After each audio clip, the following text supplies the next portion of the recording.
Oh, right. Mm-hmm.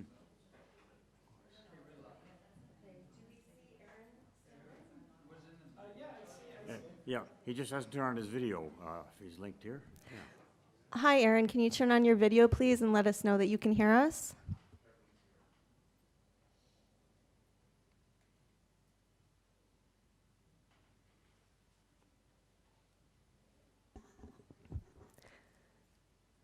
Hi, Aaron. Are you there?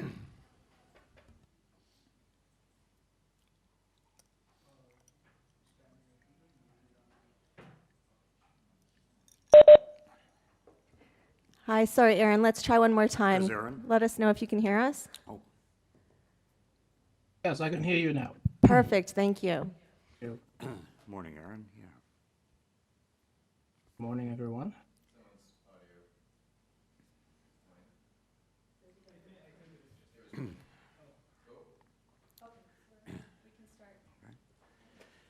Good morning and welcome to the Toronto and East George Committee of Adjustment. Sorry, guys. Just getting a little bit of repeat. Last night, All right. audio off. That's the mute. That means your whole laptop. I know how to fix this, but you guys just continue.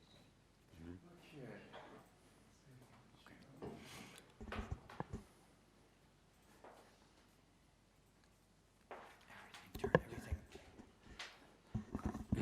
Yes. Just a little bit of technical issue this morning, as can happen.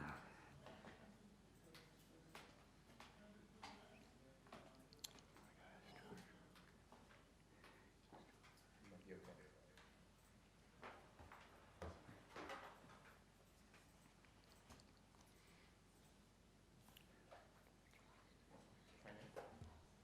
okay? Hi, everyone. Please stand by. We're just fixing a technical issue. Thank you.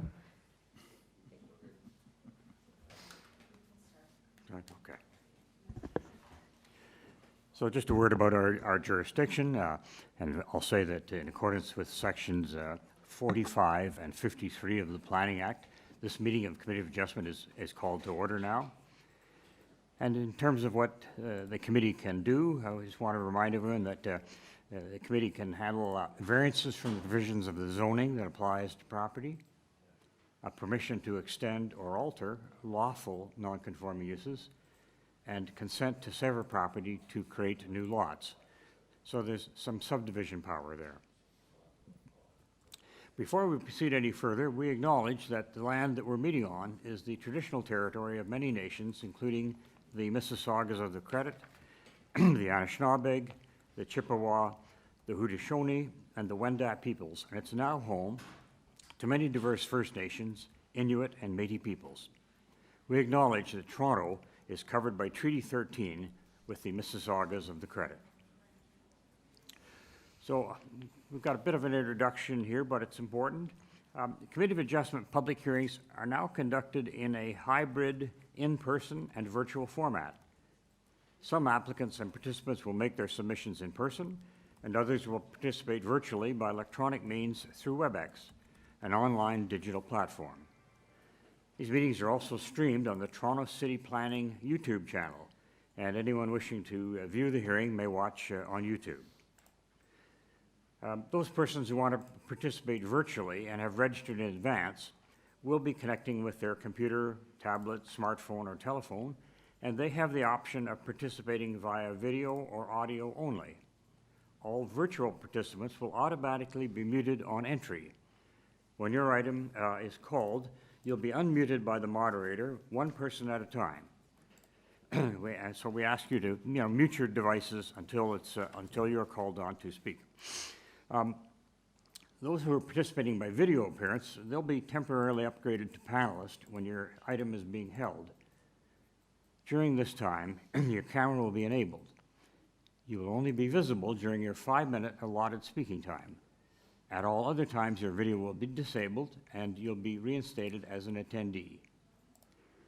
For both in-person and virtual participants, Committee of Adjustment staff will share presentations submitted in accordance with the written submission deadline. Those participating through WebEx are not allowed to use share screen or any other panelist control during a video appearance. If that happens, the host will remove you from the panelist role. All right, in terms of decisions of committee, if you're interested these days, that people attending an in-person hearing who want to receive a copy of the decision of the committee on an application must fill out a decision request card, and those participating virtually need to submit a written request for a decision by email. Please ensure that you include your name, address, and email address, because the Committee of Adjustment and the Toronto Local Appeal Body will be sending notifications and appeal updates by email. If you do not agree with the decision of the committee, you may be able to appeal the decision to the Toronto Local Appeal Body, or in some limited circumstances to the Ontario Land Tribunal. However, the provincial government amended the Planning Act and generally removed rights of third parties to appeal Committee of Adjustment decisions. Only the applicant, the Minister of Municipal Affairs and Housing, specified persons, and public bodies, as those terms are defined in the Planning Act, are permitted to appeal decisions of the Committee of Adjustment. Appeal instructions are set out at the bottom of the decision of the committee. All right, just a few words about the hearing procedure here. I'm going to call each item in its order on the agenda. Where an application is uncontested, the agent or applicant may proceed with their presentation if desired. When the committee does not require a presentation, applicants are to advise the chair should they wish to speak to the committee. The committee may ask questions and/or take the matter into committee for a decision.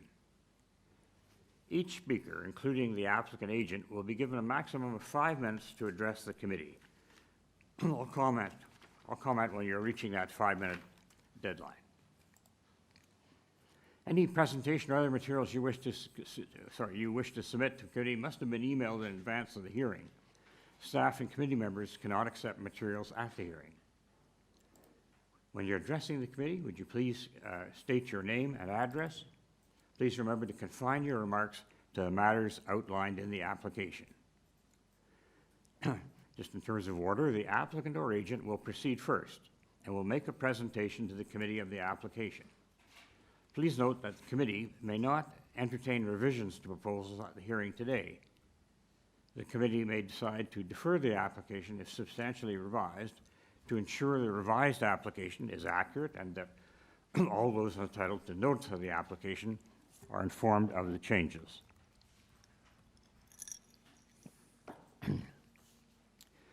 Then, individuals either in support or opposed to the application will be invited to speak. Generally, we first call on speakers in the hearing room, and then we go to those who are participating through WebEx. Committee members may ask questions of each speaker after they finished their presentation.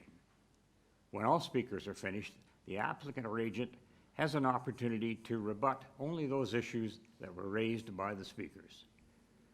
That will mark the end of the discussion, and the application will then be taken into committee for discussion and decision. Madam Secretary Treasurer, just with respect to the agenda, are there minutes to be confirmed this morning? Good morning, Mr. Chair and panel members. No, there are no morning minutes for today to be adopted. All right, thank you. Members, are there any declarations of interest or conflicts that you wish to advise us concerning? Yeah. Mr. Allison? Mr. Chair, I've got a conflict with item number 23 for 227 Gerrard Street East. I live in close proximity to the subject site, and I've got quite a bit of involvement with this application over the number of years. Thank you very much. I've noted that for item 23. And through the chair, that is for the afternoon agenda. Yes, so we that's will correct. make note of that again in the afternoon. Thank you very much. With respect to the morning agenda, is there any declaration of interest to be made? See none Seeing from staff. Seeing none, all right. Madam Deputy Secretary Treasurer, again, are there any requests for deferrals this year? This meeting? Through you, Mr. Chair, no, there are no deferral requests for this morning's agenda. And finally, in an administrative way, are there any files to be closed? Through you, Mr. Chair, there are no files to be closed this morning.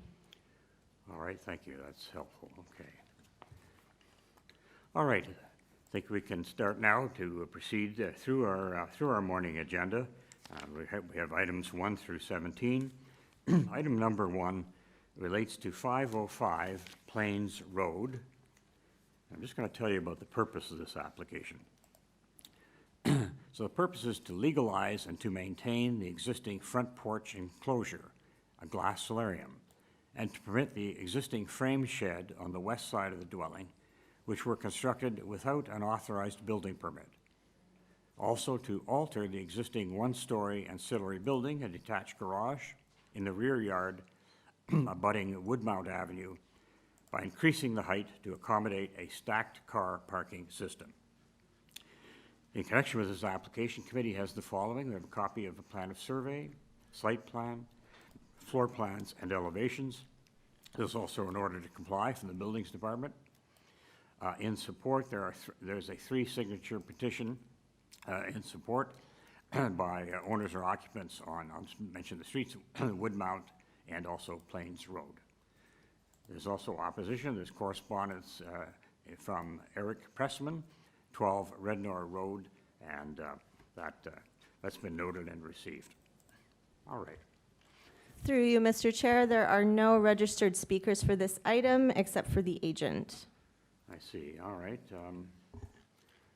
All right, can we have the agent or applicant on the line then, please, for 505 Plains Road? Yes, hello, good morning. My name is Dimitri Bazios, and I'm the agent for 505 Plains Road. Thanks very much. Yes, I'll just ask you to speak up just a little bit, Yep. louder. Yeah. All right. Dimitri Bazios, I'm the agent for 505 Plains Road. All right, I'm just going to ask you to hold for a moment. Members, are there any questions of the speaker? Any comments at this time? No, okay. All right. Sir, okay. You have 5 minutes. Would you please proceed, explain your application and how it meets the tests of minor variance? Yes, my clients, they bought the house about 5 years ago, and the shed that you see on in the south side there, adjacent to the garage, was already built, so they had no control over that. They subsequently tried to rectify any water that went into the next door property, which is at 501 or 503, sorry. That's Mr. Crawford, who's in support of the application. Actually, Mr. Crawford assisted my client to rectify any water that may have been going into his property. So he's okay with that, and he even signed the letter of support. My clients, a year or so ago, they built this glass enclosure in the front of in the front porch of the house. Mostly, it's a 3-season porch. There's no heating, so there's no. It's not really a living condition in the winter time. It's mostly to prevent snow and cold wind coming into the house. So they built it as per advice from the manufacturer of that porch. He basically misled them in a way and told them you don't need a building permit. So they believed it. Believed him, so that's where we are right now with this. So we're trying to legalize this this glass enclosure, which is not, like I said, it's not a living part of the house. It's mostly for protection against cold wind and snow. The garage, my client has a few cars and he doesn't want to park them on the street for various reasons. So he's requesting that the committee approves him to have a multi-story, like a scissor lift built inside his garage, so he can at least accommodate one of the vehicles, which could free up the street parking. That's basically my presentation. All right. What if you address just the issue of coverage for a moment? So I noticed that the maximum permitted coverage is 35% times the area of the lot, and here you're seeking 55%. Yeah, that's an existing condition. You're saying existing home, all right. Yeah. Members, questions for this speaker at all? No? All right, there are none. Yes. Through you, Mr. Chair. Just a question. So with respect to the garage, I'm just curious. So there is a variance for height. Why not incorporate a pitch to this garage, given that it's over 17 feet wide? Could it not accommodate a lift and still incorporate a pitched roof, just to mitigate some of the impact of that height at the rear? Well, when you say pitch, you're still going to have a high point, right? And right now, the way I've designed it, it's a shed type, so that's the high point at the back. So I mean, you're still going to have a high point. You can't avoid that. So is there a high point on this roof right now, or it's just the entire roof is that height? No, the high point is at the back. If you scroll in the elevations I see, yeah, on the side, no, keep going. The side of, yeah, there you go. the north elevation. There's a slight slope for drainage there. There is a slight slope, so even if we did a pitch roof, you know, you'll still have that same type of height, right? So you can't avoid it. It's the manufacturer's specifications that we were following, so we can't go any lower than that. And also the plans examiner told us, you know, we have to maintain a certain height for the distance between the two cars stacked on top of each other. So in the end, that's the height that we came. I tried to squeeze it as high as, you see there, it's 2 meters. You have to have 2 meter clear between each vehicle. So we maintain that. So those are bare minimums. We can't go any further. So that's why we have that height.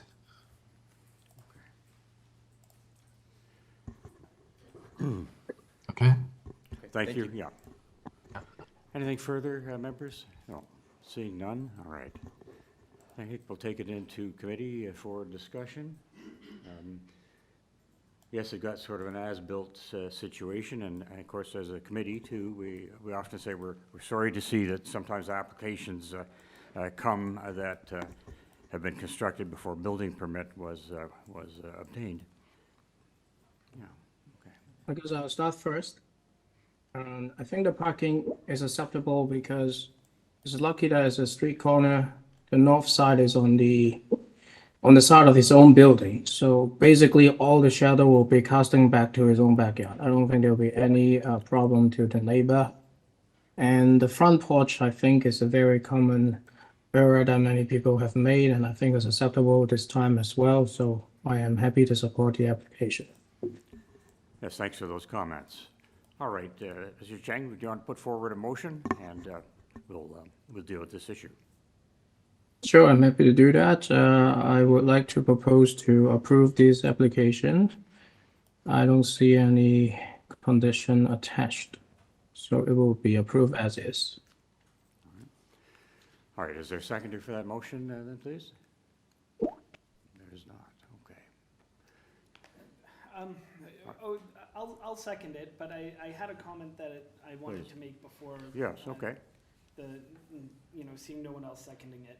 I think front porch enclosures are quite common as a whole. I think this one is a little different from the ones we often see because it's the first one on the street and it really brings the entire house closer to the street wall than any others. And I actually do find that a little concerning, and the fact that it's a pre-built condition doesn't change the fact that we have to look at the application that comes before us. So Right. even though porches are something we almost always approve, I had that bit of a concern, but the reason why I'm still willing to second it is it is a neighborhood in transition. There will be changes here as time goes on. And we have the 3 adjacent properties all in support. So on that basis, I find it supportable, and I'll second the Mr. Chang's motion with the caveat that I'd like to see the minutes reflect that we don't condone applications being made without a building permit. Through the chair, we'll add that for the record to the minutes. Yes, thank you. Just one other comment for Yes. the applicant.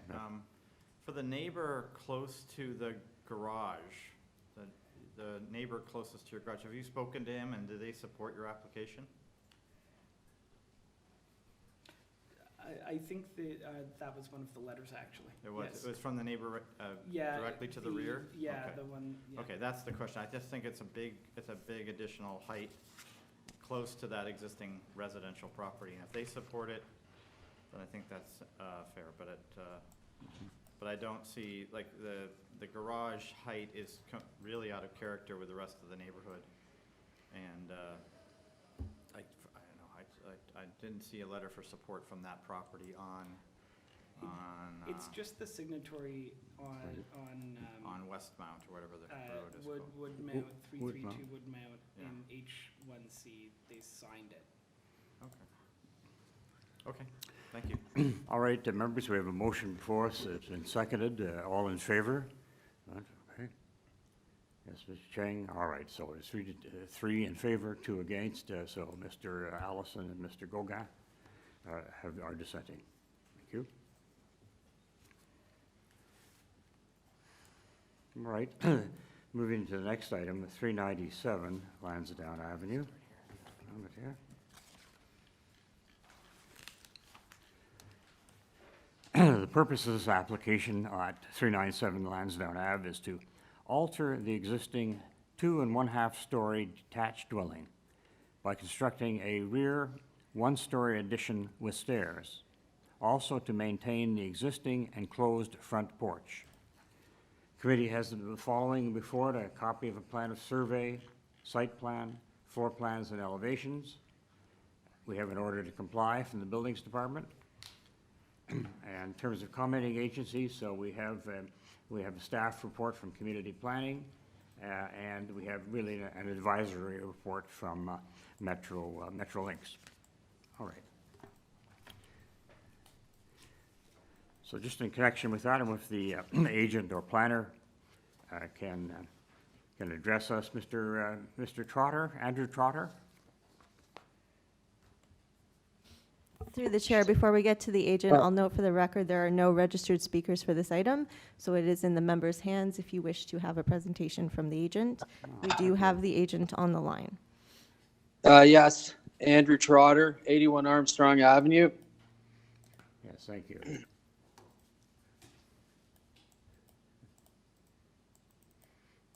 Okay. So we have 6 variances requested. Let me just want to pull those up a little clearer. Yeah, okay. All right. All right, sir, just going to ask you, although you have 5 minutes, going to ask you to make a concise presentation about these variances that you're seeking and how they meet the tests under the Planning Act to qualify as a minor variance. So please proceed. Thank you. This project was started without a building permit, and I believe that the variances are minor in nature. The size of the addition is typical in that in that location of Toronto. The enclosed porch, I believe, was done before the owners bought the house. It's also a typical situation. It's unheated. It's used primarily as a mudroom to enter the house, which is quite common on Lansdowne Avenue. And I did talk with planning about the tree to make up for the soft landscaping, but I believe we could actually remove number 5 and bring that up to the 50% of the soft landscaping required. That's something I think we could remove. And then the other, I believe it's 5 variances, are quite minor. 17.1. I can't change that obviously because this has been not partially built. It's not completely built, but the foundations are in place. And the other setbacks, I believe the 2.25 follows the existing wall, and then the 0.85 is is minor in nature, I would say too. Yes. So And that would be- sorry. No, that's okay. I think I'm done. Yeah. So you're amending your application by dropping variance 5 relating to soft landscaping. Yeah, I don't think there's any problem to bring that up to 50%. I feel that would be an improvement on this application. Members, are there any questions for this speaker? There are not, eh? All right. All right, seeing no other speakers, I think we'll take it into committee. Any comments, or do you wish us to move to a motion? And that would be on the amended application, of course. Yes, Mr. Allison. Thank you. Through you, Mr. Chair. I think that this is a relatively straightforward application. I do note that there are quite a few porch enclosures on Lansdowne Avenue. I also don't have any concerns with the addition at the rear, given that it is a single story. It's relatively small and doesn't really impact the overall massing of the building too much. So, I mean, if it's not too soon, I'm happy to bring a motion to approve the application with the inclusion of the recommendations noted in the planning staff report. Yes. I might also just note that I do appreciate the addition of a tree on the property, as well as the elimination of the variance for the soft yard landscaping. Thank you. Is there a seconder for that motion? Yes, Mr. Gauguin seconds. All right. All right, all in favor of that motion then to approve that amended application? All right, that carries. Thank you, sir. You have your approval?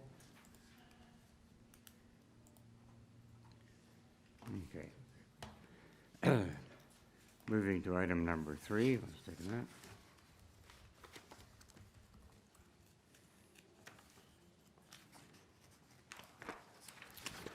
Okay, so an address at 1003 Queen Street East.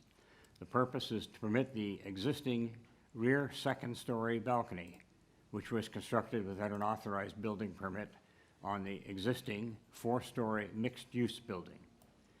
Committee has before it, again, a copy of plan of survey, site plan, floor plans, and elevations, 7 photographs of trees on the property, covering a letter from the agent, and order to comply from the buildings department.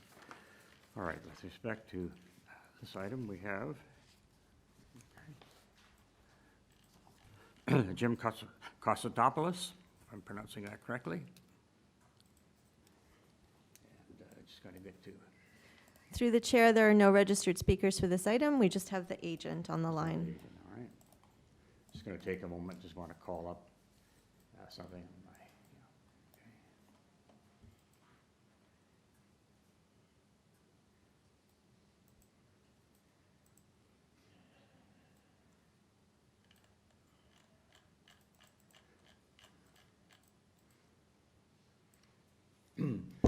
Hello to the agent. All right, just wanting to see, so it appears to be just a single variance.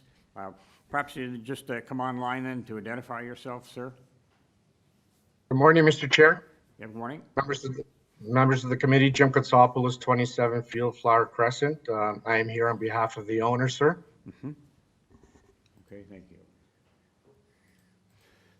Gentlemen, is there any need for questions or comments on this matter? Yes, Mr. Just one Gauguin? question. Like, Sure. it's a very new building. Maybe you can describe what happened, why this balcony was not captured in the original approvals and so was subsequently built. Mr. Chair, this has been in existence, as you can see about the order to comply. It's been in existence for several years.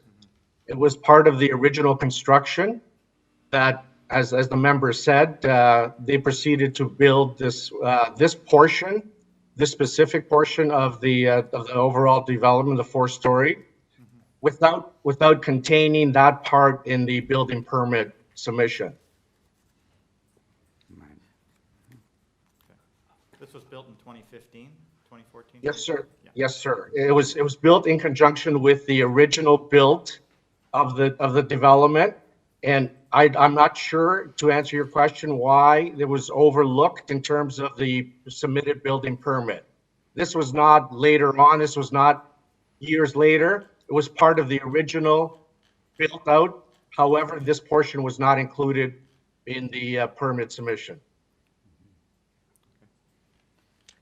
So I have a follow-up question. So does that mean this balcony was not in the site plan application when when your client developed the building at the beginning? I'm not too sure if it was in the site plan. It was not part of the building permit. If it's not in the building, so it's not in the site plan, meaning fire department hasn't reviewed it, stormwater management hasn't reviewed it, Toronto Forestry hasn't reviewed it at that time, I mean. At that time, but Right. you have subsequent. You have subsequent review, okay. Can you describe that process, that how all the other departments of the City of Toronto have been involved when they look at this balcony? Because it is not minor in this case, in my opinion, unless all the staff have been reviewed and approved. We, through you, Mr. Chair, we had to prepare some very detailed plans, which took some time. Because there was some time separation between the original permit and of course, when we made the submission. And it's our understanding that this would have gone through the rigorous review process from city staff, as you said, between planning, building, forestry, fire, and any other transportation. And so this would have all been vetted. And it's my understanding there are no comments provided of expressing any concerns. Okay, so one more question about how would you describe this balcony in comparison with the secondary plan or the urban design guideline on this strip of Queen Street? This would, in my opinion, that's a very good question through you, Mr. Chair. This would fit in very appropriately because there is already, this is an inherent part of the design of this building. There is a third floor balcony above it that was obviously part of the site plan and the building permit. It does not intrude upon the streetscape in any respect.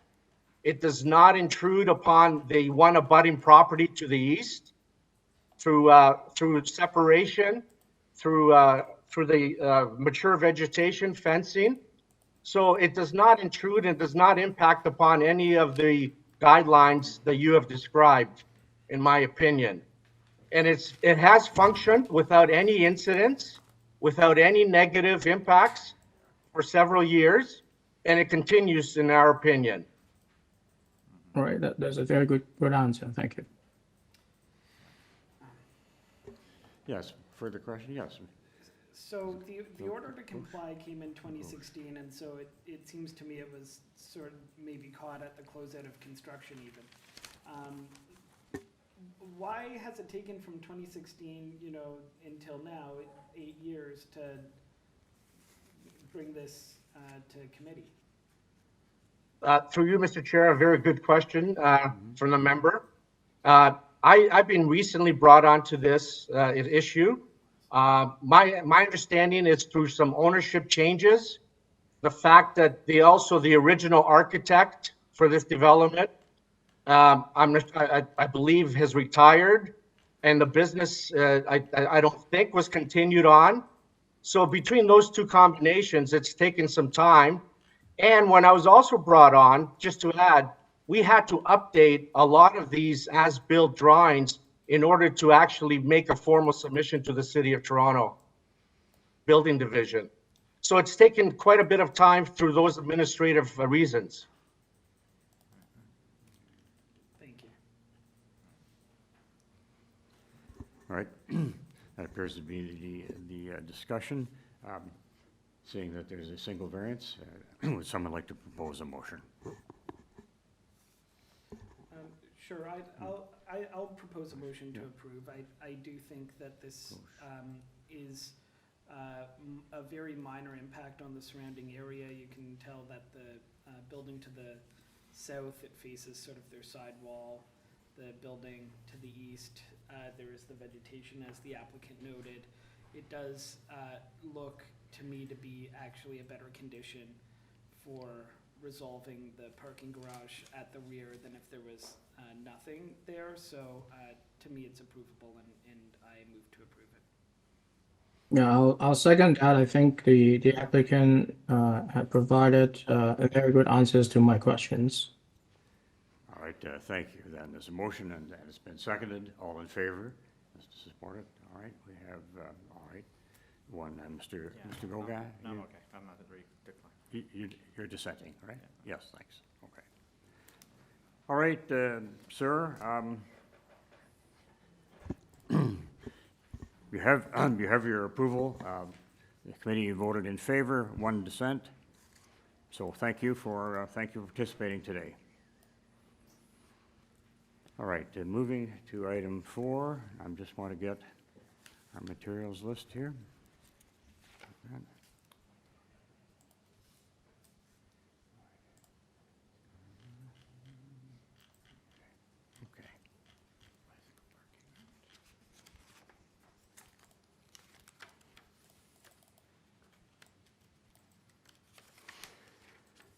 Okay, sorry about that. So, this is an application concerning 189 Cedarvale Avenue.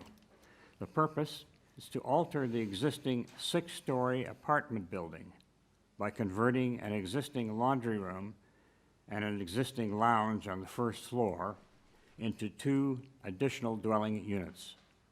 Also to construct long-term bicycle parking outside the front of the building. Committee again has a plan of survey, site plan, floor plans and elevations, 5 photographs of trees. We have a covering letter from Amar Holmesy agent, and we also have 2 earlier decisions of the Committee of Adjustment filed with us. There's correspondence in opposition from 4 people, all at the address of 189 Cedarvale Avenue. All right. Fine. All right. Is the applicant agent here, present or online?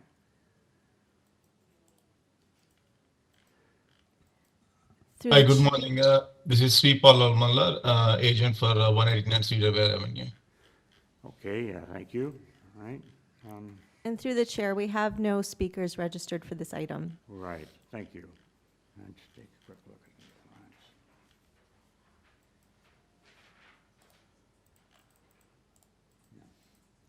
the lines. Yeah, it's just hanging on, sir, while I do this.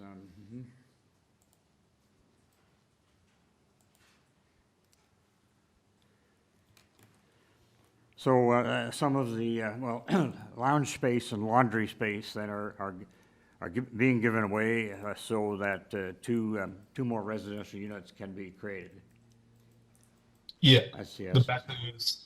So, Mr. Chair, there is a confusion, I think. So we do have a laundry room, existing laundry room, which we are not doing anything. This is a laundry room which was there prior to our acquisition in 2021, which was never used. It was used maybe 10 years prior to our acquisition. So since then, a new laundry room was already built and has been used since then. So there was a confusion for some of the tenants who sent the complaint, like the 4 tenants who were complaining about the laundry room. So we are not taking away the laundry service from the building. So that existing will still remain there. Well, thank you. Okay, that's a decent explanation then, certainly about the lounge. Bicycles, usually there's an interest in storing some of them inside, but your variance here is your bicycle parking is, let's see, I think it's outside, isn't it, in this case? Yeah, it will be located outside the front of the building. Yeah. No opportunity to get some of those inside? I'm just thinking winter weather, that sort of thing? The one like where we are showing the proposed the bicycle space, which will be other the problem is inside we don't have much space. Like in the garage we can see, But the one where we are looking at is near the existing, like the space, like where we are in the middle, proposed new units on the first floor, if you see on that one. So that space is like not that one, like on the on the middle of the building, like there is a space like the middle where we are planning to do some barbecue area. So that's the area where we want to, like, currently there is no amenity other than the laundry space. So we are also planning on building some like barbecue or something for the residents. So that area we are also planning on putting the bicycle racks. So that will give some shadow to the bicycles for the winter weather. See, okay. Members, questions for this agent? Yes, Mr. Thank you, Halson. Mr. Chair. Just a brief question. So my understanding, there's 2 laundry rooms on the site. One of them's not used very often or not used at all. So just to confirm, the one laundry room that will be left, that is, I just want to confirm that is available to all tenants in the building. And just a quick and a follow-up question: how many washers or dryers are available as part of that laundry room So- that's going to be left, and how many occupants are in the building? Yeah, thanks for the question. So we are not changing any of the current laundry service in the building. So that will stay as is. So the one in question where we are planning to build a bachelor unit, that space is never used as a laundry room. This was used as a laundry room like maybe 5-6 years prior to our acquisition. And they have moved the laundry from there to the basement where they have, so to make it more like a large space, and so that has been changed prior to our acquisition. So we are not changing any of that laundry facility. So the current machines, everything will stay the same. And regarding to the occupancy, we have 78 units. We will be adding 2 more bachelor units, so that will take us to the unit count to 80. And the occupancy is always close to like 96-97% in this building. Okay, so you've got about 80 units. I just note on the plans, it notes 1 dryer, 2 washers. It's just a little confusing. I just want to understand that that laundry room that is going to remain is sufficient to support the 80 tenants that are, the 80 units that are in the building. So, around close to, I don't know, say around 15 to 20 units have their in-suite laundry units in the building. And so this is from the day one. Like, we haven't changed anything. We haven't reduced the machines, or we haven't increased the machines. So these machines and existing laundry room was there for the last, I don't know, like I can't, but since October 21, when we acquired the property, this was status quo. We haven't changed. We haven't decreased the service. But if you need more laundry units, we can definitely accommodate there in that laundry space. You noted that there's some laundry machines that are being integrated now into the units. Is that something that your client is doing, or is that something that has always been a part of the building? This was yeah, our client is doing like as part of the turnover process. Yeah, like it's not because some of the new tenants they want the request for the in-suite laundry, so that's we are accommodating based on the unit and based on the condition. Okay, Because and sorry, just one more question, just to follow up with my earlier question. Do you know how many units there are in the basement laundry room?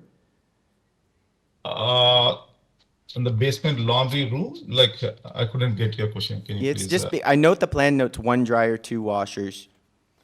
I don't know exactly, but it's more than that. It's more than that. It's I think it should be 2 dryers and 2 sets, because we haven't changed. We haven't. They haven't done any reduction in the service, because the existing laundry room was there from since the acquisition.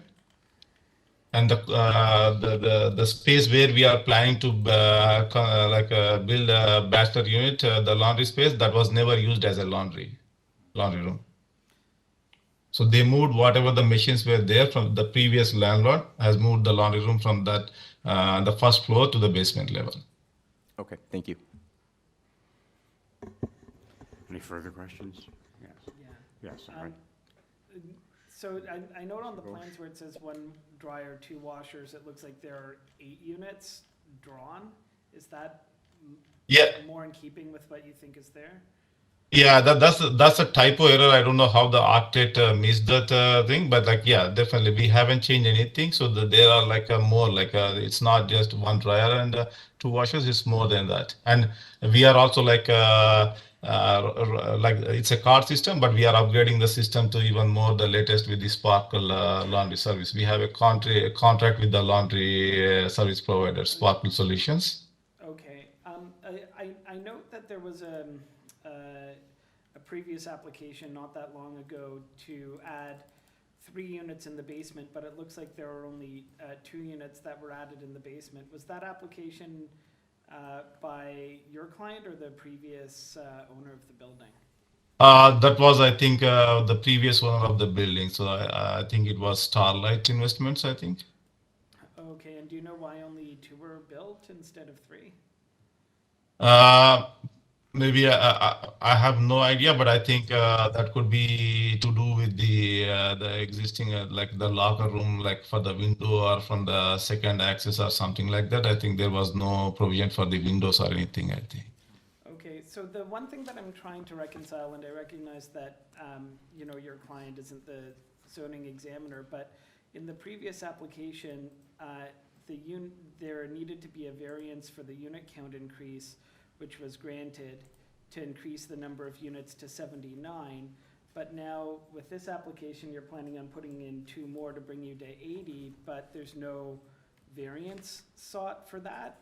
So I'm just wondering if you know, if you can help me reconcile those issues, because it would be a shame to grant this variance and then there's something missing for you.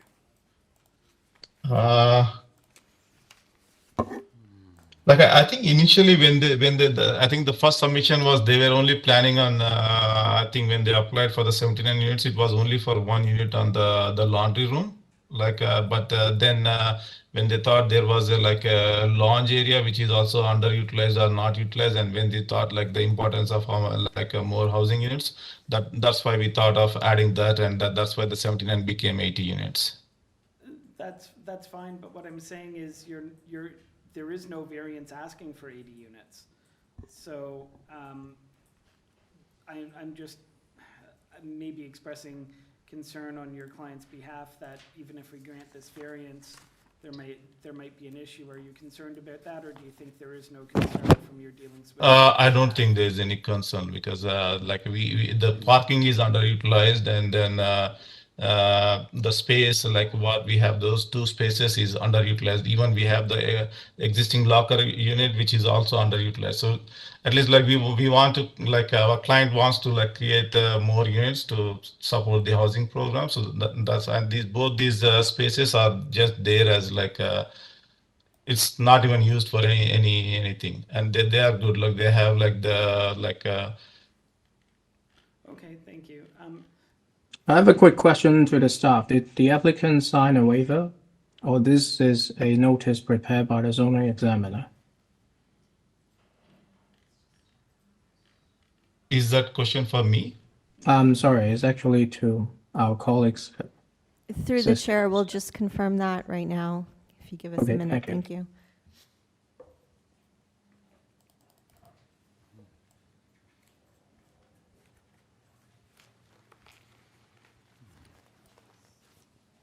While we're waiting, may I ask a question, further question of the applicant? Sure.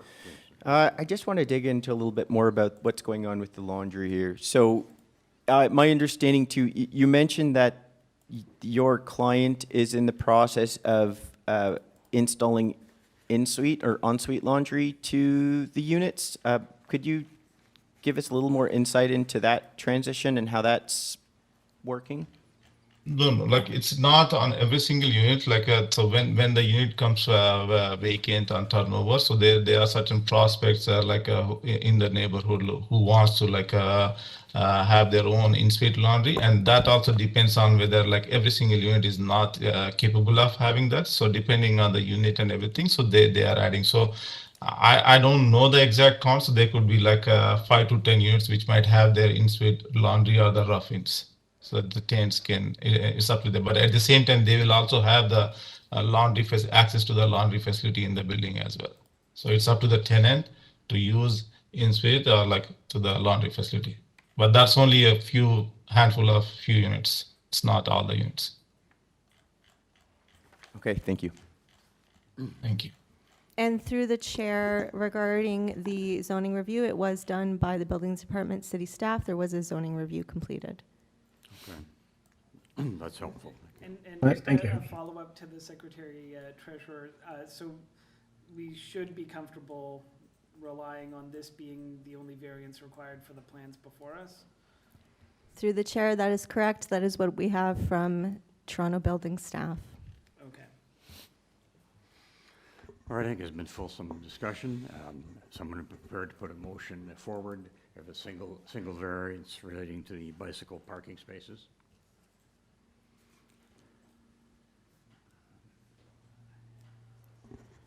No one coming forward. So the chair will move. I'll do that, yeah. I'm So sorry.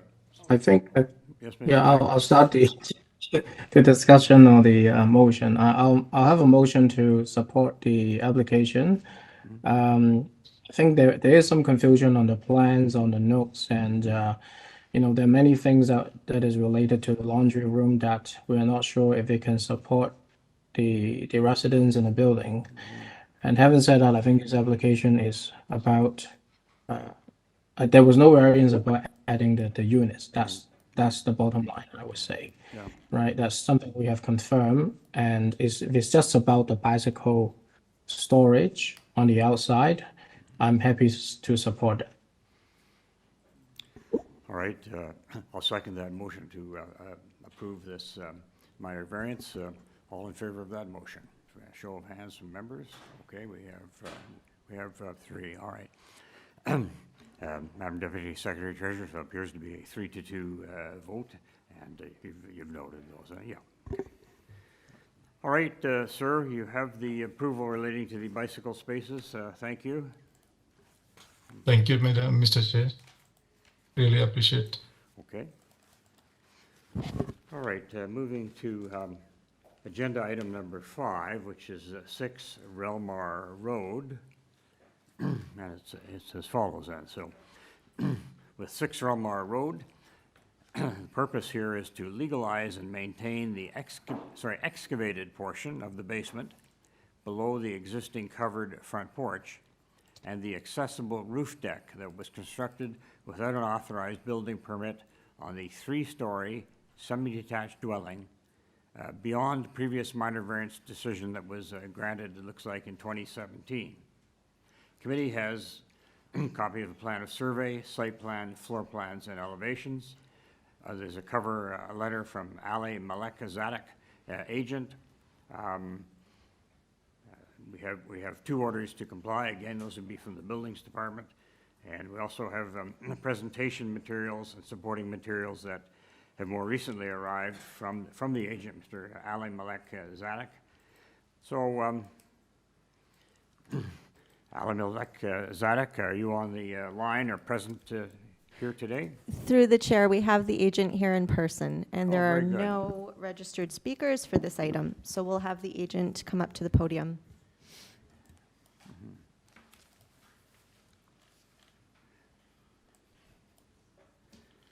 Oh, hi, good morning, sir. I have a question for you just in terms of our agenda. So the next item is number 8. All right, let me get my notes here.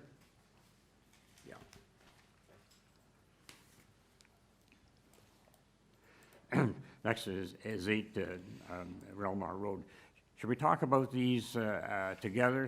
This is a semi-detached house. You're nodding, that's correct? Yes, correct. Okay, all right. All right, I'm just going to go to that. Just give me a moment.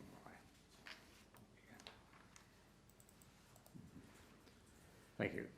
Chair, it's just taking a second to magnify that, yeah. And, all right, and 2 variances are requested. All right, sir, you have up to 5 minutes. Would you like to make some submissions as to explain your application, what you're asking for, and seeing if you can justify that the tests are met for minor variance? Sure. Certainly. Good morning. My name is Dave Charazenko. I am a principal at Bousfields, Inc. We are planning consultants to the owners of both 6 and 8 RELMAR. I'm here today to give a quick presentation in support of the variances and walk you through some of the history on both the files. Back in 2017, a consent application was approved by the Committee of Adjustments to sever 8 RELMAR Road into 6 and 8 RELMAR Road. At the same time, in 2017, minor variance approvals were approved under the former City of Toronto bylaw 438 to construct a 3-story semi-detached house on both 6 and 8 RELMAR Road. Next slide, please.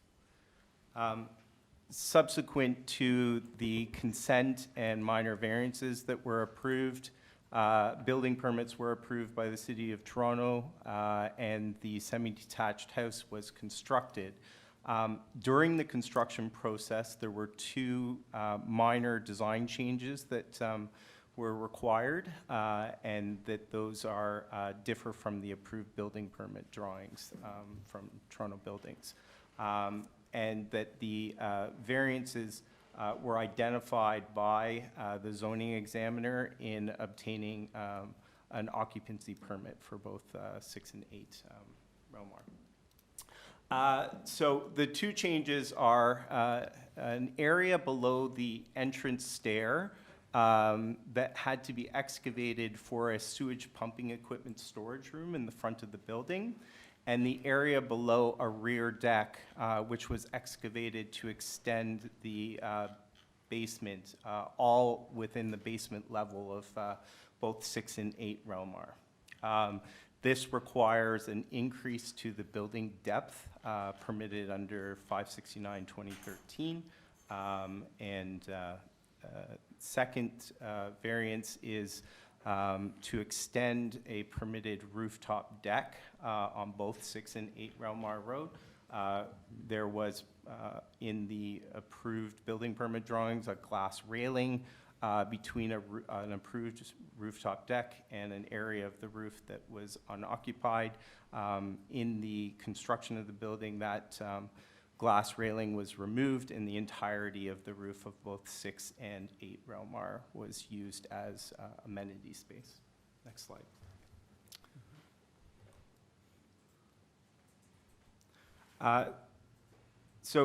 I'm just going to go through quickly the 2 variances I've shown you here at the top of your screen. That is the approved building permit drawing. I've highlighted in red the areas that the building depth has been extended in the minor variance drawings at the bottom of your screen.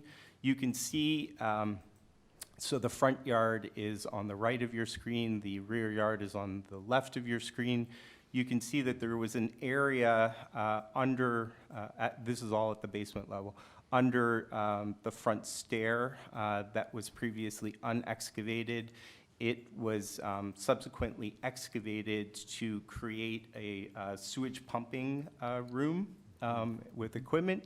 And then secondly, you can see in the approved building permit drawings that the mechanical room was actually opposite where the sewage pumping room is, and that was subsequently moved to the opposite side of the basement floor, which moved the bathroom at the basement further to the rear. So those are the 2 lot depth variances. They are identical for both 6 and 8. I see. Next slide, please. Next slide. And so this is about the roof platform. So at the time the building permits were approved, again, this was approved in accordance with minor variances under the previous City of Toronto zoning bylaw. You can see there that the rooftop deck was permitted at that time, roughly 450 square meters in size. Subsequently, the area in the front of the building at the roof level was added to the rooftop amenity. That creates more opportunity for outdoor amenity for the owners of 6 and 8 Relmar Road. And that also requires a variance from the 569-2013 bylaw. Next, please. Same for 8. And here is, yeah, that's fine. Here is an aerial view of the roof. So you can see that that front area of both 6 and 8 Relmar Road was added to the outdoor amenity space or the roof platform of the building. You can also see the surrounding context and that extension of the rooftop patio will not have any built form impacts on surrounding residential neighborhoods. You can see the apartment building to the immediate south, as well as the enclosed roof to the immediate north, and the laneway to the immediate east, and all of those I'd let you go beyond the 5 minutes, so just ask a very concise, to make further concise emissions, sorry. Yeah, it's my opinion that the requested variances for both 6 and 8 Relmar Road satisfy the 4 tests set out in section 45(1) of the Planning Act, both individually and collectively. Namely, they maintain the general intent and purpose of the official plan, they maintain the general intent and purpose of the zoning bylaw, they are desirable for the appropriate development and use of the lands, and they are minor in nature. All right, thank you. Members, any questions or comments? Do we have speakers in opposition? Because I might hold my questions till after if we do. If not, I do have some. Through the chair, there's no registered speakers for these items. There were letters of opposition, yes, but Okay, so I understand no one to speak this morning, sorry.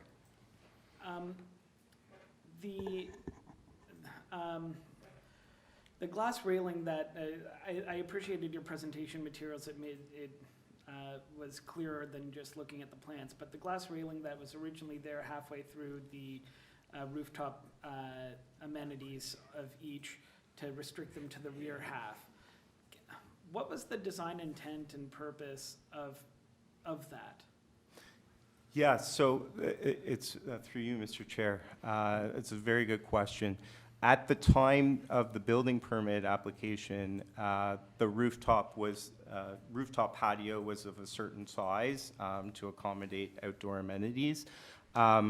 You will note that the area that was added to the rooftop amenity is towards the front yard of the property, so it's towards the street. It's not towards the rear. It's not towards any adjacent property. So it will have no built form impacts associated with surrounding properties. No, So I understand that argument, and it is one that I'll consider when we're in committee, but it just seems to me that there's a certain logic to the whole roof being used, but there must have been some sort of logic to it being not all used originally, whether that logic was to appease a neighbor or a zoning examiner, or there was or it was a cost-saving measure to not floor the rest of the roof. There must have been some reason, and I'm wondering if you have any insight into that. I honestly don't. I do know that I've looked at the previous bylaw and the building permit drawings, and there's no limitation to the amount of rooftop amenity at the time that the building permits were approved. Okay. I have a question for that. Yes. So this looks like an experienced builder, like it's a beautiful building. And they know that when you deviate from the site plan and you deviate from the building permits, there's a process. Why didn't they follow the process? If they were gonna make changes to they went through a site plan process, they knew the requirements for the site. Why did they decide to ignore the site plan process and minor variance process and proceed with these changes at risk? And then come back to us years later with a minor variance application, basically ignoring the whole city of Toronto process for a correct application process, and then requiring our building staff to identify, find this stuff, issue a notice to comply? Like, what was the circumstances that wouldn't give them the circumstances to follow the correct process here? Through you, Mr. Chair, my understanding and my involvement in this file came when the owners were trying to obtain an occupancy permit for these, and that the zoning review that occurs at the occupancy permit stage identified these two variances. I'm not aware that they were at all concerned with it not complying. As I mentioned, there was previously under a different bylaw that applied to the subject site. There was no concern about the rooftop amenity, and I'm certain they knew about the lot depth, but perhaps because it's at the basement level, they didn't think that it applied to the main wall of the building.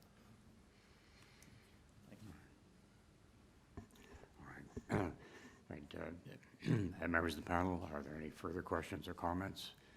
If not, does someone want to put forward a motion? Well, if we're now in committee, I will make a comment to my Yes. fellow panelists. I definitely, I agree with the question / comment you made, Paul, and so I definitely see this as one where if we approve it, we ought to put in the minutes that we don't condone building without a permit. In terms of the actual impact of the two variances, the roof already had the parapet. I don't see there being a big impact, especially as was mentioned, the additional amenity is to the front rather than the rear, where there might be more of an overlook question, but that was already previously approved. And similarly, excavating under porches that already were existing, I don't see as having a big impact. So I do find it supportable despite the issues associated with it, but I tend to disagree. I think the roof design or the original approved design was a solution developed at that process. It's from my experience of so many years of applying for building permit. It is a process to set back the terrace at the roof to protect privacy from others. So even if this is a new application with no order to comply, I don't think this is minor. And that's my argument of not supporting the application. All right, thank you. Thank you. Other members, Mr. Allison, do you have, yes? Mhm. Oh, thank you, Mr. Chair. This is a tough one. Normally I would agree with my colleague with respect to not supporting the variances, but I think the applicant may have lucked out in this instance just because of the direct adjacency. You're going from what appears to be some form of mid-rise or higher rise building. And it is a lot that transitions. I know it's zoned residential, but it is the lot on the end. And I think that really taking some risks here, the developer in going ahead with this and going in for it after the fact. But it's a close call. I would say I'd be willing to support it just purely on the adjacency to the building to the south. But if this was one lot over, I would have no appetite for a full story rooftop terrace. I also want to add that, I mean, if we all go over the soil impact of how a building should be excavated, the absorption of water on this site is highly reduced. Whenever you go through a development like that, there is a process to study civil engineering and water drainage. There is a process that you need to engineer to calculate the amount of water you can absorb, and that's usually based on the amount of soil on site. There's a green development standard you have to follow. And I don't think this is minor. Maybe it is approvable, but I don't see any numbers supporting that. And so if we are at a committee of adjustment, deciding whether this is a minor application, I don't think this is minor. I think it has to go through a certain process, and if that process is missed, somebody have to go back to that process and present the numbers that, okay, if I'm going through the same application my stormwater management plan calculation will still come up with the same, approved by Development Engineering Department. I think that has to be done. This is not minor. It's a very significant change. It's not about grade, but it's about the soil absorption of the water. There's a huge impact to the surrounding. I'd note that we don't have anything from city staff raising those sorts of concerns. And there isn't a variance for a lack of soft landscaping on the site. So the comments are well taken, but I think I disagree. It's the depth of the basement that reduced the amount of soil, which is also related to that. So it's not a soft landscape issue. No, I understand, but I'm saying in terms of. I just don't think the numbers of the application on site. information of data is sufficient enough to call it minor. Maybe it is acceptable. I just have doubts. When I have doubt, I prefer to say no and let the applicant to go through the appeal process to present the information, and that might be approved at that time. I think that's a reasonable position. I'm just trying to tell you, just trying to tell you, technically speaking, the reason for soil for this is the I think we might have to discuss further after this meeting, but soft landscape is a way to calculate the number of soil based on an aerial plan. But if you dig it underground, so let's say I'm going with 5 more stories underground on this lot, do you think that will be the same as keeping the soft landscape? That's not the same case. It's about soil underneath it. I don't disagree with that. The question is, for the limited square footage that we're dealing with here, is it minor or is it not minor? I take your point that you view it as not minor. I still think I'll move to approve it and we'll see where it goes. All right, I'll accept that as a motion. Is there a seconder to that motion to approve the variances as set out? Sure, Mr. Chair, I'll second that. All right then, all in favor of the motion? All opposed? Right, Mr. Gauguin and Mr. Chang, okay? All right. But the matter is approved, and just to stay with the gentleman, that also relates to then item 6 as well, yes? Correct, okay. Can we also put the standard notice? I'm sorry? Standard notice with regard to. Right, Yes, right. yes, please. It's, yeah, I'd mentioned to myself yesterday as I hadn't seen an agenda with as many applications in which had been building without permit, so very appropriate to add that here. If I can I make one comment? Yeah. So this is we're seeing an increasing trend of deviate from your application and then ask for forgiveness later. It's becoming, and we see so many applicants who try so hard to comply with the variances that they're given and build. We're seeing an increasing trend of this, and this is why I think I agree that these variances are minor, but when you put it on top of the fact that it was done, I think with full knowledge that it was deviating from the agreement, that's kind of our challenge in this committee. So I do agree that the variances are minor, but anyway, and I know we've closed the item, but it's a challenge for us to deal with these issues on an increasing number. So. I got a procedural matter for you, sir, and it relates along those lines as to procedure, and that is, of course, members receive all of their material electronically, but then there's often material that's coming in supplementary very late in the day, and you're from Bousfields, certainly a very, very prominent planning firm. What I'm saying is, I'd ask people to be more concise, because when we got this dump of extra material yesterday, I think the report from your firm, well over 150 pages. I know there are a number of appendixes and earlier decisions of the Committee of Adjustment. So I'm just asking if we're in that kind of situation to be as concise as possible in terms of adding extra material, because most members don't get a chance to look at it till probably sometime after 5 o'clock yesterday, the day before. So if you wouldn't mind committing that to David Bronskill, who's a lawyer practicing in this field, that'd be helpful. Okay. All right. then that matter is dealt with. Madam Secretary Treasurer, so do we need a separate vote for item 6, or were we recording that as a vote for both items 5 and 6?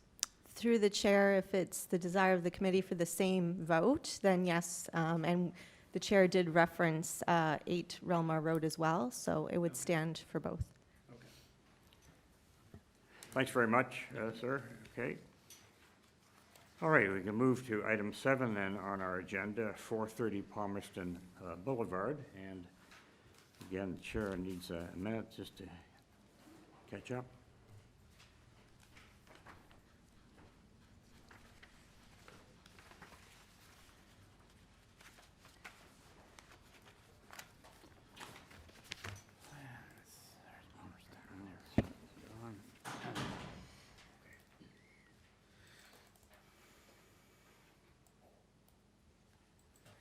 I think folks are sketching up here a bit.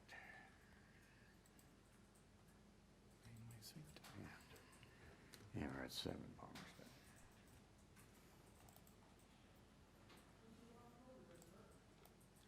Palmerston. All right, item 7 on our agenda then, 430 Palmerston Boulevard. Here's the purpose: to construct a new 2-story, excuse me. Okay, get that all right. Thank you, sir. How's that?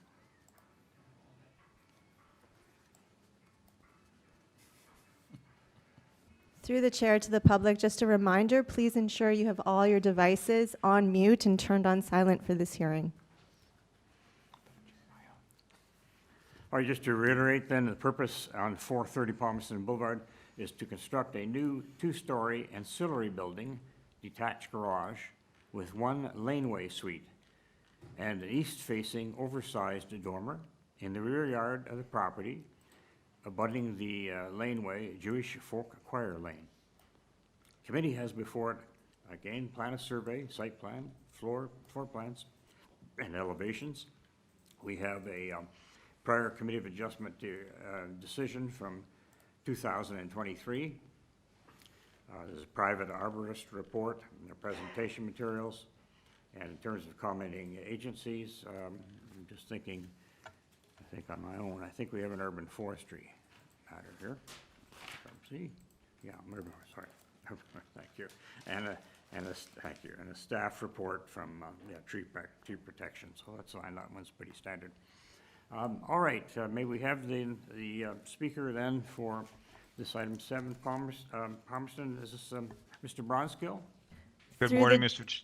Through the chair, yes, sorry, we have the agent on the line, and for the record, there are no registered speakers for this item. Thank you, Mr. Chair. Thank you to staff. Yes, Mr. Bronskill's here, 333 Bay Street, Suite 3400, Toronto, Ontario. dbronskill@goodmans.ca. Thank you, sir. Okay. All right. Thank you. Be right with you.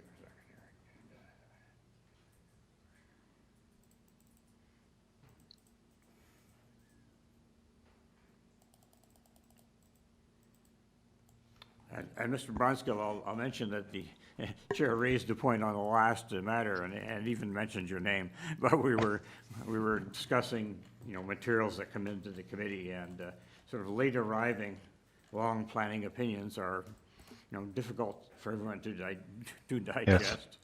But that happens. All right, so we're proposing a laneway suite here. That's interesting, and along with garden suites, those are things that council in the last few years has put in place. All right, could you give us a concise discussion of the purpose of your application and tell us why you feel that the tests are made in this respect for a minor variance? Thank you, Madam Chair. The committee may be aware of the fact that there was a variance approval already in respect of the dwelling on this property.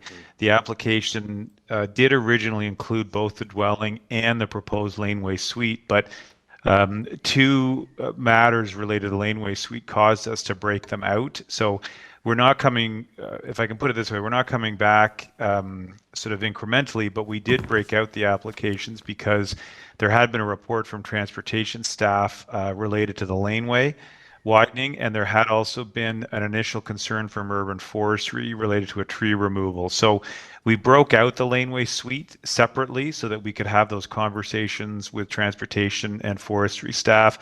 As you know, Mr. Chair, the record now has non-objection and conditions related to those departments. So forestry is not objecting and has recommended its standard conditions. You also have transportation correspondence now that simply indicates no objection. I also myself connected with city planning, and they have confirmed for me no objection to the proposed laneway suite.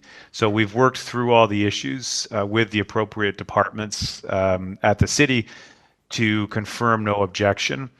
On the site plan that we provided, there is an existing garage. What essentially is being done is that the footprint of that garage is being expanded for the laneway suite. So the footprint is growing. It is enabling two-car parking and then a rental suite above. There are some variances associated with that I can walk through if the committee has significant questions. We did in the presentation materials, because we thought it would be extremely useful. This is the second last page, page 10, if I can take the committee to it. It's interesting, Mr. Chair, on these applications. We've almost done a reverse streetscape analysis for the committee. Not of the street, but of the lane, because we thought it was important for the committee to understand what's going on in the lane. It's characterized by structures, garages. There are two-story structures that are already existing along this lane. It's one of those great Toronto lanes, eclectic and interesting. I live in Cabbagetown. We have similar lanes. But there are existing two-story structures like the one that we're proposing along the lane. We just wanted to make sure from the sort of reverse streetscape that was being provided. The last page, just so I can flag it for you while we're there, although there are no variances for landscaped open space, we worked through with staff a very detailed planting plan in terms of what our client is proposing to do to ensure vegetation on the site, including a green roof on the dwelling itself. This rendering, though, also helps, I hope, the committee understand the relationships of the building. And frankly, I'm going to submit to you the very attractive nature of this laneway suite. The primary variance that I just wanted to flag for you, if I can ask staff just to go back up in that package, it's the dormer width. This is the variance where instead of 3.04 for the dormer width, it's a 5.49 meter. It's to enable this arched dormer, if I can call it that, as opposed to what I'm going to suggest is a disproportionate and more blunt rectangular dormer that we've showed on page 7.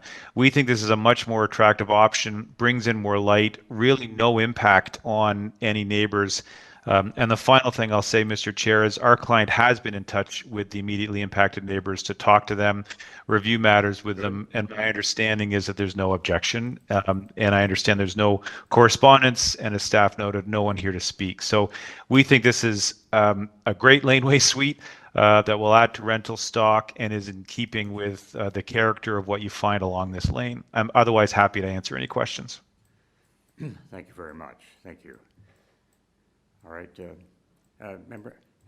Mr. Cheng, would you express, give us some comments with respect to the laneway suite and the business of the dormer? I know that you have some, of course, you have quite a bit of background in this field. So, all right. What do you so think here? I think there's quite a lot of discussion about the cut plane for a garden suite or a laneway suite in the council and also in staff report that we have seen before.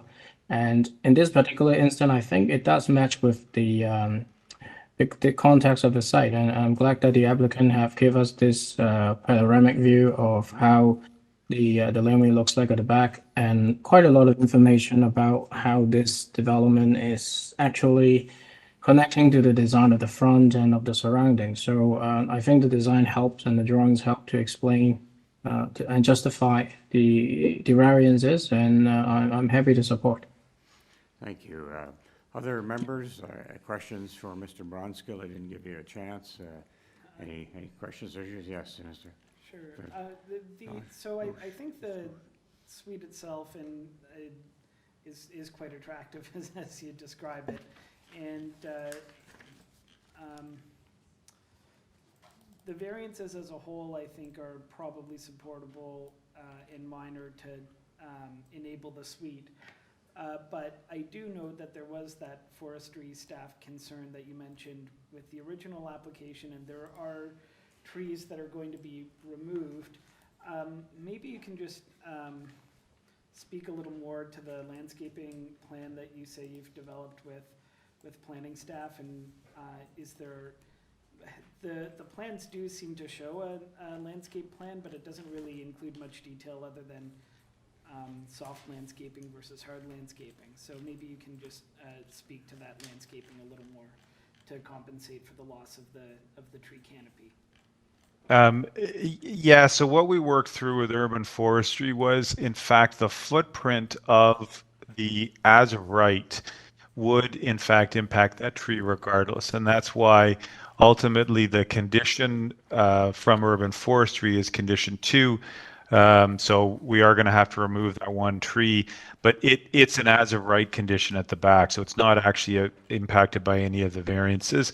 What the client has then done is worked through to ensure there are no landscaping variances so that the soft landscape is provided. And then as part of it, what we've worked through are the green initiatives, and that's the last page. So that's an intention to have the green roof on the back of the 3rd story. It's the intention of soil cells to ensure maximum tree growth. It's a commitment to planting native trees. They've worked through this in considerable detail. This is even though the tree is, frankly, as of right, and staff, now that they're aware of that, are not opposed. But it is something that would be worked through as part of the permit application that will be required to be submitted in accordance with that condition. And where are the trees to be planted?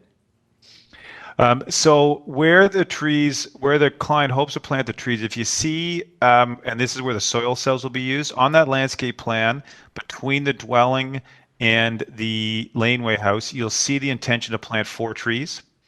And then soil cells will be used. So there's 4 trees in that landscaping space that the client wants to plant. And then they want to use the soil cells to maximize the health of those trees in terms of long-term growth. So you can see where they're proposed there.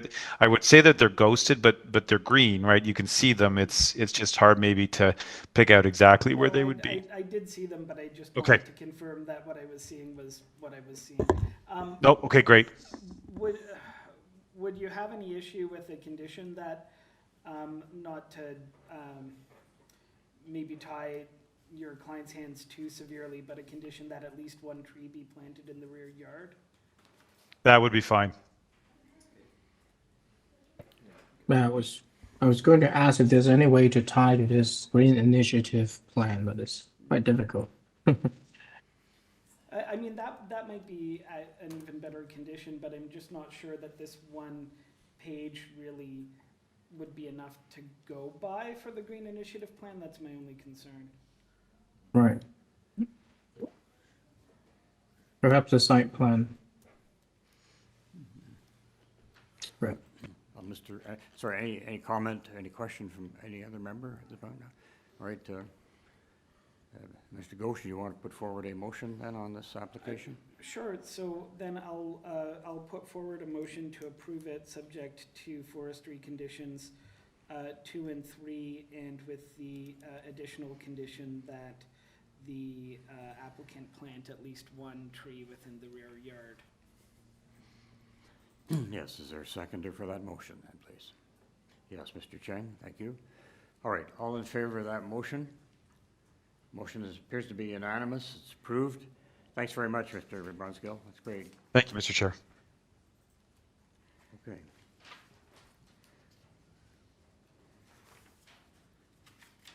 So just speaking out loud, Madam Deputy Secretary Treasurer, perhaps about 10 or 15 minutes, we'll take a 10-minute break. How's that, mid-morning break? I thought we'd give it There are a good time to take a morning break. Thanks for everyone for attending so far. We're going to take a 10-minute break. Back at 11:10, right? Back in 10. Thank you. Thank you.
So,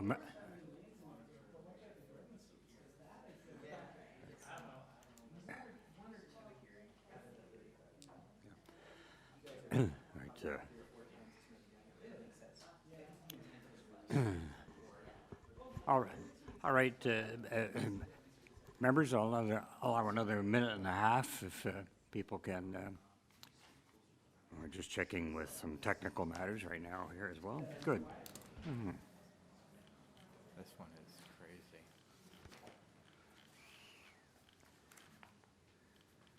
Thank you. We're proceeding with the next matter on our morning. Yes. Oh, it's a technical glitch. All right. We'll wait.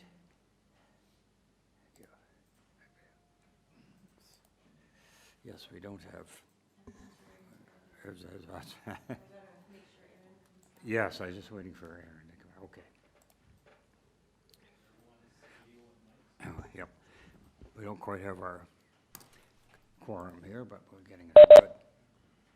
Okay. Sure.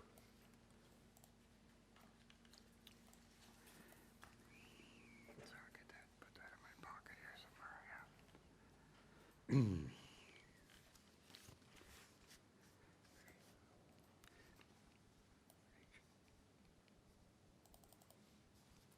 Okay, so this was, how many of that?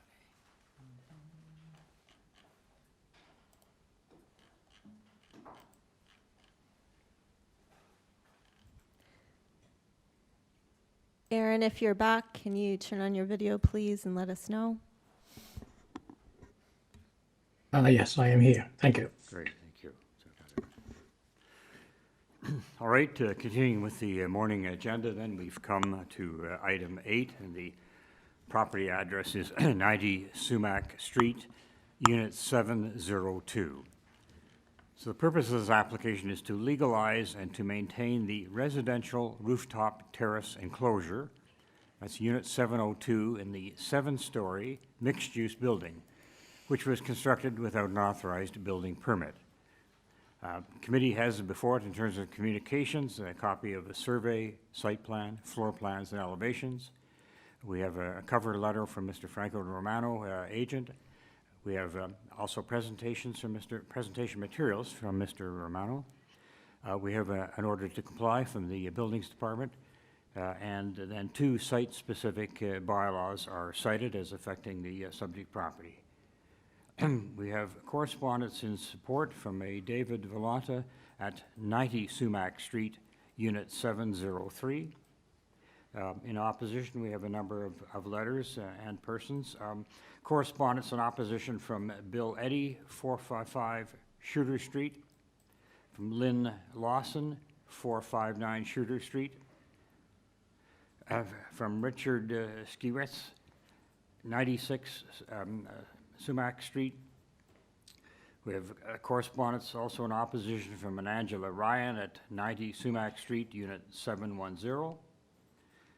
Finally, we have materials in opposition from Mr.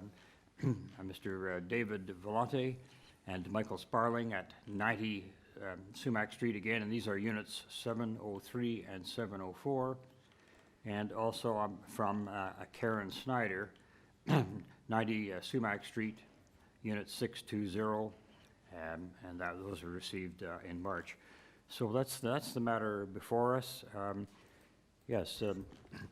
Through you, Mr. Chair, we have a number of registered speakers, both in support, opposition, and also interest, and we have the agent on the line. Thank you very much. So could the agent and planning consultant, Mr. Romano, good morning. I take it you're online here? Yes, good morning, Mr. Chairman. Franco Romano, 321 Lakeshore. Yes, thanks very much. Just calling up just the variances requested here, yes. All right, you have up to 5 minutes. Please give us a concise presentation as to what the variance is for, and you can also advise and give us your planning opinion ultimately in terms of whether the tests are met under Section 45 of the Planning Act. So please tell us about your application. Yes, thank you. And staff, I appreciate you bringing up my slide one. I'm just going to do a brief intro and then I'm going to start talking about these slides. But Thank you. this first slide shows an air photograph. It shows the building on 90 SUMAC, and in red is the outline of the building. And you'll see that it's just north of Queen Street, west Sumac Street. It was an old industrial CBC building. It was converted in the 90s into residential. 7 stories of residential, over 100 dwelling unit. The top floor, the 7th floor, has exclusive use rights for each condominium unit of the rooftop space. And it's not the entirety of the rooftop space, but each individual unit would have their own space. The structure that exists is, there's an arrow there to Suite 702, it's an outdoor terrace. My client purchased the property in August of 2021. That structure was there. It was not disclosed to my client by either the condominium board, the real estate agent, either real estate agent, or the previous owner.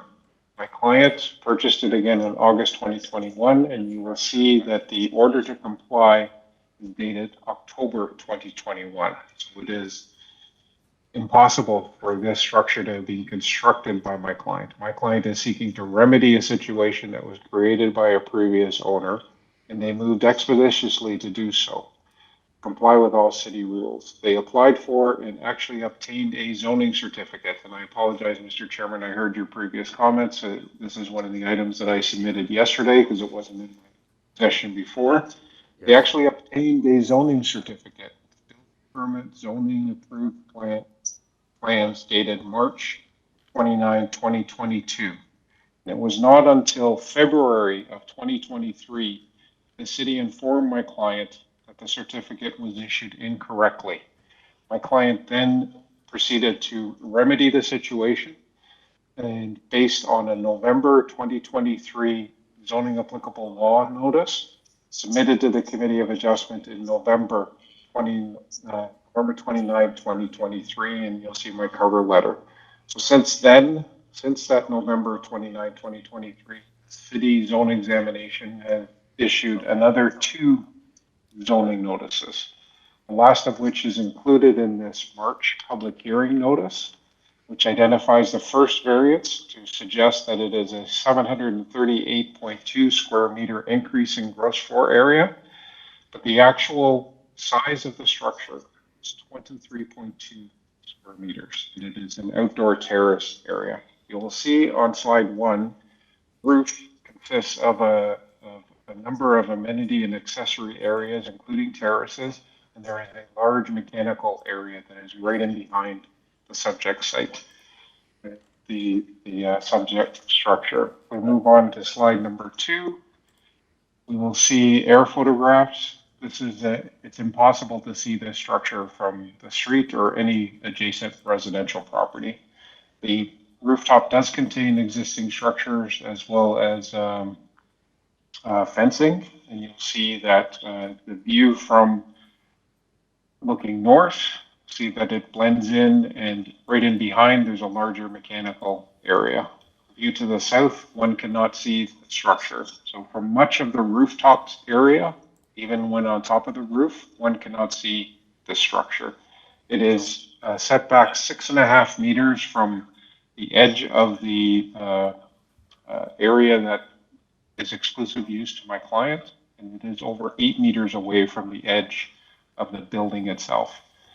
Move to slide number 3. We'll see that it is a small area, square meters.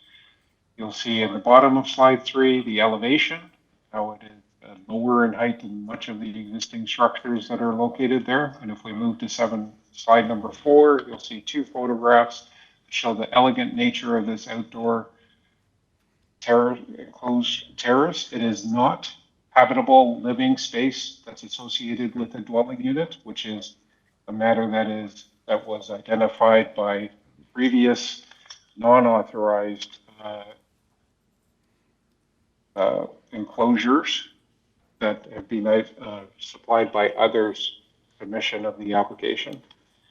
And what I would submit, Mr. Chairman, is that the proposed variance for gross floor area maintains an appropriate open amenity area, open space area, and the proposal contributes in a manner that is smaller and not as large as other structures on the roof, and that the proposed height maintains the general intent and purpose to achieve a low-rise condition, and there is no unacceptable adverse impact. All right, you've just exceeded the 5 minutes, so if you could just be concise and wrap up, thank you. Yes, subject to any questions, sir, I submit that the two variances are minor in nature. Thank you. Thank you. Just looking at the photograph of the roof terrace, just something you said, I just wanted to clarify. Is the owner of Unit 702, do they have is an exclusive use of this rooftop terrace? Or? Yes, thank you for that question. They have exclusive use of that rooftop terrace, yes. I see, okay. It is part of their condominium. Right. And being so then, like, not available to other residents of this condo? Correct. Okay. Right. Thank you very much. Members, questions? Yes, okay. Yes, question from Mr. Allison, thank you. Thank you, Mr. Chair. Just a quick question. If we can pull up the roof plan, I understand that this portion of the roof is exclusive use. Is there any portion of the roof that is common use, or is it all either access or portioned off as exclusive use? Yes, through you, Mr. Chair. Thank you for that. Thank you for that question. It's my understanding that the area just to the left on the slide, the area to the left of that mechanical space is common, and that the perimeter of the roof is also common, but that's not it's not accessible. So you can't. I wouldn't suggest you walk along that 1 or 1.5 meter portion that abuts my client subject building on the south side of that roof. It's not really accessible, but it's part of the common area. Okay. And it's my understanding is the divisions are created by, I'm assuming, around 6 foot, 7 foot fence structures to divide off that space. Yes, through you, Mr. Chair. There are properties, or I guess I'm just going to say properties because lack of a better term, that where fences or other divisions have been erected. Yes. Okay. Okay. Thanks. You're welcome.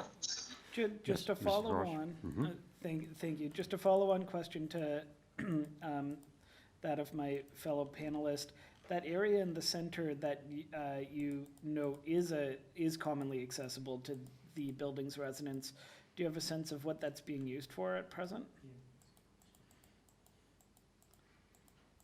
I have not visited that area. It looks to me to be an area where there's some excess storage of some kind, but I haven't visited that area, so I don't have intimate knowledge of what that space is used for or what's on there. I have the air photograph with slide number 1 that shows that there's a bunch of material out there, but it's not like it's a landscaped area or amenity space that's being used in common. Does not appear to me to be anyway. I know that there are some condominium persons that are registered to speak, and perhaps they may be able to answer that better than I. Sorry. Thank you. I have a follow-up question. Maybe I've missed it from your submission. Is there any letter or conversation that you have from the condo board or the management of the condo to confirm that it doesn't interfere with the usage of others, residents or staff in the building?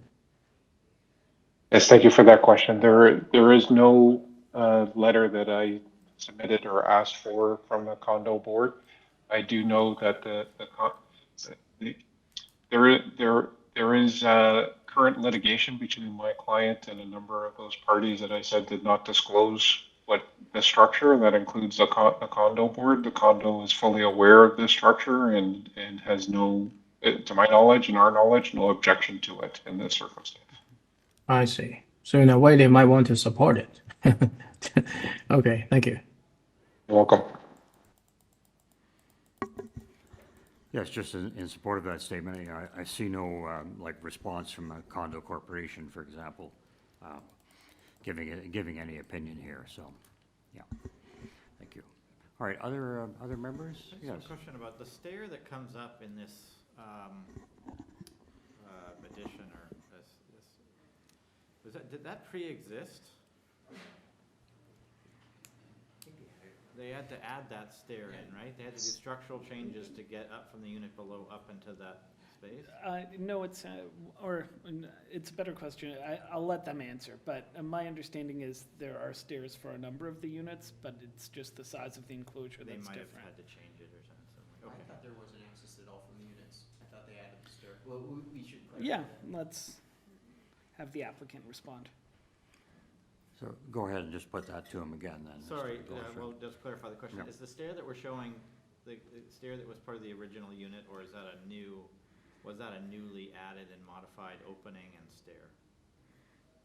Yes, thank you. Thank you for that question. It is not new to my client. It's my understanding that it's not new to the unit. That's how all of those 7th floor condominium units that have exclusive use to the rooftop gain access to the rooftop. Maybe a better question is, do you know how many 7th floor condominium units have the term I've seen used in the materials today are dog houses, have dog houses and access to the roof through them? Direct access. Yeah. Through Mr. Chair, I do not have that number off the top of my head, sorry. I think others might be able to assist. Yeah, we can ask Deputy. Through the chair, we can move to the registered speakers at this time. All right, that's just fine. Yes, all right. All right, the persons who wish to speak here is initially Jeremy Benny and Francis Luda. Are you present here today or online? Through the chair, should we hear from the speakers in opposition first? Yes, I thought I was in support. Indeed. All right. I'm going to ask the support this to hang by. So we have Karen Snyder, Amanda Marshall, just in terms of the order of people that we have here. Karen Snyder, are you online, please?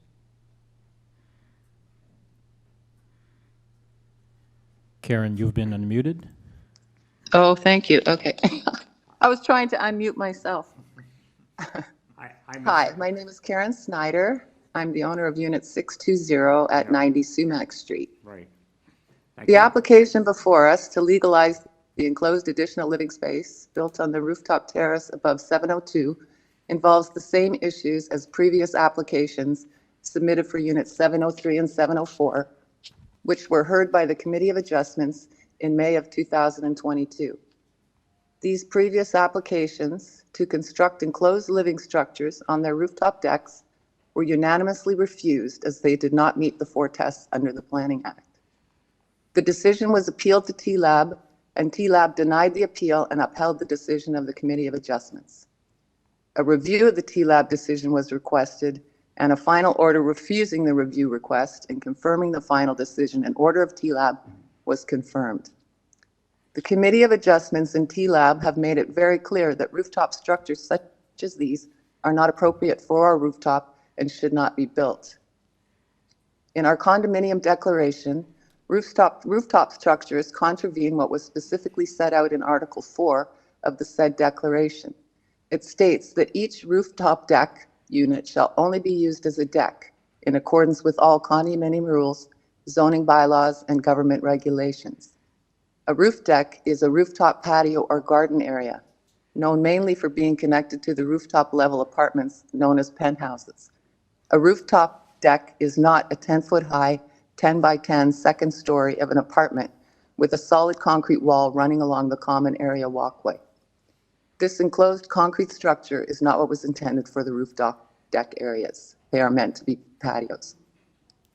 Also in existence is bylaw 199404446, a site-specific bylaw ordered by the Ontario Municipal Board to address certain concerns raised at the time of development, This bylaw specifically states that privacy fences on the roof of the building shall not exceed 2 meters in height. These so-called privacy fences for the terrace above Unit 702 have now been replaced by 10-foot-high concrete walls backing onto the common rooftop area and also running between 702's roof deck and the abutting terraces on either side. This completely contravenes the above-noted bylaw. The bylaw further states that not more than 16,900 square meters of floor space are to be used for residential and professional purposes. Permitting enclosed structures on the roof would exceed this residential floor space limitation. The inappropriateness of such rooftop structures in what was intended to be outdoor patio space has been concretely established by the Committee of Adjustments and TLAB in their respective decisions, and I would ask that this application also be denied on the same basis. As stated by TLAB member Stanley McCooch in his decision of December 1st, 2022, I find that a general intent of the bylaw is that the roof should remain open and not be a series of enclosed livable spaces made part of the units below them. It appears from a reading of the restrictions in the bylaw that the general intent and purpose of the bylaw is to maintain the character or ambience of the roof as open space and not enclosed living rooms. The restriction on height permits the height of the doghouses. The density permits the original size of the doghouses. These restrictions, I find, are based on a general intent of the bylaw to have the roof remain as open space. Approval of the variances result in a loss of open space character the bylaw was intended to protect. Moreover, it would set a precedent for additional enclosures. The structure on Unit 702's roof deck should be returned to the pre-existing 54-square-foot doghouse, intended solely to allow access to the rooftop patio from the unit below. Thank you. Thank you. I have a quick question to this speaker. Please go ahead, Mr. Chang. Hi, nice to meet you. Can you tell us which unit you are living in the building? I am in Unit 620 on the 6th floor. And I can answer all those other questions you asked. Right. And so do you have access to the roof as well? I have access to the rooftop common area, yes. Oh, I see. Okay, so you don't have a staircase going up to the roof? No, I do not. That's 7th floor only.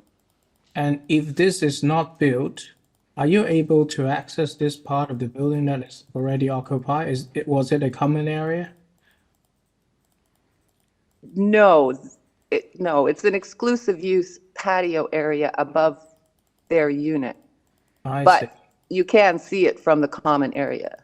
Understood. Okay, thank you so much.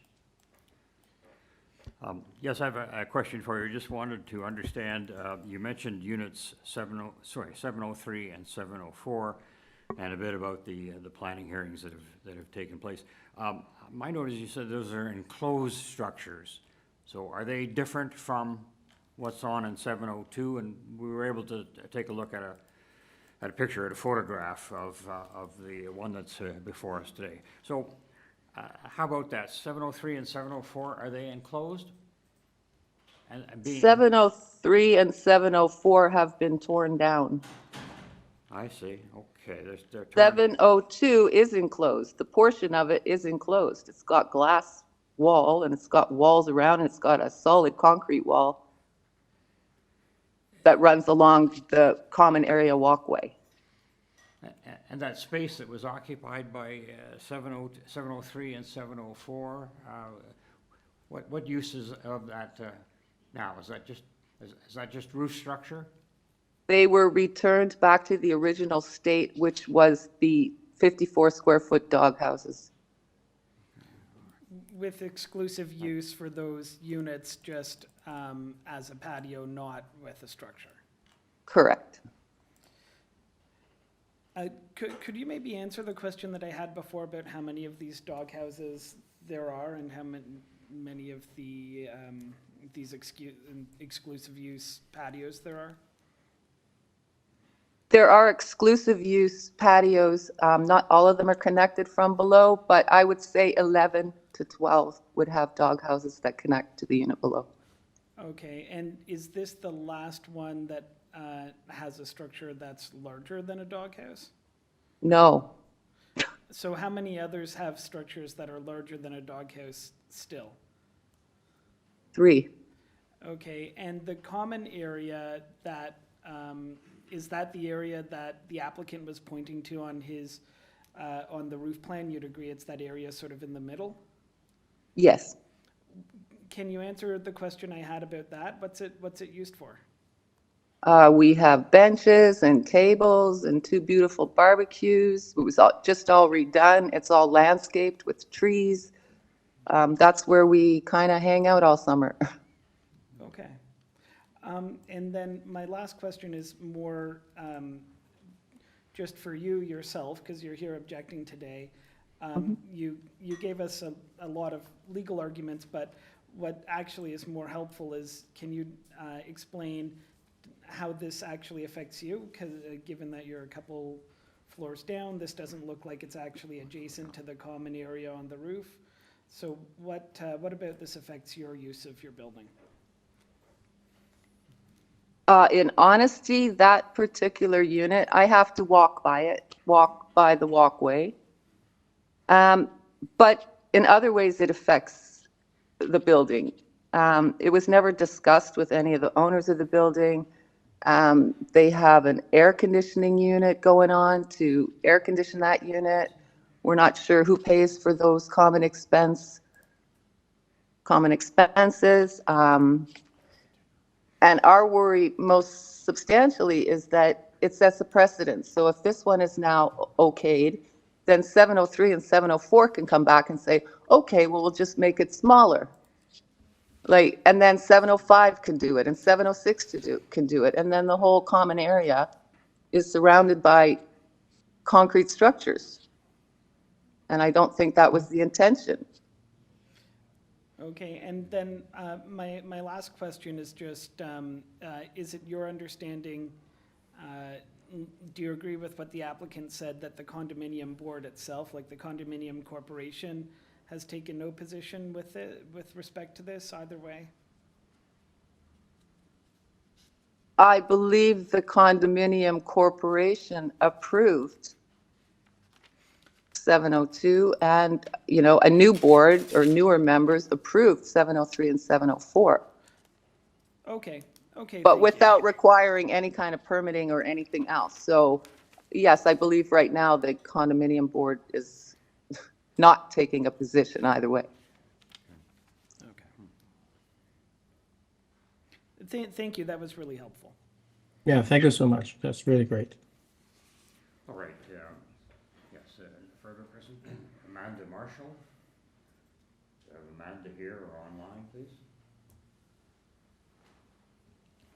Amanda, you've been unmuted. Hi there, can you hear me? Yes, we can. And Amanda, you're in unit 705, is that right? Hi, Amanda, can you hear us?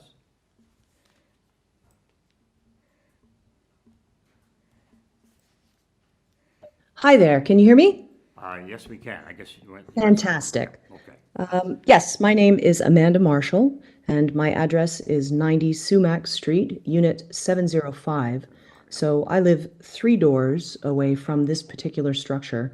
And the truth is, I'm not quite sure what it's still doing there. The matter of these roof structures has been thoroughly and exhaustively litigated and adjudicated by the City of Toronto over just the last 24 months or so.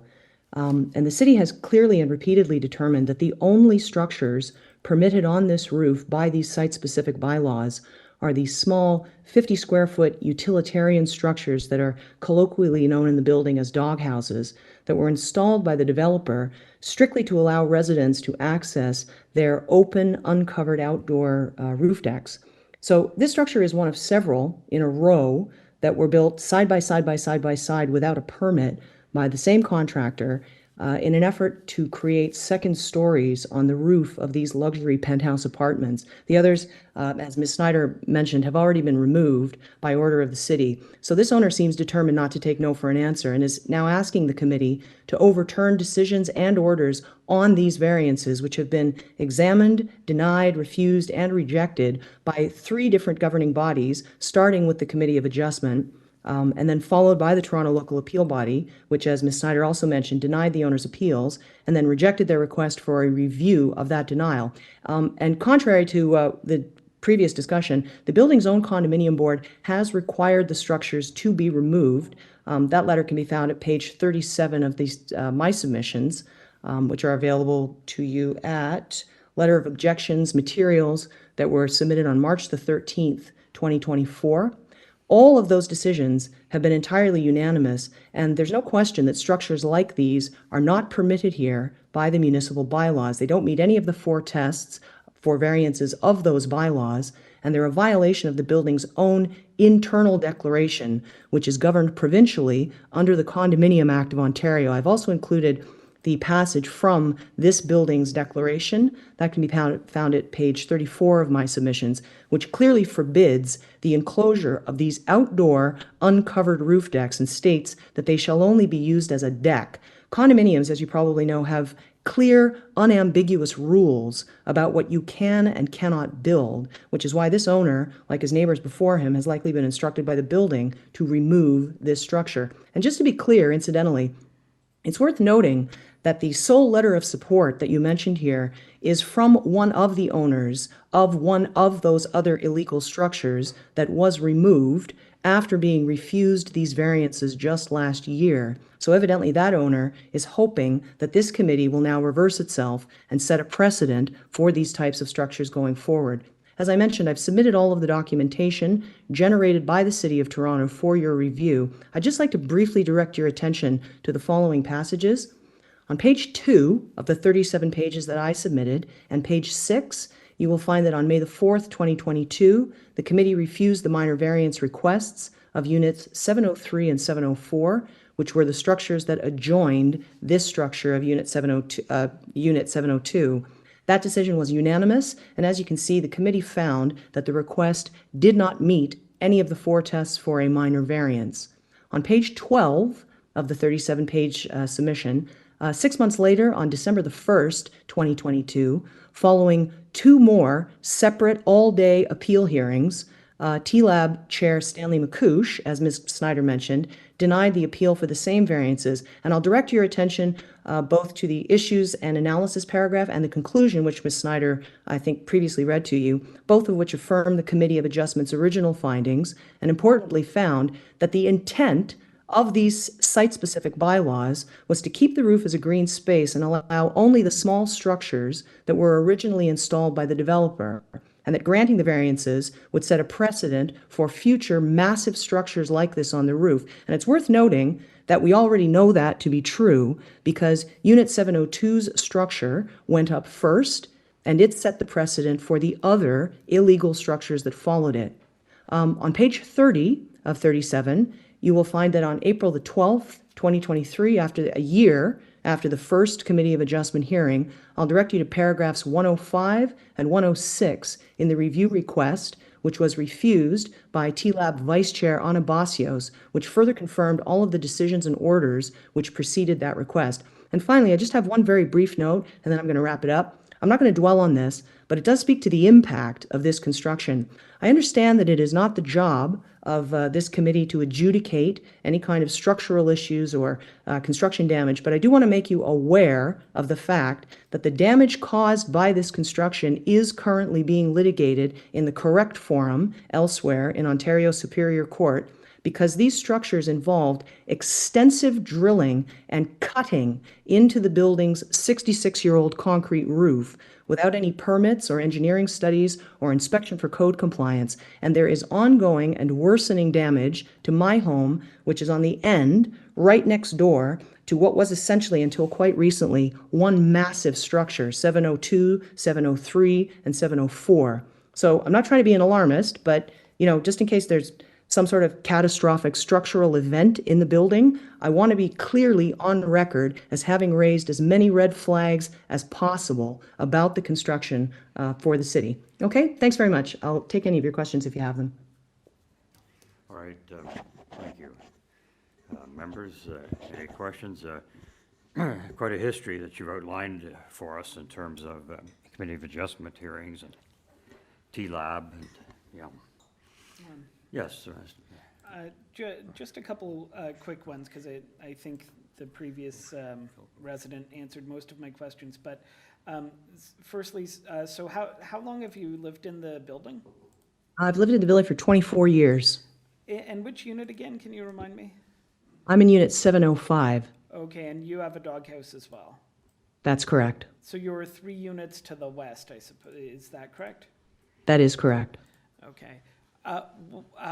So the question that is sort of outstanding for me is, what year was this constructed, this enclosure at 702? If you've been there that long, I'm assuming it's been during your tenure.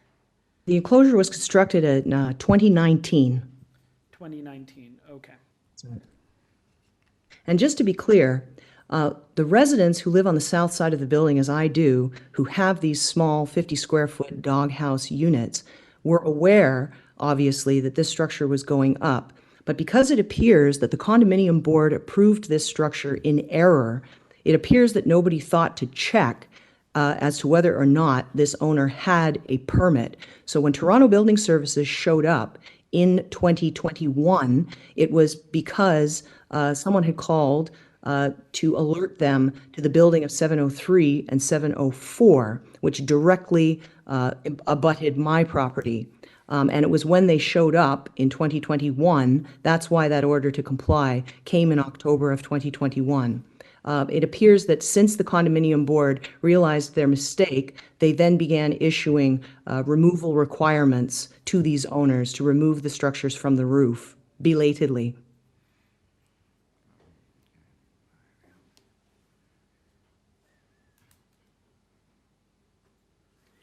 Sorry, just well, you're referring to them as dog houses. What was sort of the intended use that you see when the condominium was built? Was this simply additional storage area? No. For unit owners? These 50-foot square, as I mentioned, they are colloquially known in the building as dog houses. Yes. These 50 square foot, they are pass-through structures. It is a small, it consists of a small landing just large enough to store, maybe a broom or a pair of rubber boots at the top of the stairs. And it is simply a pass-through utilitarian structure to cover that landing in order to give owners access to these otherwise entirely open, uncovered outdoor spaces. And most owners erect, small pagodas, or they use umbrellas, sun umbrellas, to shield themselves from the sun. And it was not until this structure on Unit 702 went up that apparently people started taking that as an indication that they could start, as Ms. Snyder pointed out quite correctly, there's a bylaw that regulates the height of the privacy fencing and caps it on the roof at 6.5 feet. But when 702's unit went up, other owners took that as a signal to start trying to erect these massive enclosures on the roof, and they have replaced these 6.5-foot high small wooden privacy fences with 10.5, 11-foot high concrete walls, which abut the properties next door to them and also block the view from the common terrace area where the barbecues are and that sort of thing. All right. But to be clear and answer your question, the purpose of these small 50 square foot structures is simply to give owners access to their own patio. It's just to cover the staircase at the top to get outside. All right, thank you. Members, any further questions for the speaker? No, seeing none. All right, thank you very much, Miss. Madam Deputy Secretary Treasurer, just looking at our agenda here, there appears to be an interested party. Was there further? Through the chair, we have 3 more speakers. 1 is in interest and 2 are in support. So we'll move to the interested speaker now. All right, Mr. David Gorman. Mr. Gorman available? I see that you're in Unit 715. What? David? They just called you. Mr. Gorman, Unit 715. Well, you need to jump on and say I'm not a speaker. Just, we have him down as an interested party. So I take it he's not intending to make any submissions to committee. Is that the situation? Yes. Yep. Oops. No, it's Mrs. Snyder. Okay, through the chair, we can move on to Yeah, I the think so. next speaker in support. All right, that's Jeremy Benning and Francis Jeremy Benning. Yuta. Sorry, and you are in unit 413, so on the fourth floor, 413 at 90 Sumac, yes. Okay, sorry, was that Francis on the phone? Francis, you've been unmuted. Oh, good. Well, Francis, can you hear us?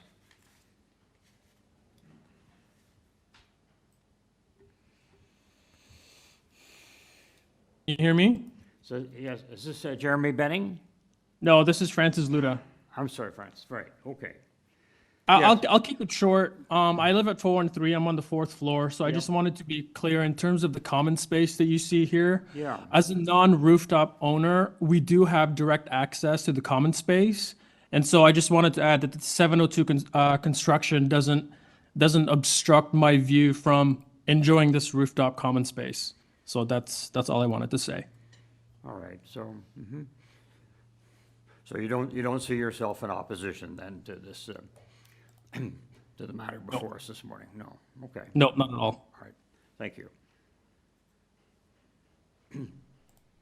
Was there also a Jeremy Benning going to speak?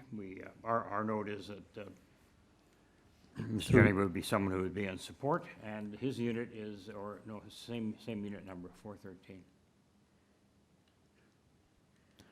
Through you, Mr. Chair, they are representing the same household. I just noticed that, I think, fine. Thanks very much, I agree.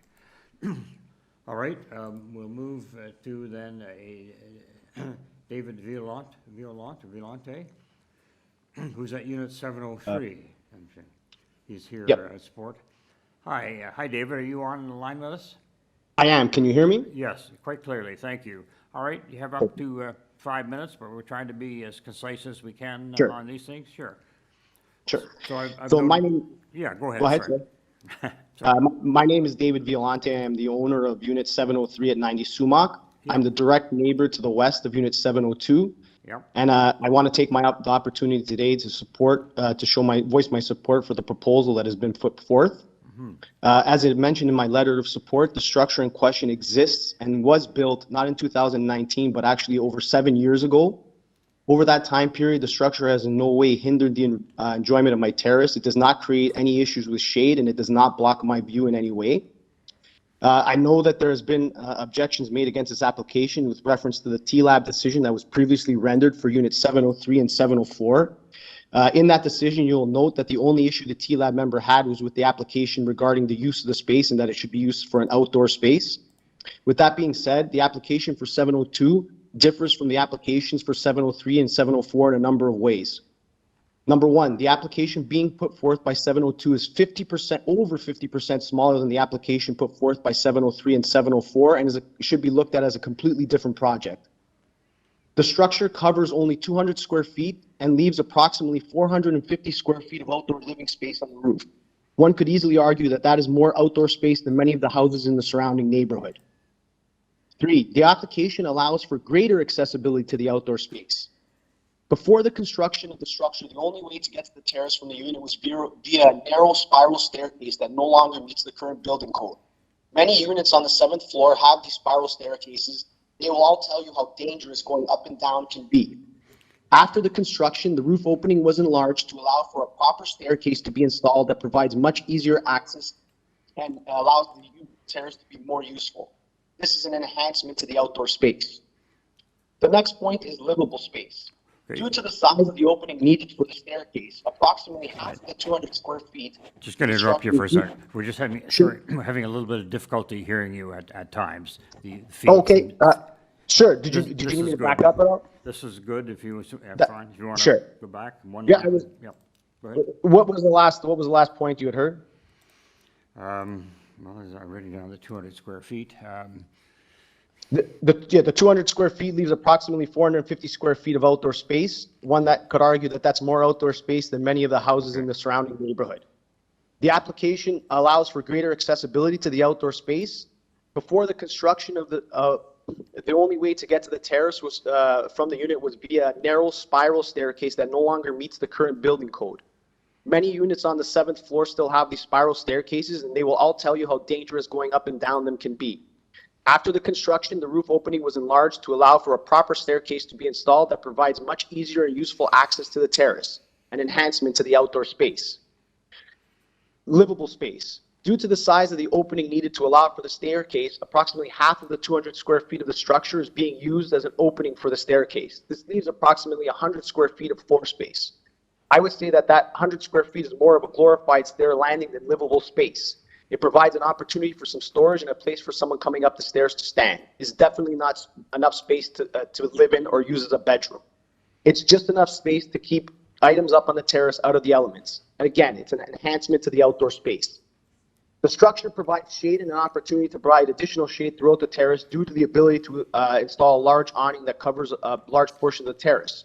The reason this is so important is because the terrace is south-facing, gets direct sun all day. In the summer months, it can get unbearably hot. Traditional umbrellas are not much use because of the way that the sun moves through the sky.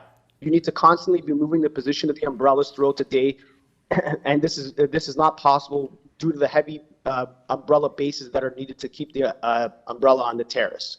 By having the structure, you have a place that you can attach to the awning that you otherwise would not. This again, it is an enhancement to the outdoor space. The additional storage, covered roof, and ease of accessibility makes using the terrace more often throughout the year more likely than just 2 to 3 months of the summer. Yes, again, an enhancement to the outdoor space. Finally, it's very important to note there is precedent for this exact type of structure to be approved on the rooftop of 90 SUMACH Street. When the building was initially converted to a loft building in 1999, a structure of similar height and size for Unit 721 appears on the approved permit application for the building. Another enlarged rooftop structure of the same height, but of slightly smaller size for the unit appears for 701. I'm happy to provide drawings for your review if you need. And finally, the Committee of Adjustments previously approved in 2006, I believe, a structure of the exact height and size as the current proposal for the rooftop on Unit 708. These 3 approved structures have existed on the rooftop for over 17 years without any issue to the neighborhood, the neighbors, or the rooftop itself. And I am sure if you ask any of these unit owners, they will tell you that the structures only serve to enhance and improve their outdoor space, not replace it with indoor living. Okay, sir, you're just over the 5-minute limit, so just please sum up quickly. Yeah, I have just one last little bit to say. I do not know Nick in Unit 702 beyond the occasional friendly hello in the hallway, and I could easily take the position of the other people in this building and say, if I can't have it, no one can. I will never have the ability to construct a similar structure on the terrace, but it doesn't mean that Nick should have to remove his, especially since he was not responsible for the structure illegally being there in the first place. Based on the 4 tests, I assert that the variance is minor. It provides less than 100 square feet of actual floor space, and on the key point of the proposal, in keeping with the proposal is in keeping with the intended use of the space, I submit to you, the committee, that by improving the terrace's accessibility, storage, shade, and overall usability, the proposal represents an improvement on the existing space and not a change in the use. Because of this and these facts, I feel it meets the 4 proposals, the 4 tests of minor variance. And I just want to add one more thing because it was brought up. The worry of additional structures being built up on the terrace should not be one. The board, the reason I say this is that the board has already implemented a bylaw that doesn't allow for any more. Sir, we got to move along, and you've had a little over 6 minutes, so we're going to move. Thank you for your representations. All right. Is there any other support? No. Okay. Yeah, just there's a question. Yeah. Are there questions of the speaker that you want to raise at this point? I'll raise one, sir. I was just trying to understand. Did you say that in terms of the structure done at 702 has made it easier, has given greater access to the rooftop? Yes, it does. The reason is that originally the staircase that's there is a spiral staircase. Yeah, I've heard about those. Yeah. Yes, so they're very dangerous, and you basically walking up 16 feet of height. So he removed that and enlarge the opening, and when he could put a proper staircase that basically is a straight staircase with a small landing and a turn and then another staircase. So it's like much easier to get up and down the stairs as opposed to going up the spiral staircase, especially if you have any mobility issues or age or anything like that. All right, thank you, and you can just stand by and listen. All right, members, I think we can go back then to Mr. Romano. There's a kind of a lot to unpack there. So, Mr. Romano, perhaps you just gather your thoughts on the points that have been made in opposition, and would you please respond to those? Thank you. Yes, thank you, Mr. Chairman, and thank you to all the participants that have shared their thoughts and information and confirmation to help the panel with some of the questions that I couldn't help. I appreciate that.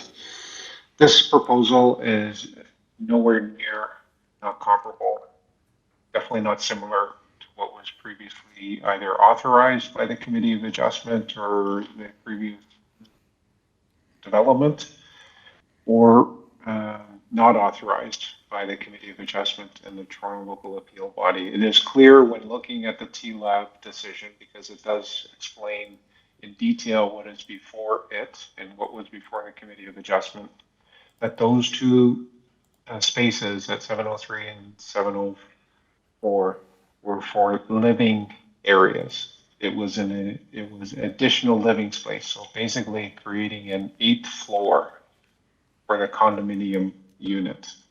And the space would have include an enclosed living area, washroom, and elevator space. And that is what those decisions refer to. The proposal that's before this panel today is for an outdoor terrace enclosure. And it is largely open. It is low profile. It is much smaller than those previous ones that were not authorized. And it does indeed maintain the open character of the rooftop area, and it is only within the exclusive use area of the subject unit 702. It does not contravene the condominium declaration, and it is a different proposal than those that were previously considered. So there is no precedential value that's associated with this project. However, this panel may ultimately decide upon it, and there is no precedent that flows from other proposals either. What is before this panel is to permit a 23.2 square meter outdoor terrace enclosure that in my submission, and planning staff agrees, we don't have any objections from planning staff, maintains a largely open character of the subject site and the roof, and has no unacceptable adverse impacts. There is no drilling involved that may have been associated with other proposals that have occurred, some of which have been removed, but not this one. This is a metal framing, which you can see in the photographs. So I would submit that what is being proposed here is minor in nature, and I would suggest, through Mr. Chair, that because of the way that this first variance is identified as suggesting 738 square meters of additional area, that the condition to have the rooftop enclosure be substantially in accordance with the drawings on file with the committee would be an appropriate condition. And sorry, I do have one thing to also refer to, because there were some references to the bylaw. That 1994 zoning bylaw basically, for lack of a better term, shrink wrapped what was in front of council and the tribunal. And it says the residential gross floor area of the existing building, etc. It does not put a cap on the floor area, and it does not preclude future floor area from being permitted. That is what the minor variance process affords a property owner. Thank you, Mr. Chairman. Thank you. Members, questions for Mr. Romano? Yes, I do have a question. It's Go ahead. exactly about the square footage. So on your plan A1.1B, you have shown basically the size of the enclosure. And Yes. then the agenda, which I assume you've got this number from the zoning examiner. Item number 1 mentioned about an increase of area to 16,923. I assume this is the overall building, of course. And the difference was about, I would say about 700 square meter. Correct. Doesn't seem like it is completely contributed by you. So how did they get that number? I don't know, sir. Through you, Mr. Chairman, You never the checked with the zoning, examiner and asked why my little extension on the roof will contribute to close to 7,000 square feet increase? Because even if we want to approve it, the number doesn't make sense to us. I agree, but that is what the zone examiner has ultimately provided in their February zoning notice. The zoning notice that I submitted as part of the initial application was November 2023. It's on file, it's on the AIC. I don't know if it's part of this Right. agenda package. And it says as item number 1 item number 1, 16,900 square meters is the maximum permitted, and the proposed residential gross floor area, the building used for residential and professional Low purposes battery. is 16,923.2 square meters. So somehow the zoning examiners come up with a different number, but what we are seeing here is clearly that, So what exactly the number that you want to increase? Let's not look at item number 1. How much or how many square footage you are trying to get more than that doghouse? It's the next page that shows this. the proposal is for the 23.2 square meters that's shown in that footprint. Right, and existing was 5. I don't know what the zone examiner would have identified as existing. For basically maximum 20 square meters increase.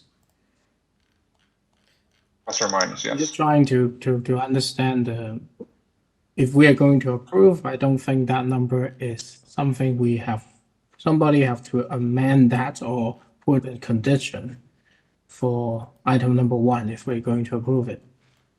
And that's it. I just want to ask you, do you know what's going on? If you don't know, then we will probably discuss in a committee later on. Thank you. Yes, through you, Mr. Chairman, the zoning notice that I had submitted the application for had identified the existing permission as 16,900. Right, yes. Subsequent reviews, the zone examiner has now said that the existing is 16,185. So that base number is what the zone examiner has changed. So what I would suggest is, just like I had suggested earlier, you can attach the plans.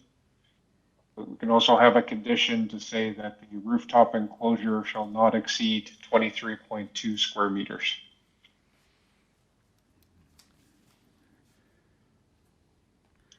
Okay, if we approve that, Sorry, Mr. just saying only if we are going to approve it in the committee, we can consider that as a condition. Thank you. All right, we'll take that into committee members, and we've heard a good deal of testimony this morning. Anyone prefer to start out with some comments, or are you prepared even to bring a motion at this point? Yeah, I have a lot of comments, but I'll try to keep it brief to give the other members a chance to weigh in as well. I think I would start by just expressing my sympathy to everyone on both sides of this fight. There's nothing worse than having a neighbor versus neighbor fight. And I say that as someone who's a litigator by trade and knowing that a lot of this is in litigation. I think the important thing is to think about, and I say this, my fellow panelists know this well, but I say this also for the people watching, is what do we have before us versus all of the other things. So we don't have the whatever is going on in the litigation before us. We don't have the condominium approvals before us. That's a whole separate thing. We just have the planning aspects. And if I look at the planning aspects and I look at the variances, at the variance required to increase the floor plate, if we tie it to the plans by, 23.2 meters, and the height variance as well is quite small, but like not even as tall as the mechanical penthouse. If I look at the 4 tests, to me it meets all 4 of the 4 tests. The only one that gives any pause is the in purpose and intent of the zoning, and that only gives me a bit of pause because of the TLAB decision, and how it interpreted the site-specific bylaw. But the TLAB decision is not binding on us, it's only persuasive. And I do see some things to distinguish this from the TLAB decision. I noted in the TLAB decision, it's not quite what the final resident said, that this is half the size of the other ones. The other 2 are noted in the TLAB decision as being 33 square meters and 28 square meters. This one is only 23.2 square meters, so it's maybe about 2/3 of the size of the other ones, let's say. But it is smaller, and you look at it, I do think it can be distinguished in that most of the space of this is for the stairs. If you look at what the rest of the use is, I would say it's very ancillary to the outdoor use, because it has a bit of plumbing and kitchen implements that seem to complement the barbecue use on the porch. And so for those reasons, I think it can be distinguished from the decision by TLAB. So overall, I would say I'm supportable of this application from a planning perspective, but the condominium is going to have to deal with their own condo declaration that has nothing to do with us.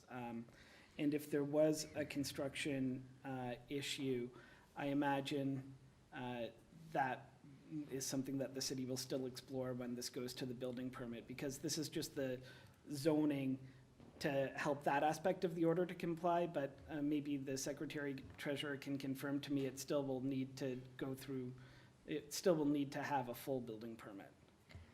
Through the chair, that is correct. This would still have to obtain a full building permit. Yeah, so I did get through all of my comments. Those are my comments. All right, I'll jump in. All right, thank you, please. So, thanks for your comments. I agree that we shouldn't get into the condo corporation's challenges. I also am sympathetic to the owner. It looks like this property was up for sale a few years back, was purchased, whatever happened. When I did look at previous sales, it identified this space as a dinette in the real estate sales brochure, with sink and this and that in there. So it's not simply functioning as a means of access. It's functioning as additional square footage to the unit, which I think is contrary to maybe what is allowed for a variety of reasons. But I think the fact that it was built without a permit, that the other previous Committee of Adjustment applications have been rejected. TLAB rejected it or upheld those. I can't support this application going forward. All right. Any others? Mr. Allison, you ready to weigh in? Sure. Sure, Mr. Chair, I'm happy to jump in and just lend a few comments. A lot of the comments I had actually were, I think, quite eloquently put forth by my colleague. I'm bringing in a bit of an architectural background to this. I think in terms of when I look at the space, I really do think purpose intent as well is something that I'm looking at very closely. I really do see this addition as an extension of the outdoor space. You can kind of look. I was having a little bit of a hard time understanding, I think, frankly, because I missed the fact that they were circular staircases.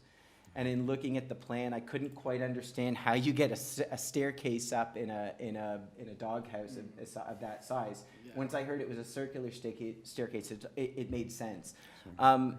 Now, that said, I think given the fact that, you know, a large part of this addition is simply to accommodate a more accessible stair from a building code standpoint, I certainly like that. I think that is certainly something of desirability.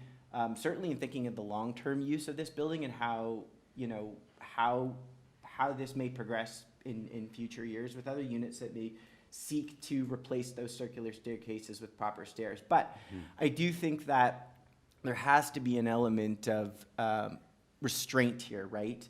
Of you know, an obvious desirability of unit owners to convert what is intended to be used as a recreational outdoor space and convert that to living space within the unit. So kind of just going back to what I initially, my initial comments, you look at the overall space, the majority of it is, a good portion of it, I should say, actually, is allocated towards the stair and the stair opening.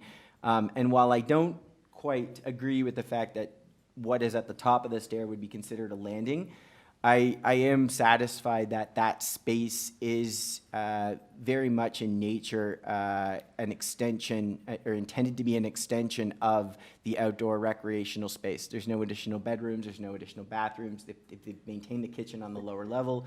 The addition of the sink is, you know, as accessory to the barbecue, which is on the outside portion. So I also note that the space is adjacent to a corridor.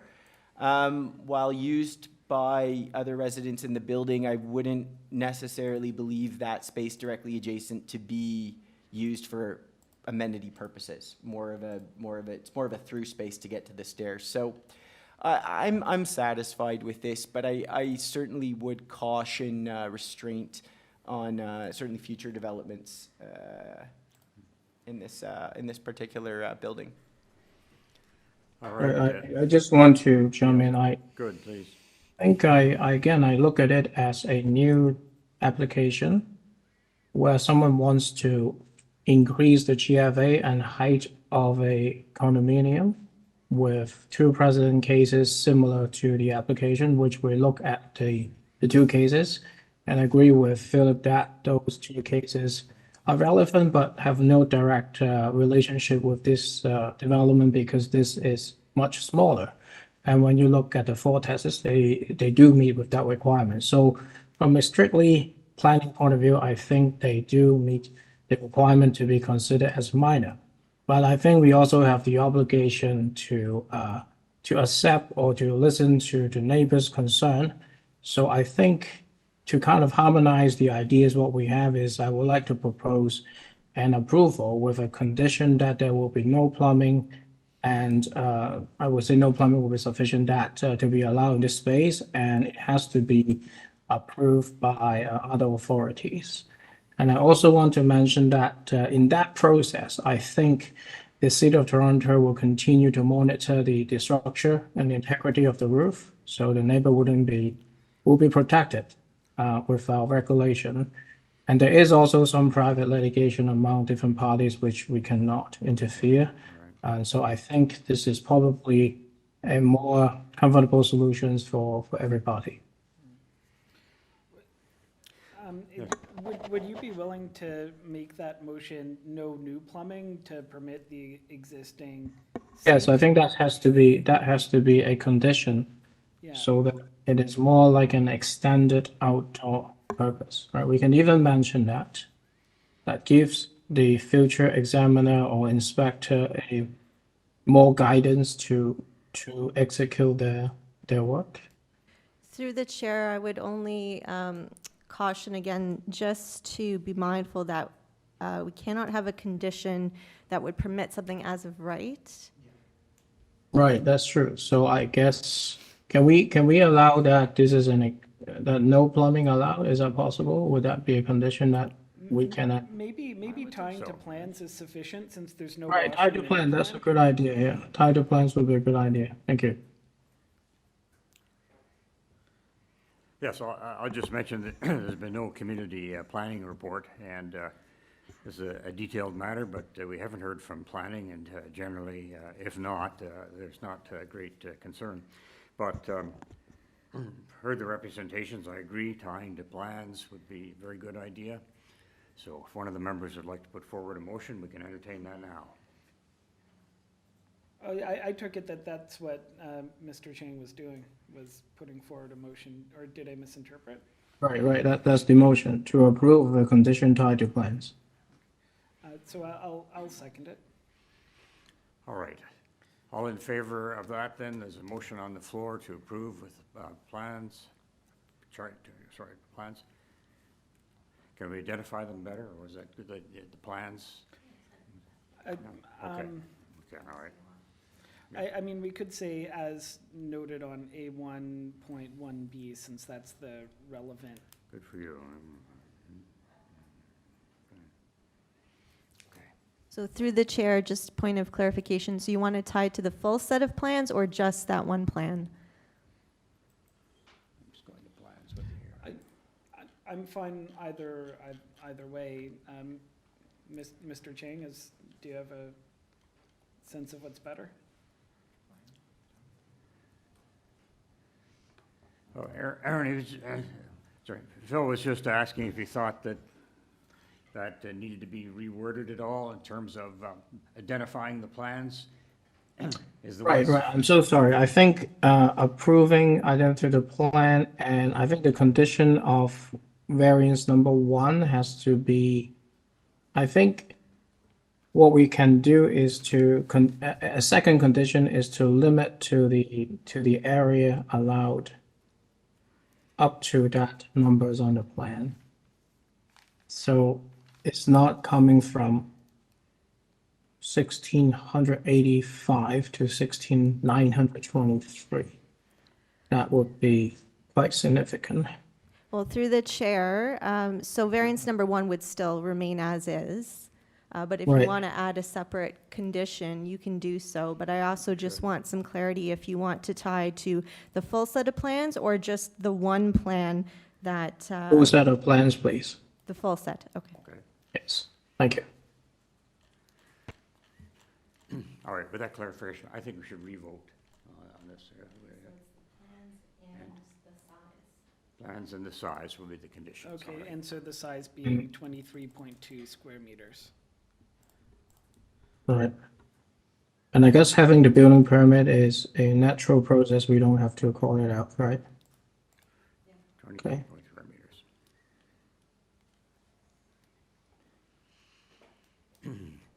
All right, then, it is approved, subject to those conditions then.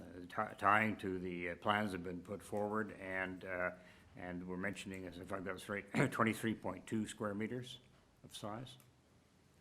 Okay. And for the record, Mr. Gogan is dissenting. Yes, thank you. All right, Mr. Romano, yes, a bit of a split decision, but the application is approved, subject to those matters that were discussed, size and specific plans.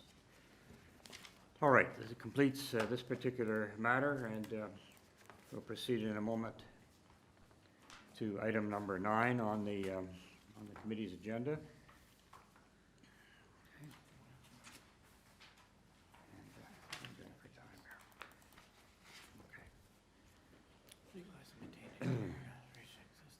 All right, application number 9 relates to 236 South Kingsway. Here's the purpose: to legalize and maintain interior alterations to the existing 3-story detached building, which was constructed without the benefit of a building permit. This building contains 12 dwelling units. The committee has before it again, I'm just going to make this brief survey: site plan, floor plans, and elevations, 6 photographs of trees. There's an order to comply. There would be demolition and then new rental units being built. We have a staff report from Ravina Natural Features, and there is a supporting correspondence from Mr. Alan Ross. We don't have his address. All right, that's what we have before us. And looking at the speakers list, then we have Addison Milne Price as agent. Mr. Milne Price, are you on the line? Yes, Mr. Chair, good morning. Addison Milne Price. I'm a planner at Design Plan Services here on behalf of the owner, located at 900 the East Mall, Suite 300. Okay, all right. And through the chair, I will note we do have a registered speaker in interest for this item. Yes, thank you. Okay, skip from that. Thanks, sir. Just asking you to wait just a second. Just wanted to call up my plan of the agenda here. All right, so we have 3 variances that are sought. You have 5 minutes, but given that we're a little bit behind the time, appreciate a concise application at what you're asking for, and in your opinion as a planner, how the 4 tests under the Planning Act are met. Thank you, Mr. Chair. I will do my best, but I would like to provide some background and context prior to speaking to the variances, so I will just jump right in if that's okay. Okay. This application seeks to legalize existing work that has already been completed to create 5 additional rental dwelling units within the existing apartment building on the property. No substantial changes were made to the exterior of the existing building, and the work that was completed largely consisted of only interior alterations to create the 5 additional units. One existing 1-bedroom unit on the ground floor was converted to 2 separate 1-bedroom units by splitting the previously existing larger 1-bedroom unit on the ground floor into 2 separate 1-bedroom units. For reference, these are referred to as units 2 and 4 on the ground floor plan, which were previously one single 1-bedroom unit, and it is this conversion that triggered the rental demolition requirement. I'll note that the unit was not occupied at the time of the conversion. The additional 4 units that have been constructed were constructed within a previously existing uninhabitable attic. The creation of the 5 additional units did not result in any substantial changes to the exterior of the existing apartment building, and the exterior of the existing apartment building largely remains the same as it was prior to the interior construction. Additional minor interior alterations are required, such as the creation of a new staircase to access the 3rd floor in order to obtain a building permit for the work that was done to create the 5 additional units. The creation of the 5 additional units has resulted in a total number of units within the existing apartment building to be 12 units. I'll note that we have consulted with planning staff as well as SEPA staff regarding this proposal, and both departments have expressed no concerns or objections with the application. SEPA staff did request that we submit a rental housing demolition and conversion permit application, which was submitted, and SEPA staff have confirmed receipt of that application. At this time, I'm not aware of any concerns or objections from any city departments, relevant commenting agencies, or any surrounding neighbors. We have also consulted with TRCA staff as well as RNFP staff regarding this application, and both have expressed no concerns or objections. TRCA staff are in a position to issue a permit for the works completed, and RNFP staff have advised no permit is required for the interior alterations. Now, if I can speak briefly to the variances. Regarding variance number 1, the proposed FSI of 1.28, the lot area, has resulted in practically no change to the existing built form and massing on the subject property, as the creation of the 5 additional units only required interior alterations, and no substantial changes were made to the exterior of the existing building. The 5 additional units created were all created within the existing footprint and massing of the apartment building, and as such, there have been little to no change to the existing massing on the subject property. Moreover, there are similar apartment buildings immediately adjacent to the subject property, and the proposed FSI will be in keeping with the existing character of the street and neighborhood. The existing apartment building is also compliant with all other massing-related bylaw requirements, such as maximum height, all setbacks, and the maximum building depth, which further demonstrate that the proposed FSI will have little to no impact further than what the bylaw already contemplates. Now, regarding variances 2 and 3, both of these variances relate to the rear yard parking area on the subject property, and as such, I will address both variances together. Both variances relate to that rear yard parking area and are existing conditions which are being maintained. The subject property is constrained due to the TRCA's regulations of portions of the property and the fact that there is a long-term stable toe of slope within the rear yard. As a result, it's difficult to accommodate a larger setback to the rear yard yard parking area. And I will note again that TRCA is satisfied with the proposal as is. If the rear yard parking spaces could be oriented parallel to the existing building, they could be set back farther from the apartment building, but it is not feasible to do so because of the slope erosion hazard on the subject property. Regarding the fencing enclosing the rear yard parking area, there is a fence on the south side enclosing the rear yard, and to the rear, there is a naturalized slope area that is within the TRCA's regulated area. As such, there are no dwellings directly to the rear of the subject property that would be able to easily perceive the rear yard parking area. On the north side, there is a shared right-of-way with 238 South Kingsway for access to the rear yard parking areas of both the subject property and 238 South Kingsway. And as a result, it's not feasible to enclose that northern side of the parking area, as the shared right-of-way access must be maintained. As such, and considering the rear yard parking area and the variances related to the rear yard parking area is all an existing condition that is being maintained, these variances are, in my opinion, minor and will have little to no impact further than what is already contemplated by the zoning bylaw. Based on that justification, I'm of the opinion that this proposal meets the 4 tests under Section 45(1) of the Planning Act, although I'm happy to answer any other further questions at this time. All right, thank you. Just a question from one of the members. Yes, Mr. Allison. Thank you, Mr. Chair.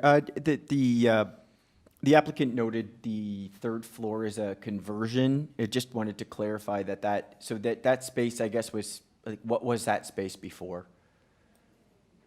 Thank you for the question. Through you, Mr. Chair. The space in the attic was previously uninhabitable space. The massing previously existed, as did the dormers, and the proposed application is to convert this space into 4 units. Although I'll note that this is an after-the-fact application, and the units have already been created.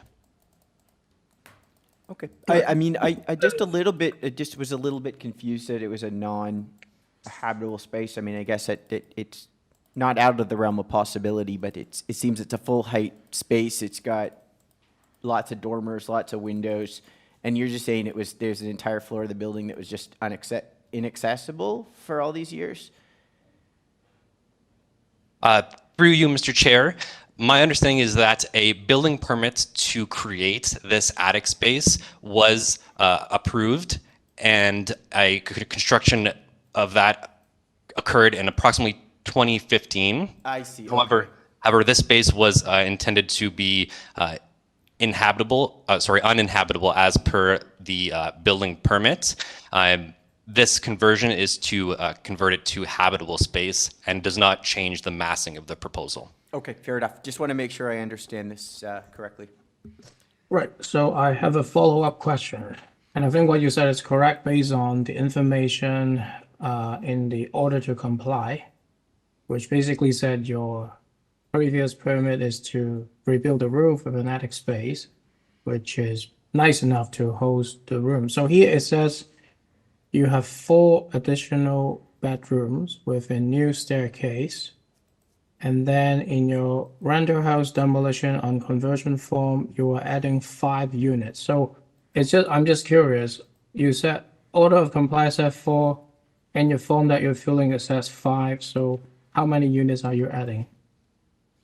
Thank you for the question. Through you, Mr. Chair, I can absolutely explain this. The reason that the order to comply says 4 is that the non-compliance is only related to the suites within the attic. The conversion of 1 suite on the ground floor into 2 suites did not change the amount of usable GFA that was on the ground floor. It merely introduced a wall between 1 existing unit to split it into 2, and therefore that was not a concern of the building examiner. However, it did introduce a new unit, and therefore for the purposes of the rental demolition permit, we were required to indicate 5 units.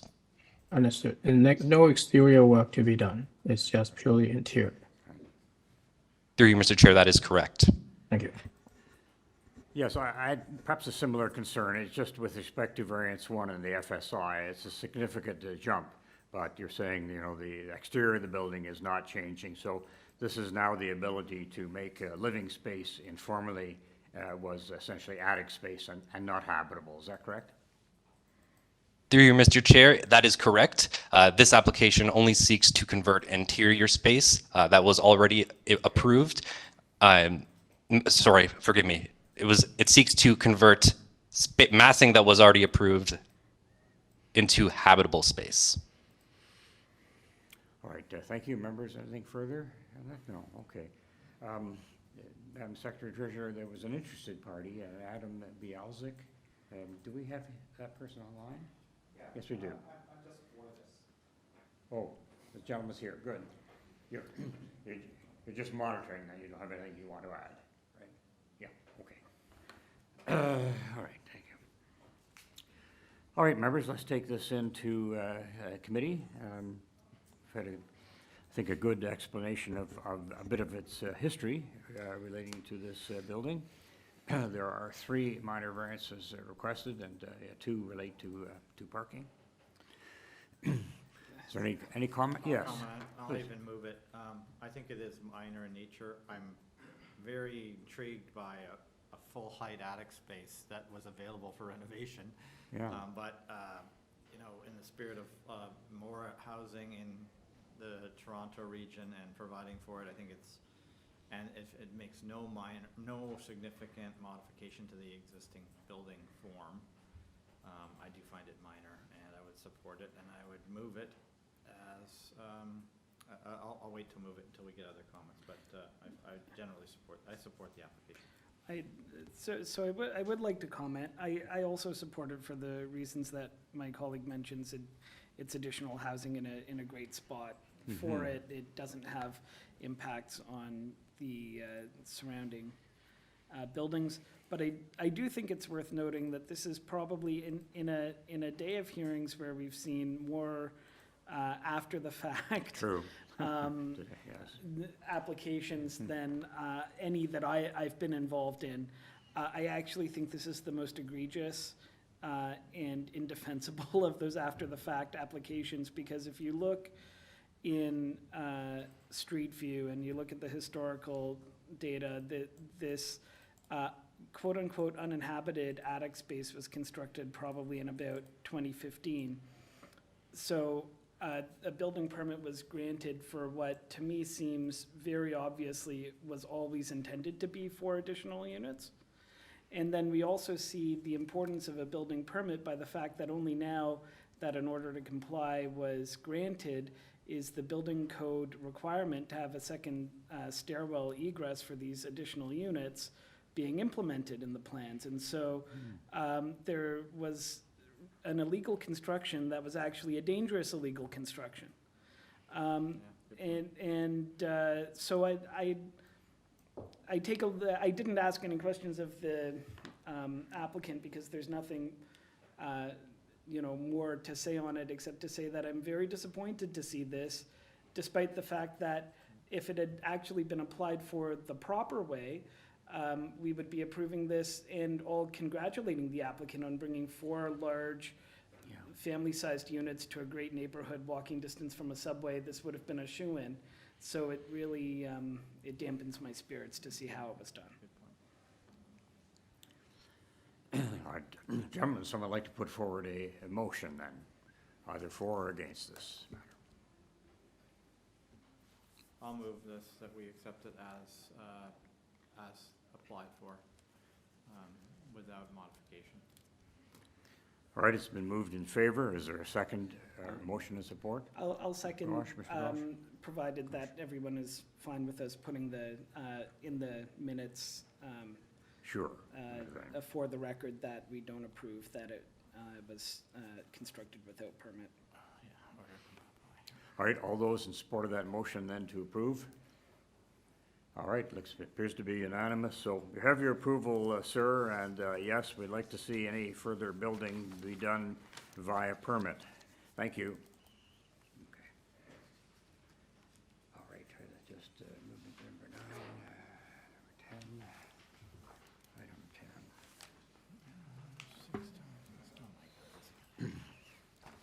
10. Thank you. Moving to item 10 on the agenda. Just catching up myself here. The address is 152 Wallace Avenue. Here's the purpose: to alter the existing 3-story, 2-unit detached dwelling by constructing a rear 3rd-story addition. Committee has before it plans of survey, site plans, floor plans, and elevations. There's an earlier Committee of Adjustment decision from 2017. There's a staff report from Community Planning. There's a 15-signature petition in support by occupants of certain addresses on Emerson Avenue and Wallace Avenue.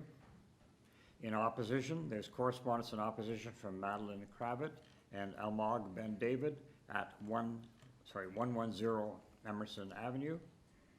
There are also materials in opposition that have been put in by those same 2 persons at 1110 Emerson Avenue. All right, so we have for this. All right, Mario Silva acting as agent. Mr. Silva, do we have you on the line or present this morning?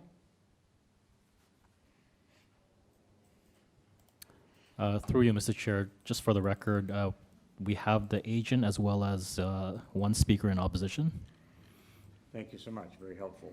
Could you unmute then, Mr. De Silva?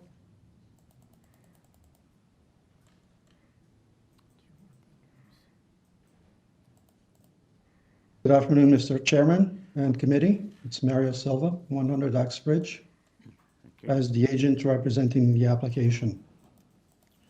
All right. 152 Wallace Avenue is a legal duplex. 1 unit is comprised of the ground floor and the basement. The 2nd unit is comprised of the 2nd floor and partial 3rd floor. The proposal is a 3rd floor rear addition to accommodate 2 additional bedrooms, as we have 2 related families living together.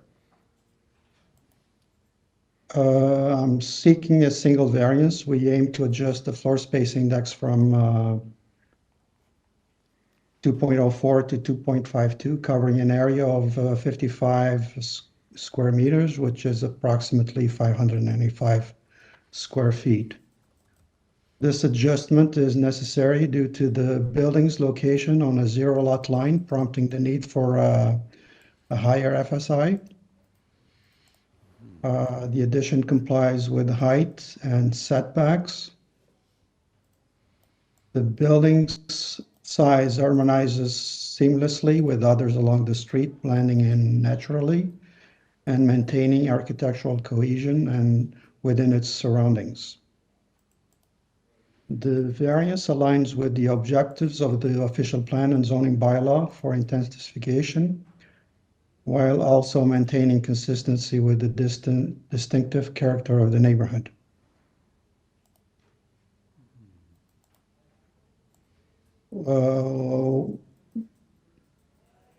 The neighborhood is comprised of many 3 stories of similar massing, examples 310 and 312 Wallace Avenue. And we have canvassed the immediate neighbors and gathered the support of 15 signatures, which you have on file. In my opinion, the plans are appropriate and desirable. The city is approving laneway houses and garden suites, which FSI is not taken into account. The only thing we can do is extend the 3rd floor on a small lot, which is given condition. I respectively submit this request that you consider approving the single variance to accommodate the family living within. I'm happy to answer any questions if you have. I got a very quick question to the applicant. Yeah. Good afternoon. Have you ever talked to the planning staff looking after this application who wrote a report to recommend refusal? I actually missed their phone call, but I did get their refusal So letter. you never call back or never have any correspondence with the planning staff? I did email them. And what is did they talk about the cut plane? Did they talk about the rear expansion? No, You we have a need previous application going from 0.6 to 2.16, and now you're going to 2.8. So I think the planning staff have some comments about the process and the development of your house and the impact to the neighbor. Do you have anything to mention about that? Or? Well, we have to consider that this is on a zero lot line. If we were to meet the FSI, we can only build no more than 1 story. Understood. Okay, thank you. So that is the condition. Okay, I think we can hear the other speakers and the application. Any questions for this speaker? No. All right. Fine. So Mr. Paul Kravitz, Mr. Kravitz, is he with us here or online? And if can he be unmuted if he's online?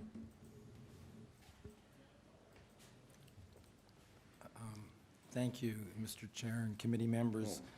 My name is Paul Kravitz, and I'm here on behalf of my daughter, Madeline Kravitz, and her husband, Almog Ben David, who are unfortunately out of the country and couldn't attend. So I would like to read their submission, and I'm here to answer any questions. Sir, could you just sort of give us your name and address? For Paul Kravitz, yes. And I live at 20 Avoca Avenue in Toronto. 20 Avoca, yes. And maybe the address of the people you're speaking on behalf I'm speaking, I was going to read it, but I'm speaking on behalf of the occupants of 152 Wallace Avenue. Okay. We are writing, dear committee members, we are writing to register our formal objection to this application for a minor variance for a proposed third-story rear yard addition to 152 Wallace. We are the homeowners, sorry, they're at 110 Emerson. We are the homeowners of 110 Emerson, directly north and adjacent to the subject site, who would be significantly and adversely impacted by this proposed addition should the variance be permitted. We are providing, in conjunction with this written objection, site photographs which show the street conditions and neighboring properties, and shadow studies to further help explain the deleterious impacts of this proposal will have on the use and enjoyment of our property. We note on the Committee of Adjustment application dated 2023-12-26 that the applicant's response to question on page 1 asking, is the property the subject of any other current or previous planning application? The answer was no, this was not accurate. We have enclosed a copy of the previous Committee of Adjustment decision to a hearing held on March 7th, 2018, when the committee decided favorably to granting a minor variance on the applicant's behalf to the 8 variances in converting the existing retail property use into 2 large duplexes, which included a new partial 3rd floor. That approved application had proposed a significant building coverage on the site of 3.6 times the allowable coverage. Allowable was 749 square feet, proposed was 2720 square feet. My daughter speaks in square feet rather than meters. As well as the substantial size of the approved addition, the committee's decision permitted variances on the allowable setbacks and required parking. We purchased our house at 110 Emerson Avenue, adjacent to 152 Wallace Avenue, in the spring of 2022 after conducting our due diligence into the neighborhood in general and in particular to our neighbor directly beside us to the south. We had obviously noted that our neighbor had a substantial building size with a window on the property line directly overlooking our terrace. We were, however, satisfied in making our purchase that having gone to the Committee of Adjustment successfully, for what were clearly significant planning issues, the possibility of seeking additional change was highly unlikely. Through our neighborhood research, we had also recognized and greatly appreciated that the prevailing character of homes, and prevailing character are words of the official plan, on both Wallace and Emerson Avenue was created by the generous porches set back from the property line and the sloped roofs that line the streets. These porches and roof lines that help animate the street and allow more sunlight and daylight to reach neighboring properties were all part of a prevailing building type, one that identified the quality and character of this neighborhood. We also recognized that 152 Wallace Avenue was an exception to this prevailing building type, as it entirely filled its 25 by 50 foot site and had its own one-off flat roof line as shown in the original Committee of Adjustment application. addition, which allowed it to maximize usable floor space on the third floor rather than adhere to the language of the street.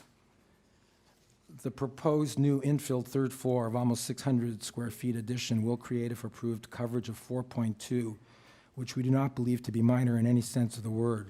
A minor variance, as we understand it, is given to small deviations from prevailing zoning bylaws, which is not the case here. We have provided graphic information with our shadow studies, which indicate how this proposed addition will reduce the usable hours in a day that our family can enjoy the already limited sunshine on our outdoor terrace and second floor balcony at the south end of our home. The applicant has stated in their submission that the reason this is not possible to comply is that they have a very small lot bordering the lot line. Our house sits on the exact same 25 by 50 foot lot, one that allows us to enjoy a lovely plus or minus 1,000 square foot home, which even on a non-traditionally shaped lot, normally deep and narrower, adheres as a good neighbor should to the prevailing building type identified as a significant consideration in the official plan. The applicant currently has 2 3-bedroom homes, each larger than our own home, and now wishes to turn the top duplex into a 5-bedroom house.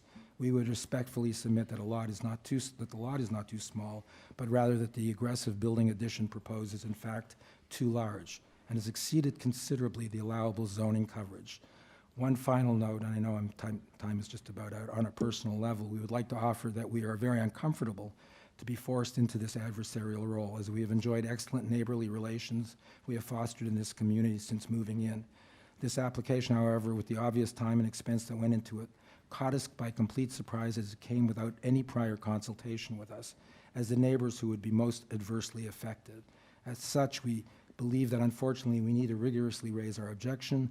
The official plan speaks in several sections in specific policy terms, such as in the sentence, quote, "Physical changes to an established neighborhood must be sensitive, gradual, and fit the existing physical character." All right, sir, just your 5 minutes, and we'll pass the 5-minute mark.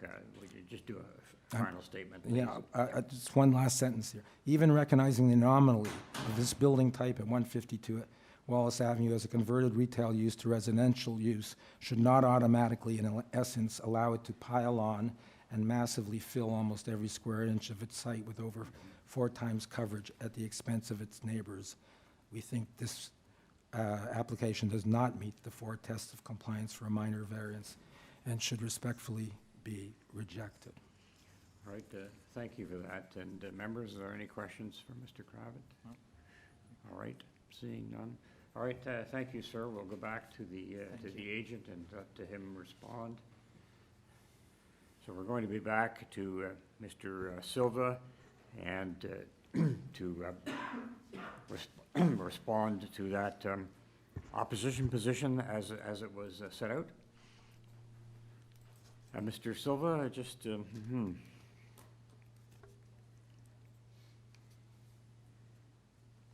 Okay, with regards to the impact, the neighbor just mentioned that our coverage is 4 times, which is incorrect. So our FSI is 2.52, which we are seeking from 2.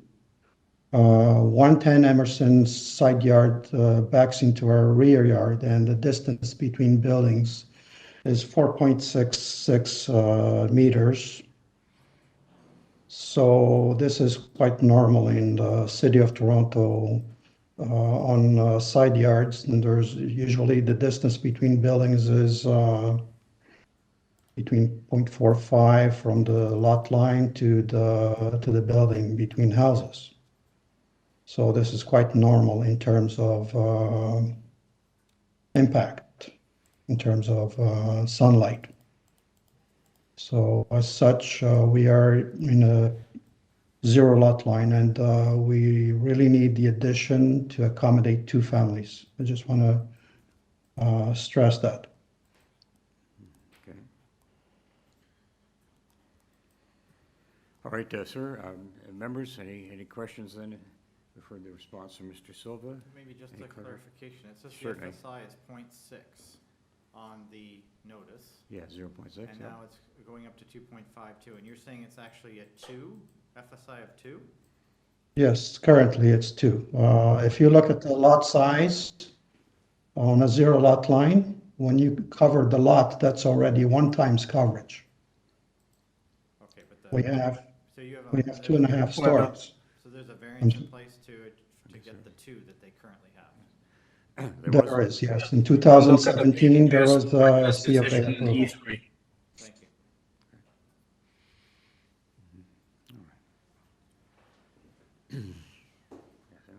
All right, members, any discussion? Otherwise, we'll try to move things along. Yeah, Yeah. and I'll try to be quick. But this is actually one that has me a little torn because Wallace is a very interesting street. It used to have streetcars. That's why it's got a lot of multiplexes and commercial on it for what otherwise looks like a residential street. The neighborhood is called Wallace Emerson, so this is kind of like the downtown corner of the neighborhood. So it actually is where you'd expect density to be, and so in the 4-part test, I would say, you know, adding density here probably does meet the official plan and probably is desirable and meet the zoning as well. But I have trouble with minor when you look at the impact on the terrace of the house immediately to the north. Not so much the terrace, I wasn't persuaded by those photos, but the 2nd-story balcony and the shadow study shows an impact there. So I question whether it's minor, and I'll just put it out to my fellow panelists. I could be swayed either way, so I need to hear from you guys. I just want to add that there's a track record of, there's a previous decision that was approved from 0.6 to 2.2. Yes. And today we also have a staff report interpreting the bylaws and the development standard and all those, OP. And I tend to agree with the staff, and I asked the applicant, were there any discussion or negotiation or understanding of that? It seems like there was none. So I will have to make a proposal to refuse. I will have to, take the recommendation from the planning staff on this matter. Yes, thank you, that's clear. Well, let's treat that as a motion then to refuse the application. Is there a seconder for that motion? Yes, there is. All right, Mr. Gauguin. All right. All in favor of refusal? Okay. All right, sir, the application has been refused. We're quite mindful of the staff community report. All right. Madam Mr. Secretary Chair. Treasurer, let's look at our numbers here. What do we got? We're on to. If I may ask, we take 5 fine. about bathroom break? Would that Yes, be- yes, certainly, okay. I know we're trying to make it time. Yes. Okay, we're gonna take at least a 10-minute break for washrooms and water and stuff. That'd be helpful. Good. Thank you. Let's just turn off our mic. Oh, yeah.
Thank you, everyone. As you can see, from time to time, some breaks are necessary.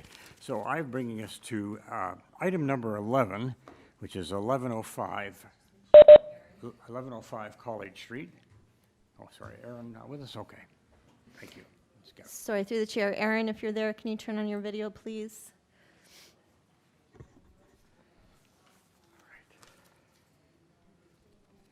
Yes, I'm here. Thank you. Thank you, Aaron. So we were just looking at the agenda, coming up to number 11 on the agenda, and the property address is 1105 College Street. And I'm just going to turn to that application. So the purpose here is to legalize and maintain the rear one-story addition with a deck that were constructed without an authorized building permit. Also to alter the existing 2.5-story semi-detached mixed-use building by constructing a new rear second balcony and a new canopy for the existing rear basement walkout. Again, we have plans and elevations. We have a revised site plan and revised plans that apparently were received March 19th, which would be yesterday. Cover letter from Mr. Kevin Lowe as agent. Email correspondence from Selak Images office manager. 4 photographs of the property. Correspondence from Eliza Ewan, an order to comply, and we have a community. We have a staff report, community planning staff report here. All right. So, in connection with that, we'll just see who is our agent, Mr. So, Mr. Lowe, Kevin Lowe, are you on the? Are you online? All right. I'm not seeing any other speakers, but as I say, there is a. Yes, I'm here. I just got muted. Okay, unmuted. Great. So for 1105 College Street, fine, Mr. Lowe, would you tell us about your application and how you feel it meets the tests for a minor variance? Sure. Okay. So good afternoon, committee members. So my name is Kelvin Lowe. I'm from Permit Works. So I'm here to present the application on behalf of 1105 College Street, and we are seeking for 5 variances. So variance number 1 is the main one-story proposed addition. The bylaw permit rear yard encroachment of 2.5 meters, and we are asking for 4.27 meters. Variance number 2 is for the canopy above the existing walkout.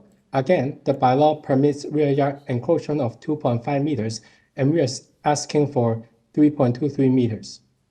Variance number 3 is for the main addition roof eaves encroachment. The bylaw permit maximum of 0.9 meters encroachment to the rear yard setback. We are asking for 3.68 meters instead. Variance number 4 is a bylaw permit maximum of 7.5 meters setback, and we are asking for 3.96 meters. So the last variance, the bylaw permit main wall from the lot line to have a setback of 5.5 meters if it's not adjacent to the street, and in our case of a south side of the addition is located 2.99 meters instead. Our team has connected with the zoning examiner and planning department to work through any potential issue.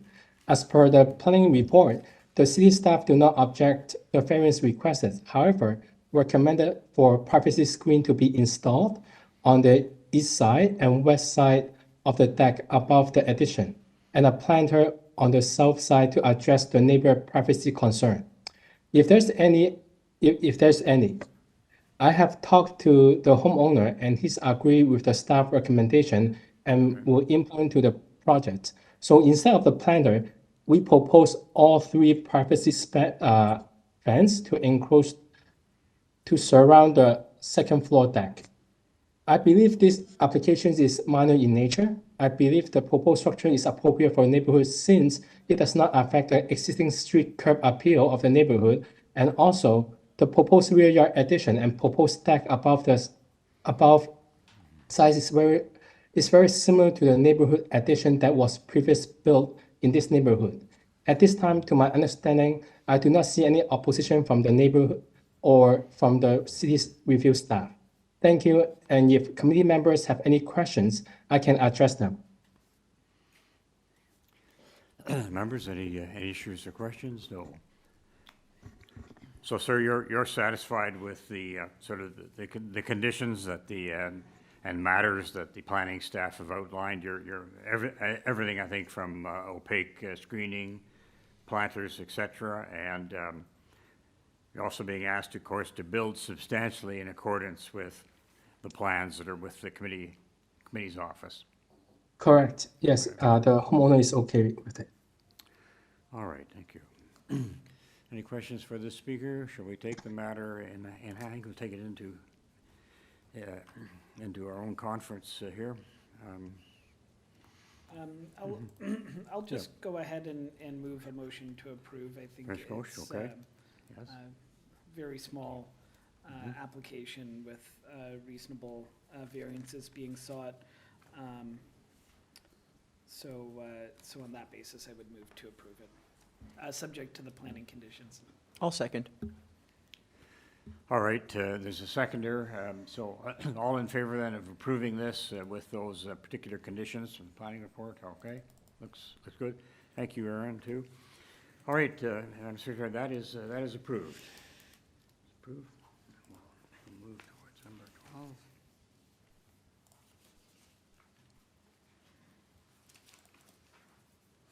Oh boy.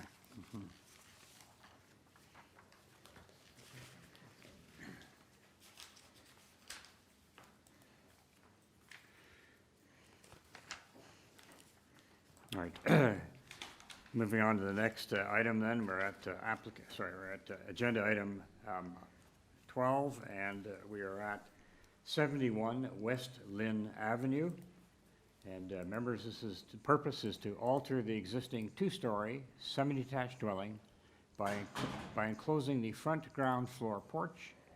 The existing one-story ancillary building, a shed in the rear yard, I think will be maintained and unaltered. So it seems to be enclosing the front ground floor porch as the chief item. We have a copy of a plan of survey and site plans and elevations. We have 3 photographs of the subject property. There's just an advisory comment by Metrolinx, and there's one correspondence in support from a Rob Hewitt at 64 East Lynn Avenue.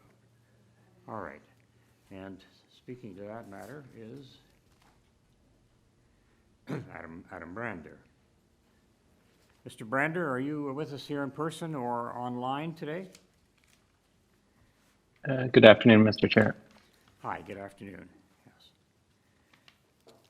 I'm just going to, thank you. I think he has to Go ahead. tell us his name and address. Good afternoon, Mr. Chair. My name is Adam Brander, Brander Architects. Our address is 260 Carlaw, Unit 202D. And I'm the architect and the applicant for the application at 71 West Lynn. Thanks, sir. It seems to be... East Lynn, sorry, East Lynn. Yeah. And West Lynn. I think it's pretty straightforward. Yeah. I think I just want to ask if my colleagues have any questions to the applicant. No. I don't think we need to. No, we don't. Okay, great. And the applicant, anything to say or before we go to committee? Through you, Mr. Chair, there's, as mentioned, the letter of support from number 64. Homeowners have discussed this project with their immediate neighbors. There's support material referencing other porch enclosures in the area, so it's common. The most nearby one being next door at 69 Westland. So the variances would appear minor. Great, thank you. Yes, I think so too. We're just dealing with a front yard setback variance. All right, Mr. Chang, do you want to author a motion then for us? Yeah, if nobody objects, I will propose to approve the application. I don't see any condition, so approve as is. All right, I'm just going to check that there's no urban forestry condition. Yeah, I don't think it's cutting any No, trees there's or. not. There's not. Good. Yeah. All right, Any a close? seconder for that motion, Mr. Chang? Yes, we have that. Thank you from Mr. Gauguin. All in favor then? Motion, all in favor of that? It appears unanimous. Sir, you have your approval. That is passed. All right, 13. All right, moving on then, agenda item 13. I'm just going to pause for a moment, Madam Secretary, Deputy Secretary, just ballparking for a moment. Do you think that the matter should proceed till we can finish all those items in the first? Through the chair, we have to finish the morning agenda through before lunch break. Okay, all right. All right, item 13, address is 41 Armadale Avenue. The purpose is to alter the existing two-story detached dwelling by constructing a complete third-story addition, a rear third-story addition, and a rear east ground floor covered deck with a rear east second-story balcony above. All right, a number of things happening there, and the committee has survey, site plan, floor plans, and elevations. We have an arborist report by a private consultant. We have supporting materials from Lucy Guzman as agent. We have a staff report from community planning, and I see there would be a condition on this Armadale property. And opposition. So we have persons from opposition, Adrian Vanderpark at 2 Sunnybrook Road, Bill Guilu, and Petra Osk at 47 Armadale Avenue. Also in opposition then from Anne-Marie Vanier at 35 Armadale Avenue. All right, that's the matter, and those are the persons that also that wish to speak. So, Ms. Guzman, is it Ms. Guzman that's on the line as agent? Through the chair, it's Mr. Sean Tousi. And through the chair, we also have a registered speaker in opposition for this application. All right, I'm just getting to that. It is Sean Tousi, you're right. Mr. Chairs and Mr. Chair and members of the committee, my name is Sean Tousi. Yes. The address is 2323 Youngest Street, Unit 503, Toronto, M4P2C9. I'm the principal architect at Mimar Architects Inc., representing the owner today. All right, thank you. I've read out the purpose of the application. Would you, in a concise way, indicate what your application seeks to do and explain why tests under the Planning Act are met? So you can go ahead. Absolutely, Mr. Chair. So this is a rear addition. If the staff can zoom in to that site plan, yeah, that would be great. As you can see, the purple area is the existing. The green area, half of that is the addition, half of that is existing, but the structure was not saved. The structural engineer asked us to remove it. So basically half of that, which is less than half of that is literally being added. The purple wall, or all the exterior walls are existing. So it's really, we're just extending it towards the back. The north of your drawing that you're seeing is the street, right? So we only have an adjacent property on the south side of the drawing, on the lower side. And the extension, the way the shadow works, because the north is towards north of the drawing, almost, there will be no extra shadow towards the neighbor.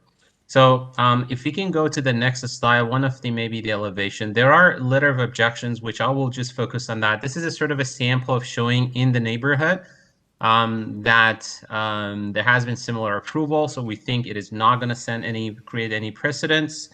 This is the map that shows the proximity of those items, which each variant. We can go to the next one. And this is the sample. So if you look at the pictures, if you drive by and or see the pictures of the letter submitted, the design is going to stay very similar. It was very important for my office to keep the character of what was there. Obviously, the plan is to have a bigger house. The City of Toronto in general is going through the increasing size of the houses, but I wanted to do it in a way that sits very well with the neighborhood. And that's what I want to really put my talk around, most of it. And the biggest concern that I realized with the letter from the neighbor, some are like about heights, which we have no variance. Let me repeat, we don't have a total height variance. We do not have even main wall height variance, which is a very popular and very typical request. We do not have main wall height variance. So we're building this very much in accordance with the bylaw in terms of the height and the envelopes that comes in. And as you can see in the image on the lower left, it is possible to zoom in because that's the view that people would see it from the street. This looks like a two-story house. So the third story, this is a three-story building, three-story house, which is permitted. So that neighborhood, three-story is the permitted, is expectation of the bylaw to be built. But we wanted to build it so in a way that it looks like a two-story, but then we're building the third story in the attic. That's like a image probably is the one that shows the best. As you can see, it fits with what is already there, but obviously it is a bigger item. And some of the neighbors' concern is about the size of this.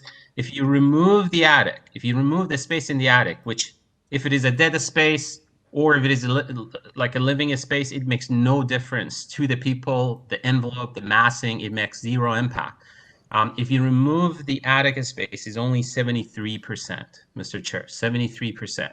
So since this is a rear addition, the bylaw allows 69% addition. Instead of 69, we're going to 73. So it's only 4% increase if you don't include the attic, which again has zero impact. And should the committee decide to approve the application, we're fine to tie the decision to this specific design elevations to make sure that really the final look is going to be like this. All the other variances are a result of existing conditions because we're literally extending the back. And for the sake of saving time, I'm going to just reserve that if the question comes up to answer.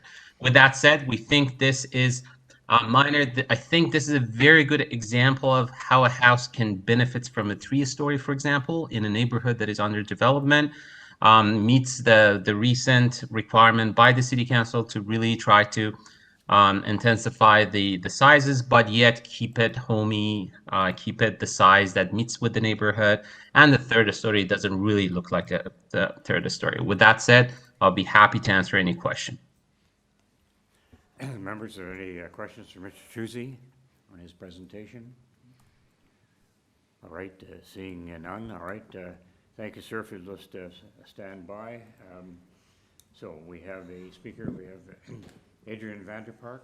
Yes, Mr. Vanderpark here. Yes, Dan. Good. All right. Hello, committee, and thank you for hearing me. My name is Adrian Vanderpark. I live at 2 Sunnybrook Road, and so I'm going to be talking about some of the variants here. The first one is the floor space index. The bylaw clearly says it's 0.60. This doesn't extend it by a little, extends it by a lot. The third story on there is quite significant. You'll see later on if you can pull up my my objection letter on it, you'll see some images I produced there. It sets a reckless precedence for the neighborhood. There's charming houses that are going to be demolished in favor of unusually large mansions.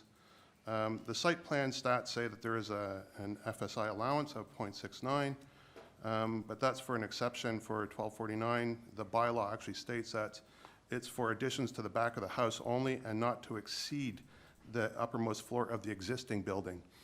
And so what they plan to do is also raise the per floor distance as well, height. If you want to have a larger exception, then that has to go back to the legislature and new bylaws created. They shouldn't do a runaround like this. So if we can see the renders, if you can go back up on the PDF there, right, and go back up above, please.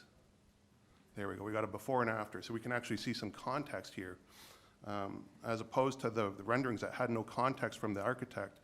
Mine actually shows the before and after, and you can see the existing height of the roof line there with the new one, and it's essentially like a boardwalk hotel's been dropped in the lot there.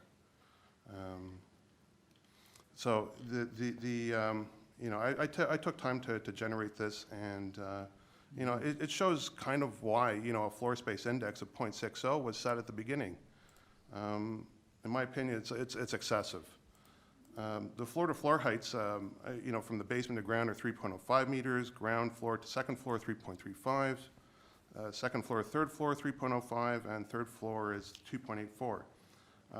My house is a mirror image of this house, so the design is like just basically flopped. And the first floor to second floor height is 2.75 meters, so this is like an increase of about 2 feet per floor. So it's, when you combine the massive expansion and footprint with the increase in the per floor height, the result is a comically oversized house compared to the neighbors. You can see the other house there, it towers above them. And the third point that I want to say is the facade and details. Little will remain of the original house. If you scroll down on the image there, we'll see a side elevation there, and we can see the original house outlined in yellow. And the original windows there, they're all trimmed with nice masonry work, and there's a line of masonry going around the edge of the house.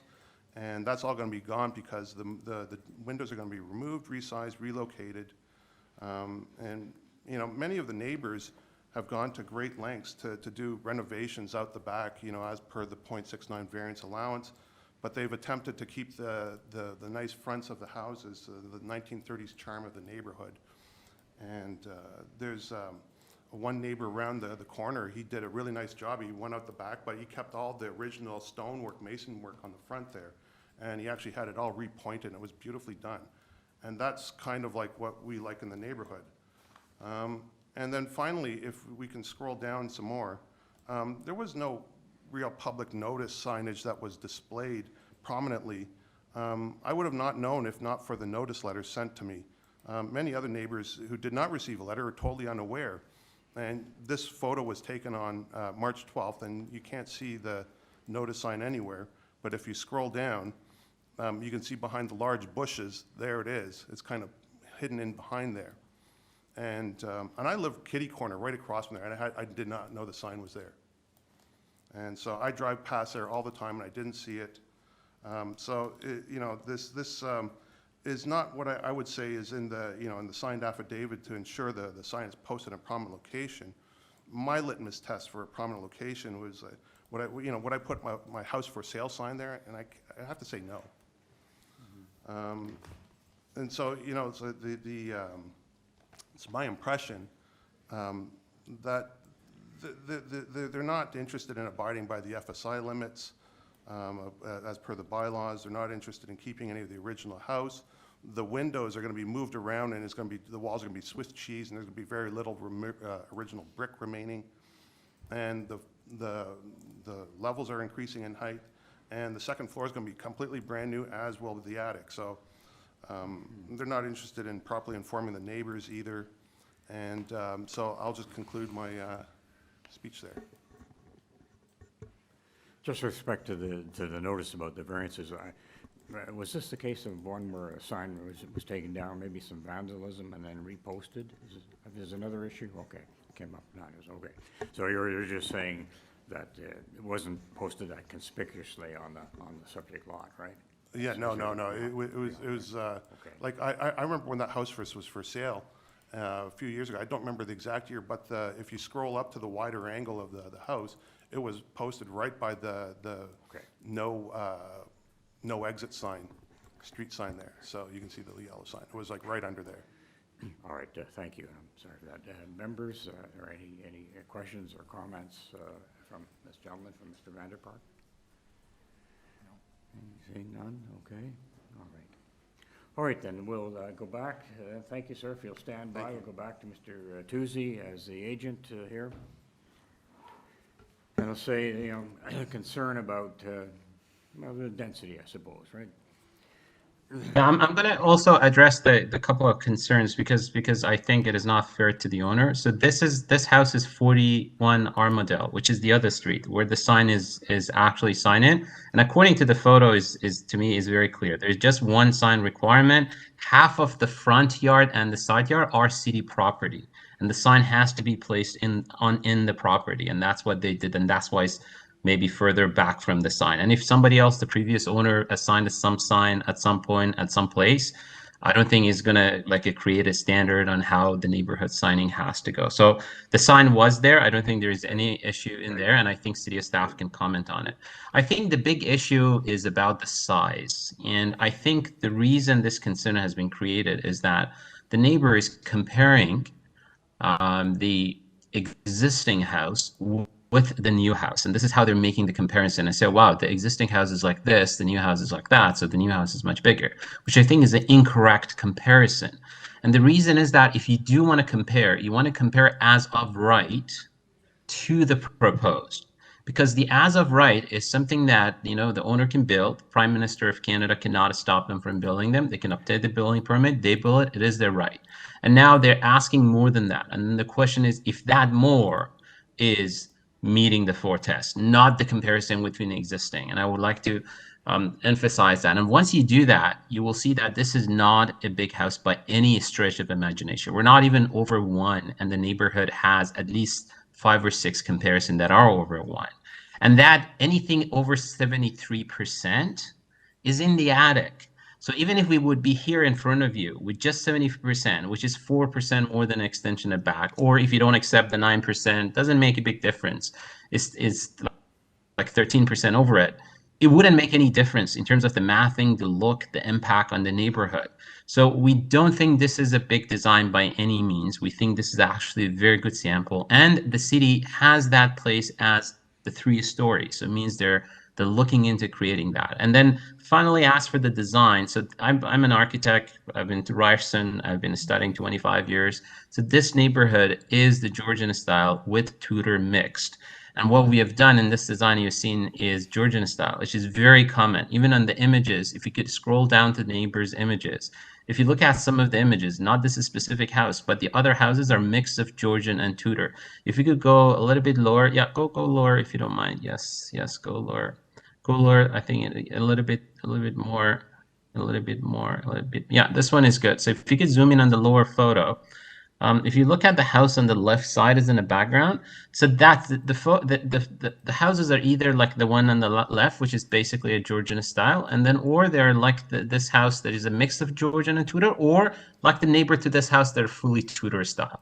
So we kept the character, we kept the brick colors.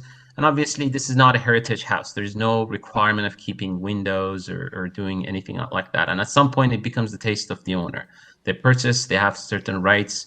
If the city sees a requirement, they would put it as a heritage building, or they put it heritage interest, then they would have a control, or they could put the architectural control over the entire neighborhood, which is not the case for this building. So in general, we think this is a very good design, very cautious, and looking into what is happening around it and making sure that extra square footages is really hidden and it's not something that is being in the face. And again, should the committee see fit to approve, we would be happy to tie the decision to the design. Any other question, I would be happy to answer. Members, any questions? All right. Just so I understand, just in terms of as of right, do you think the house is currently built at a density of less than 0.6 times? So the as of right, Mr. Chair, if somebody builds a new house, right, it is 60%. If they do a rear addition, they can go to 69%. We are at 0.98, right, but a big portion of that is really the space inside the attic, which if you look at the photos is literally, we don't ask for extra height, overall height. We don't ask extra main wall height. If you remove that attic, let's say that attic was dead space or is living space, makes no difference in massing and the impact of the neighborhood, which is why we are here. If you remove that, it is only 73%, which is only 4% more than the 69%, right? So this is bigger than as of right, for sure. But the point is that On the GFA side, it would be only 3 or 4% more if you say from 69% to 73%, assuming that attic space doesn't have any impact on the mass. But no extra height, no main wall height extra, so none of that, which typically impacts massively the size of the house, the shape of the house. None of those we have any variance. Members? Okay. All right, seeing no questions. All right, thank you, sir, Mr. Tuzzi. Members, can we discuss this? I think we'll take it in conference. We'll take it into ourselves. Yes. Yeah, I'd like to maybe start us. I live very close to here. It's on my dog walking route. It's good. I live just north of Bloor. I find it interesting that this comment of Georgian style and Tudor style homes. Yeah, there are some Tudor elements. I've never heard anyone talk about this neighborhood as being one with that many Georgian homes. It's a craftsman style home, and there's a lot of craftsman homes here. I sympathize with the idea of losing a lot of these, sort of unique elements, including the leaded glass and the masonry, and those are quite typical. And I do agree, though, with the architect, with his characterization of the new home being a very Georgian-looking home, but I disagree that that's all that typical for the neighborhood. But there's no variance here for height. There's no variance in existence for aesthetics. The actual variances are very small. So if there was a variance for aesthetics, maybe I would probably be voting against it, but given that there's not, I think the variances that are being asked for are quite minor and reasonable. Yeah, I just agree with Philip. I don't think you should criticize architecture design with zoning bylaws. That doesn't make sense. It's not a designated heritage building. It's unfair to the applicant and unfair to the whole architectural profession. And looking at the numbers, I think it's very fair and justifiable. Under one density is a very acceptable numbers that have been happening across the whole city of Toronto, and there's no particular reason why there's an exception case here created. So that's my comment. I'm ready to make a motion to support. No, you know what, Aaron, you're right, and I apologize. Mr. Allison, you had a comment? Yes, please. Yeah, I had a comment. I do have a little bit of concern with respect to the building length. While I do realize that from a quantitative standpoint, the number is small, I think the impact, you have to look at, so that that additional building length, there has been a little bit of talk about height. And yes, they are within the required height. I do recognize that. But I also recognize that they're at the max of the bylaw. And not only at the max of the bylaw, but if we grant the additional length on the building, they're using that additional length to max out the height. It's not like a lot of times when we see additional length put on the back of buildings, there's a bit of a setback, there might be a difference in slope, something to control the massing. But in this case, because it's just all the way across, I think that I have some issues supporting the second variance for that reason.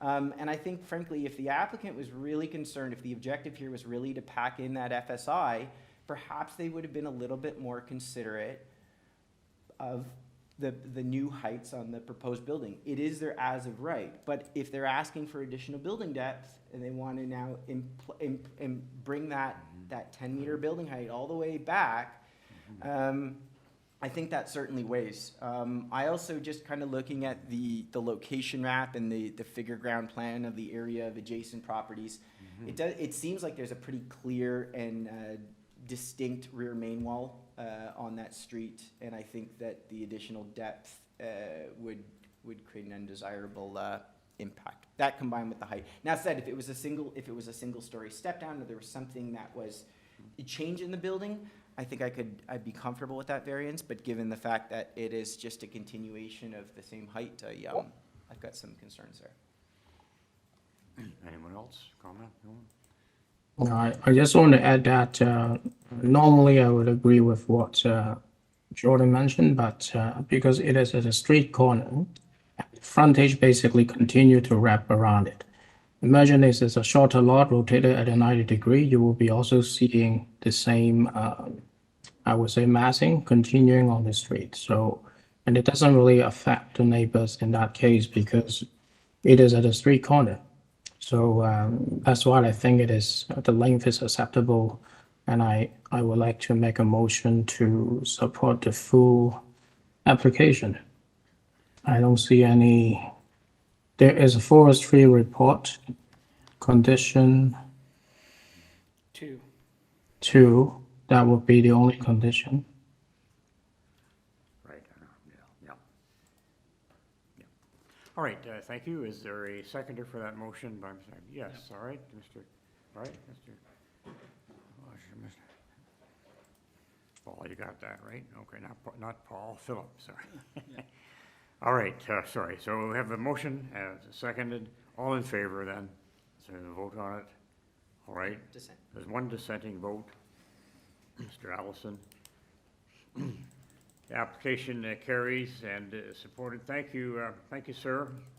Thank you also the objector for coming in and testifying. All right, moving to item 14. Okay, 107 Walker Avenue. Let me just get to that.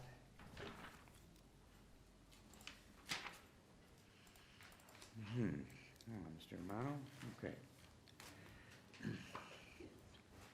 Thank you. Just got to catch up on our paperwork here.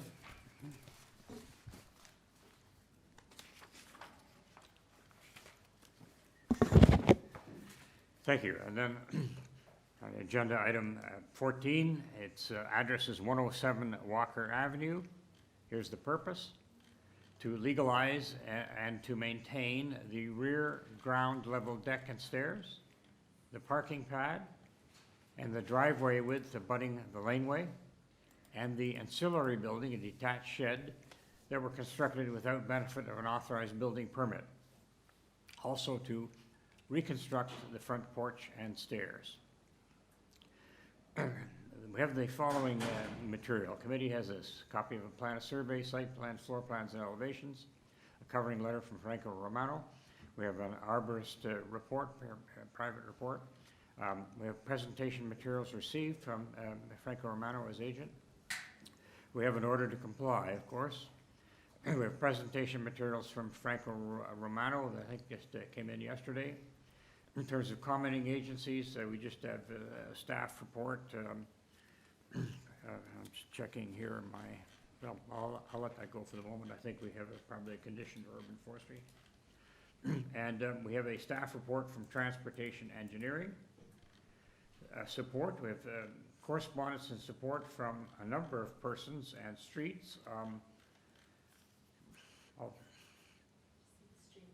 Yes, I think I'll just perhaps the best. So for persons on Walker Avenue, Alcorn Avenue, again Alcorn and Walker Avenue, and 43 form letters in support signed by owners or occupants of 8 Oaklands Avenue, also from McMaster Avenue, Birch Avenue, Marble Avenue, Alcorn Avenue again, 45 Shaftesbury Avenue, and a number on Walker Avenue and Cottingham Street received.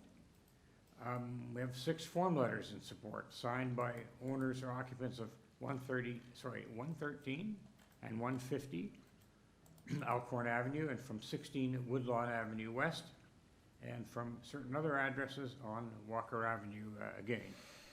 There is opposition. There's opposition from Katrina Marcianiak, from Marcianiak Law Professional. We have also on behalf, lawyers also on behalf of Ala Rushin and Charles Stanvik on Walker Avenue.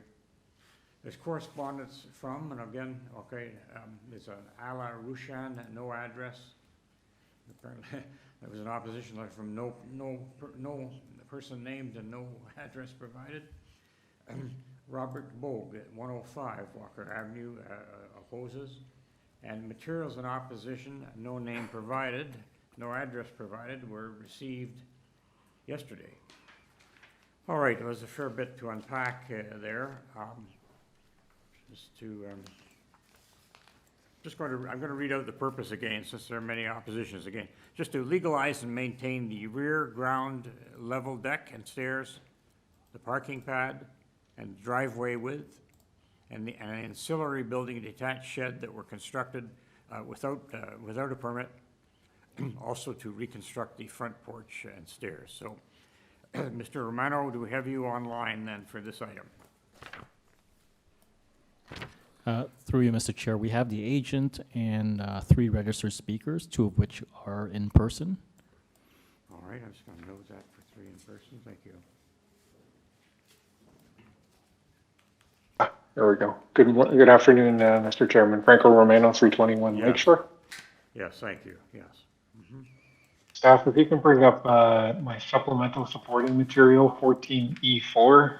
Realtor asked me to. Perfect. Thank you kindly. So I just want to start with this, Mr. Chair. Hopefully I'm okay if I proceed. Yes, fine. I'm just calling up. Just want to make sure I've got the right. No, okay. Sorry, I'm on Walker. Just give me half a second. Just moving around in the documents. Yes, want to send Walker. No. No worries. No worries. Thank you. Want to send Walker. Okay, now I get the agenda. Thank you. We have a lot of electronic material as well as some paper material, sometimes associated. So thank you. I'm there with the the application and the variances requested. So, Mr. Romano, you have 5 minutes. Please tell us about this application. Mm-hmm. Thank you. I wanted to start here because I submitted this last Friday after I saw some correspondence, anonymous correspondence that seemed to convey that the Louvs were somehow doing things surreptitiously. Okay. This slide shows that the fence associated with what was reconstructed is on the property line and was on the property line. And in fact, the fence that is there today is largely on the Louv's property. Client's property. It is not on the neighbor's property. And I think the surveys confirm that. To the extent that there might be a supporting post or a few posts that might be up to 2 inches onto number 109 Walker Avenue, I don't think it's unusual to have a fence post reach a property line. I don't call that trespass. I just call that being fence located upon the property line. What you also see on this slide is that the fence that is associated with the area that prevents my client from accessing their air conditioner is retained, and that's shown some of the correspondence as well. In the next few pages of this slide, what you'll see is that the neighbor at 109 Walker Avenue, which I understand to be the author of some of the anonymous material submitted, fully was aware in October of 2022, if not and before. There was lots of communication with the Louvs and neighbors, both neighbors and other neighbors, regarding the replacement and reconstruction of the deck, as well as the fencing.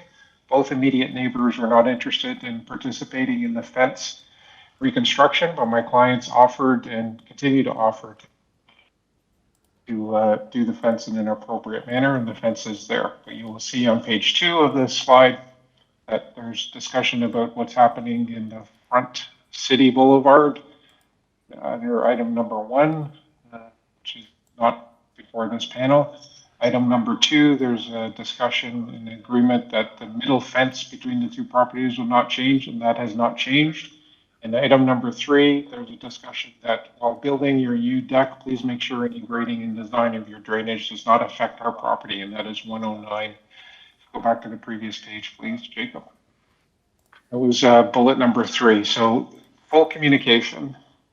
And the subsequent slides here, pages 3 through 10, are personal letters submitted, largely personal letters submitted by people that live across the lane. So they have Alcorn address as well as on the same side of the lane as the subject lands with their Walker address. They are fully aware and saw in everything that was occurring.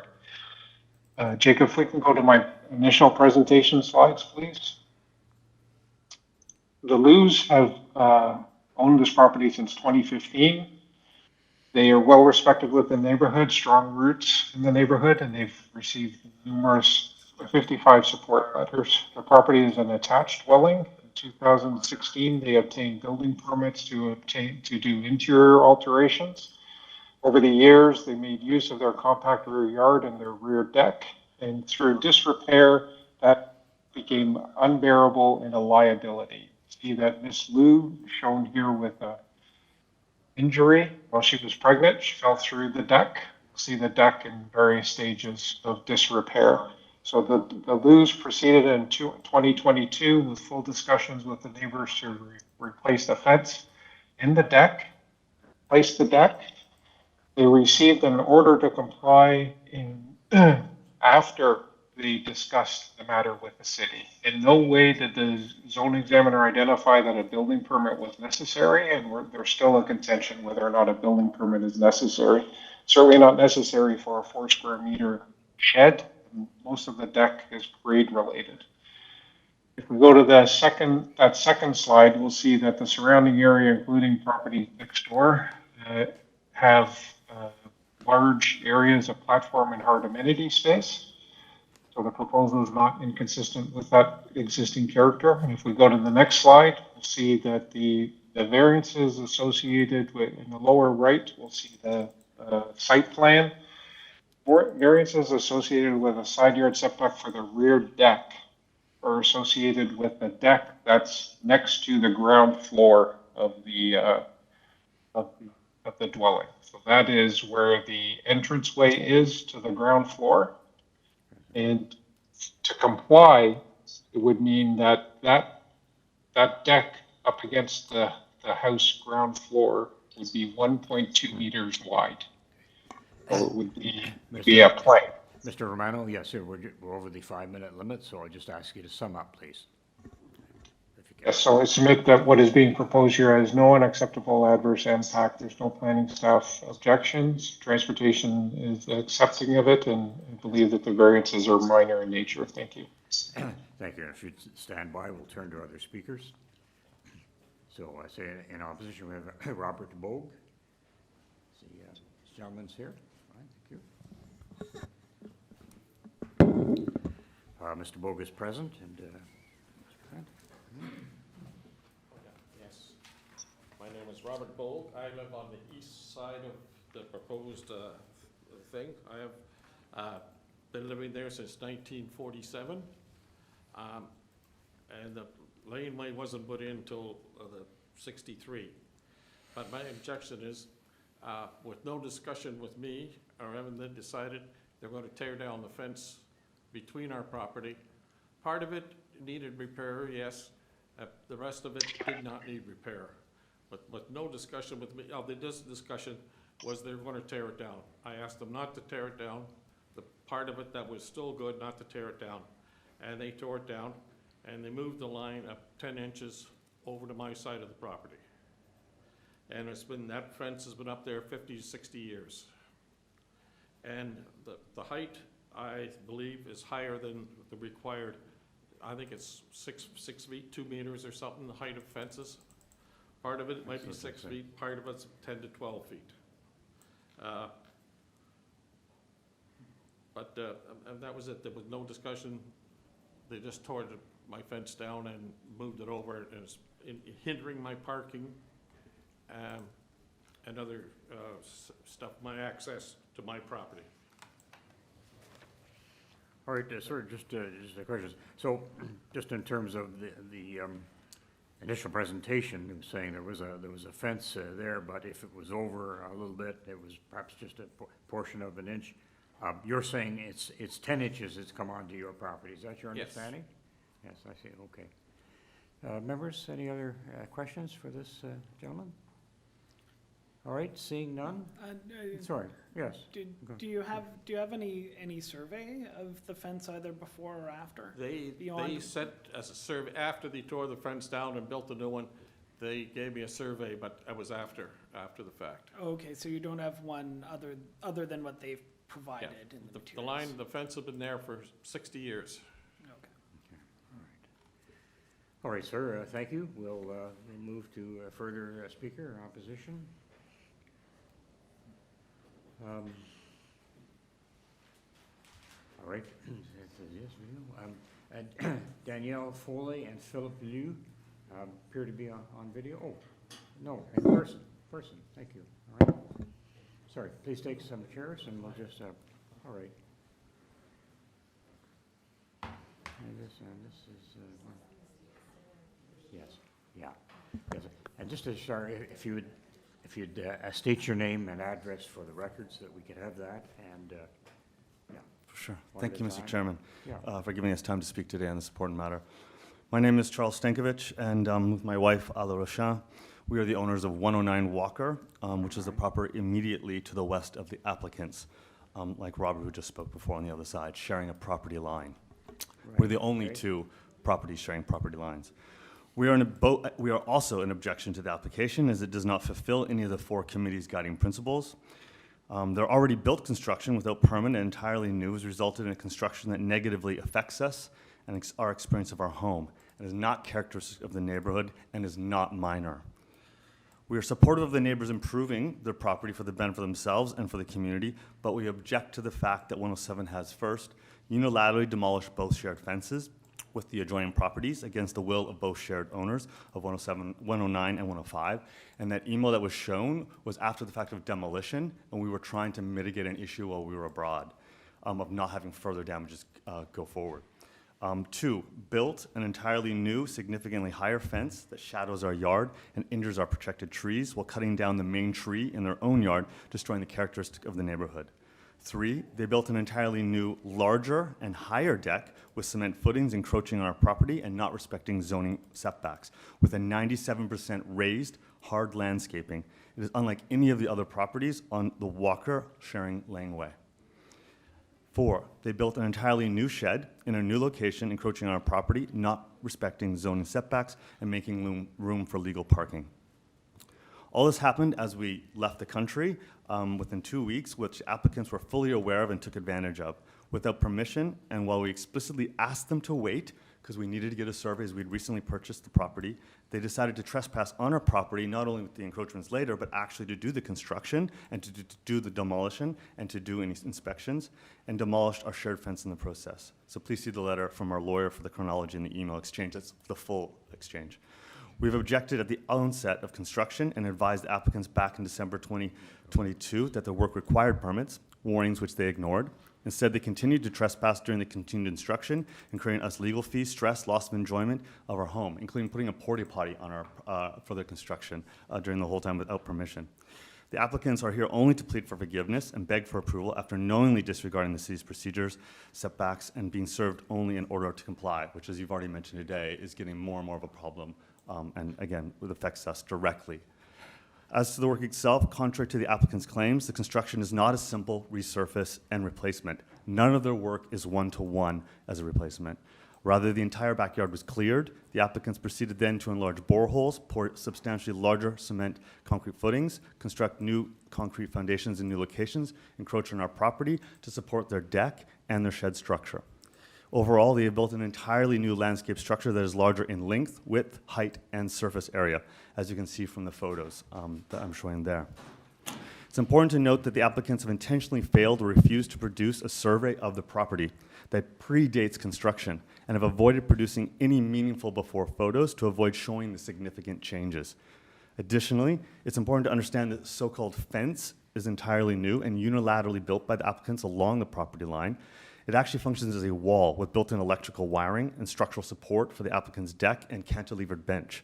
At an excessive height of up to 3.4 meters or 12 feet above grade, the structure negatively impacts the light exposure of our garden, as well as adversely affects the existing mature trees documented by the arborist report, in which they have not done the recommendations so far. Again, it has one large fence it's the largest fence on the entire laneway. No one has the scale. Collectively, none of the proposed variances implement an intensification policy of the city plan, nor follow the character of the neighborhood. The variances sought by the applicants essentially eliminate the rear yard altogether, replacing with a 97% man-made structure, which I must add is already an addition to the largest rear extension of all the Walker houses on the laneway. Such precedent is detrimental not only to the character of the neighborhood, it is also detrimental to the nature or urban ecosystem of the neighborhood hosts. Development in established neighborhoods should respect and reinforce the existing physical nature of the neighborhood, which includes the nature of rear yards, which makes Summer Hill so desirable. In closing, it is important to note that applicants have been circulating lies and false information to get these many letters that you've already mentioned. If you actually read them, they are not correct in what they're doing in the 50 form letters. We know this for a fact from Councillor Matlow's office, who was deceived by them and then had to retract the letter for the Committee of Adjustment here once they realized the facts. So please see the correspondence of that incident on file. This instance continues to reveal our experience with the duplicity of the entire process, including a written agreement we had with them on January 2023 for a compromise and which they failed to honor. All things considered in closing, today, we, the owners of 109, submit that the application is not minor, affects the neighborhood negatively, and sets a bad precedent. In totality, it should be denied, or at minimum, the variances 1, 2, 3, and 7 ought to be denied, which directly affect our home. I'm happy to answer any questions. All right, thank you, sir. Members, any questions for this gentleman in opposition? Just one Yes, question yes. about the trees. So obviously the fences from the photographs is close to trees. Were any trees removed or altered? Yes, I mean, our primary concern is the trees on our property, which are obviously protected due to the size. They also cut down a large tree on their property. Again, it's not one of our major complaints, but yes, obviously they made it 97% landscaping possible now because they moved the pathway on the east side of the property and where a very large tree was. And these are all, the arborist report already says the trees have been injured. Yeah. So again, I don't know if it's a protected, we didn't have the ability to measure the trunk of the tree, but it was an important canopy within the backyard, and so we now went from having a tree in the neighborhood in the back laneway to suddenly completely landscaped from wall to wall, from property to the back of the parking lot. This is the original fence you can see there, which for the most part was in code within about 6.5 feet, up to 12 feet now, and it's a whole wall. I mean, and it's not even finished, so it's only half finished on one side, left all the electrical to us, so it'll even have more mass once it's finished. Yes, Mr. Allison, go ahead. Through you, Mr. Chair, the applicant submitted that this was very much in the nature of a reconstruction of something that was existing, but I'm hearing from a neighbor that the deck was not only torn down, but then rebuilt higher, larger. I'd like to maybe just get a little bit more of that. If there's something you could specifically speak to, if there's any evidence you could present that could help understand the difference of the before and after. Because the photo, while the photo that you submitted is helpful, yes, it is from your backyard and it's showing a fence. Yes. But I also need to focus on the Yeah, variances, if we can look at our lawyer's letter. very much have to do with the deck. Yeah. And the treatment of the landscaping at the rear. So Yes. let's maybe take the focus off the fence for a minute. Sure, and let's sure. focus on the deck. Yes. Is there any evidence you could submit that might shed some light on that? So And this I'm is, gonna this ask is the a photo. applicant as This is a well. photo of the current structure, as you can see, of the new ancillary. And this is a photo of the backyard, which shows it's completely covered except for the stairway down into the walkout basement. There should be other photos. There's one photo that shows again, because we were away working abroad, we don't have the photo of 100% demolition. We have in correspondences from our tenant who lived there at the time of 100% demolition. Can you go up a little bit more? And this photo shows, oh yeah, you just missed it. One down. This photo shows an entirely new substructure that was built after the previous old backyard was 100% demolished. And we have, if you can go to the letter from our lawyer, there's a photo of the backyard no? Yeah. Like, I don't doubt that it's been rebuilt. I think we all understand that. But I'm trying to understand how has it been rebuilt differently from what was there that was existing. I think there was a mention that maybe they raised the height of it. Well, first of all, from our last speaker, it's gone 10 inches to the east now. So it's gone east. And it's taken out the pathway that was along that line as well. There should be, photos. So the deck prior was not connected to the earlier fence that was removed. That fence stood on its own without any attachment east to side, that any is structure correct. off the Yes, house. on the east And side. now you're seeing the fence, the deck, everything is tied in Exactly. as one. From the Okay. shed at the back to the cantilever of the deck. Their furniture is one unit. It's like it's an extension of their house essentially. It all comes out, and the wall has huge cement footings. You don't need that for a fence. You need that because it's going to go 12 feet and also have cantilevered structural elements to it. Okay. Okay. Thanks. Yeah. Just a question in terms of the deck, was your testimony that you said the footings for, some of the footings for the deck are on your property? Is that correct? The way that, yes, if you consider, this is what we've been unfortunately struggling with the bifurcations of all the bylaws. This is a fence, this is parking, this is that. Right. You'll see with 7 minor variances or 7 variances, this is a total project that has not considered any of these aspects altogether and tried to maximize their property at all elements. So yes, the deck, wall, shed is all tied together as one structure, including furniture, like everything's one structure. And the concrete's poured. This idea of 2 inches is not case. The concrete goes 20 inches, 8 inches onto our property to do the cement footings to support these huge walls. And the only information they ever shared was that they were just going to quickly replace, once they'd already done demolish, they said we're only going to build the same thing. So to come back from a 6-foot fence to a 12-foot fence that's part of a wall and complete structure was quite a shock. There was a photo of the concrete footings that actually sits on our property in our other PDF. That shows the new concrete footings poured to support their deck structure. All right, thank you. Here, Any you further? can see it here. In the photo, in the corner photo above. Saw that.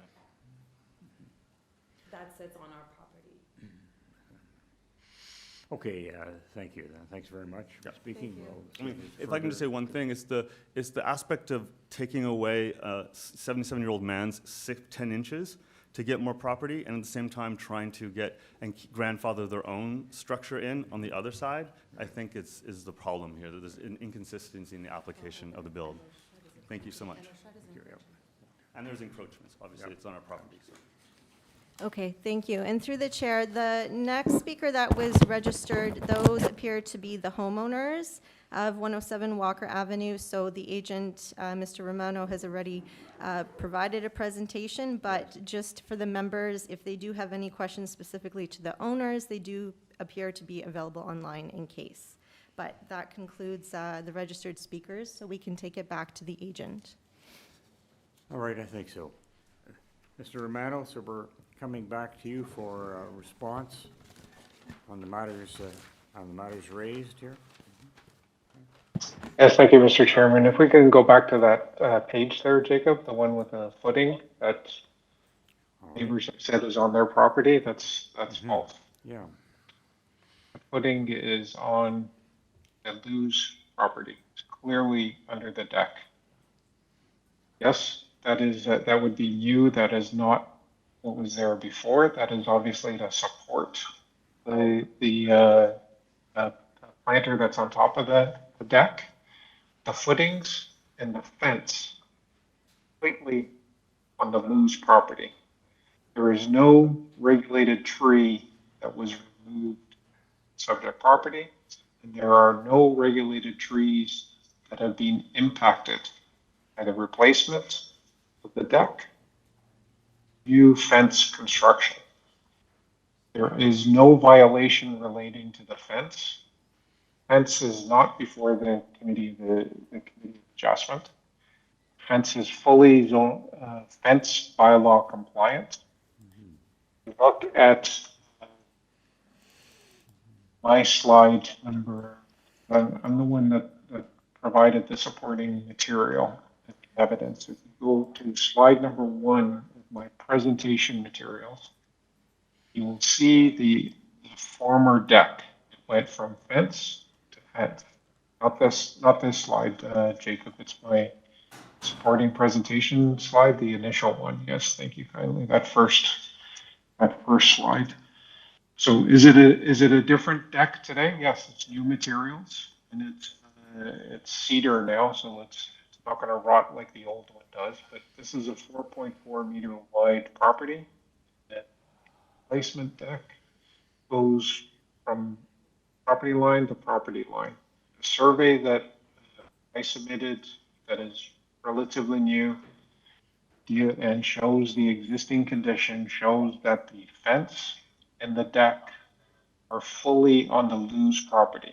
There is no trespass. There is no breach of a property line.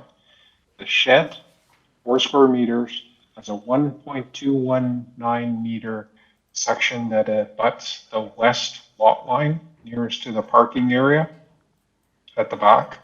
That too is on the property line. That too replaces a previous shed. And that shed is just beyond that planter. You'll see that planter on the upper left-hand photograph. The current shed also has a planter, but it's February or March when I was taking the picture, so you can't see plantings yet because we haven't gotten to a point where things are going to be planted. We go to slide number 2. On the right-hand side, upper right-hand side, there's a photograph, number 105's rear parking area. That parking area, there is no fence encroachment. There is no 10 inches or however measurement that gentleman indicated was taken from his property. That is not being taken at all. The hydro pole that is in between the two properties that's shown there is what may impede that person's entry and exit into the parking space, not the fence and certainly not the deck. And if we go to the next slide, slide number 3, we'll see at the bottom of that slide, that parking area exists. Transportation has no concerns with that parking area. The intention is to have that as permeable pavers. We'll also see next to that photograph that underneath the deck, and this is also substantiated by the photographs that 109 supplied at the bottom of that page, that it is all porous material under the deck. It's all gravel and dirt. So the landscaping variance of 3% is basically because that area is covered with the wood slats, but the slats have breaks in it. So then the water goes down, percolates through to the under the deck. So this is a replacement. It's clearly new construction, but there is no fence contravention. There is no fence contravention that's in the order to comply. And again, the zoning examiners under the zoning applicable law, they did not identify that a building permit is necessary. The LUs would have certainly received a building permit and indicated that in 2016, when they did interior renovations, they're quite familiar with the city's process. They expected the contractors to follow all the rules. And they too, when they approached the city, understood that there was no building permit necessary. So they simply were trying to do the right thing. And after they received March 24th, 2023, a zoning notice that had 2 variances. All right, your timing is up, so please just quickly make a few points, and then we'll leave it at that.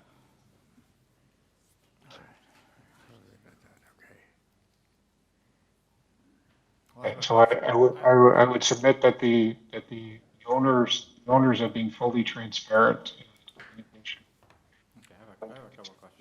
Oh, yes. All right. Thank you, Mr. Romano. There's a question from one of the members. So, Yeah. so did you have a survey pre-construction of your property that showed the previous locations of your fences and structures in your backyard? Thank you for that question. So there is no pre-construction survey that shows the structures. What you can look at is the air photographs. The photographs illustrate the location of all of those. I understand. We're here to focus on the variances, but I just want to ask a few follow-up questions. So how did you know where to put the new fence without a new survey? The surveyor shot, through you, Mr. Chairman, Surveyor was called and they shot the property line. So if we go back to my supporting, sorry, this is, So you had a 14 survey done 14 after demolition, or you had a survey done before demolition? before 14E4. Jacob, if you go to 14E4, you'll see in the upper left-hand photographs, the two photographs. There's orange ribbons and orange. Okay, so I'm getting around to my point. So you had the survey done, you had the markers put. At that point, did you identify to the neighbors in discussions with them where the property line was and the impact on their property? It's my understanding that the owners did. I know you're asking me, but I wasn't involved at that time. The owners did. The Blues did, yes. And they used those existing, concrete supports to place the deck, to replace the deck posts upon. They didn't pour new ones. Okay, I don't want to belabor the point, but it sounds like a contractor wouldn't build without knowing where they're going to build. So they would need a survey document to do that, and that would have been the right time to talk to your neighbors. And the second part is no city staff would advise you a permit is not necessary. That would never happen. So I don't know where that came from, but no city staff at the information desk would advise that. They would ask you to reach out to planning staff or whatnot to get advice on that. And then also, did you use a designer to design your deck and shed? Through you, Mr. Chairman, they used a landscape architect. Okay. Also, a landscape architect would also be familiar with permit requirements for an exterior alteration of this scale. And the final thing is a contractor would also be familiar with the requirements for permits of this scale. So that's not the discussion here. I just think that there's some gaps in what I've heard. But again, now we want to go back to the variances, but I'd say that the communication here really didn't occur between the neighbors, and a lot of this could have been addressed if that was done. So I just want to clear that, because I think that a lot of the things that are proposed and the complexity of the building, you couldn't have done without correct documentation, like a survey, like knowing where the property lines around the city of Toronto and fences are all over the place. We know that. They're sometimes feet, but that doesn't excuse anyone from communicating a proposed change. So anyway, so that was my statement. Sorry about that. And my question is back to you is, if I go to the proposed variances, how many of these variances pre-existed the work you did, and how many variances occurred as a result of the work you did? Because it doesn't sound like what was built was a match to what would previously existed. So this wasn't truly a replacement. There's fences moving, there's fences getting higher, there's decks getting bigger. So can you comment on how different this is from the pre-existing, pre-construction condition? Yes, thank you for that question, Mr. Chairman. As I indicated at the outset, variance number 1, 2, 3, 4, 5, 6, and 7 are all pre-existing conditions. There is nothing that is being enlarged, widened, or increased variance perspective whatsoever. Just to say, to take variance 7 for the moment, then there's a parking space requirement, and it's less. It's going to be 5.42 in length. Was that an existing situation condition? That's an existing condition. Yes, sir. Okay. All right. You can see the paving stones. They're all aged paving stones. All right. Thank you. Any other questions, members? No? Okay. All right, thanks, all. We're going to take this into committee for discussion and bring this to a motion. No, I'll just start. Variance number 1 is not going to be approved even if this is a new application, even if this is an existing condition. I think permeable paving is a solution when you have some very difficult, challenging situations, such as an emergency exit or some access required, that we can allow for such a low percentage of soft landscape. And I hear a lot of arguments about different opinions that can describe different pictures, but to me, those are relevant. But this number 1 item is unacceptable, and it's a fact that in front of us that there's no way we can sugarcoat it or any other you said, I said would change how we look at it. It's a number that I don't think the committee should adopt, and I think we should refuse the application for that reason. All right. Thank you. Any comment or in support of that? Mr. Allison, yes? I support my colleague's comments with respect to variance number 1. I think, when you look at it in its totality, even variance number 6, right? So they have a maximum driveway width of 2.6, but they want 4.42. That's a variance for an additional driveway width, which I don't necessarily have an issue with because it's on the laneway. But you have to think that additional, that additional width could be your soft landscaping to at least say, hey, I'm making an effort. This is where we're falling short. This is how we're trying to come in line with the official plan. Just to disregard soft landscaping altogether and say, it's enough that they've, from the rear main wall of the house all the way back to the parking is deck. But then to further exacerbate that by now taking what's remaining of clearly they have enough room for a parking space to take what's left of it and say, you know what, it's better for us if we just hardscape it and widen it.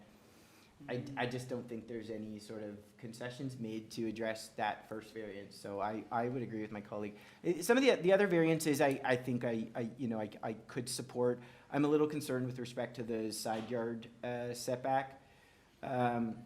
Particularly, that we've heard from neighbors on both sides. I think that it's really not palatable. Generally, when you have a structure on property line, it's a common element. It's shared between both parties.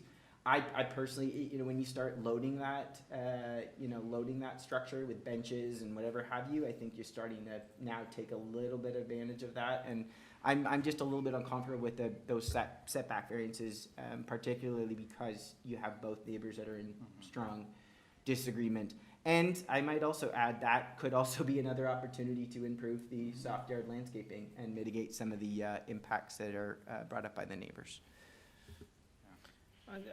I think I'd be a little kinder about the soft landscaping and say that it is something the committee's considered in the past, that a wood deck with completely permeable soil beneath it does at least mitigate some of the stormwater impacts of not having the soft landscaping. But I agree with the overall sentiment that it's not acceptable to be relying 100% on that to get around what is an important variance. And there are other aspects to soft landscaping that are important. We've debated artificial grass, we've debated permeable pavers, and both are not recognized as soft landscaping. Yeah. I surely don't think, a deck and saying that the water can go between the slats and still get through to the ground. It's not just about permeation, right? There's a whole ecosystem in our city that is not just us, right? There are other occupants, there's other animals and ecosystems that depend on soft landscaping in the city, right? Yeah. So we can't just look at it as a permeability issue. Yeah. No, I agree, and that's exactly why permeable pavers is just the last resort to help out. Yeah. It's not an absolute solution to replace it. Yeah. But in this case, we're looking at a deck. You've got No, it's covering the whole. I'm just saying that there's a bit of an argument that they've got there, but it's not a full solution. I agree. All right, panel members, we wish to put forward a motion dealing with this minor variance application. Right, so my motion is to refuse. All right. I'll second. Is a seconder of that? All right. All in favor then is motion to approve, motion to refuse, excuse me.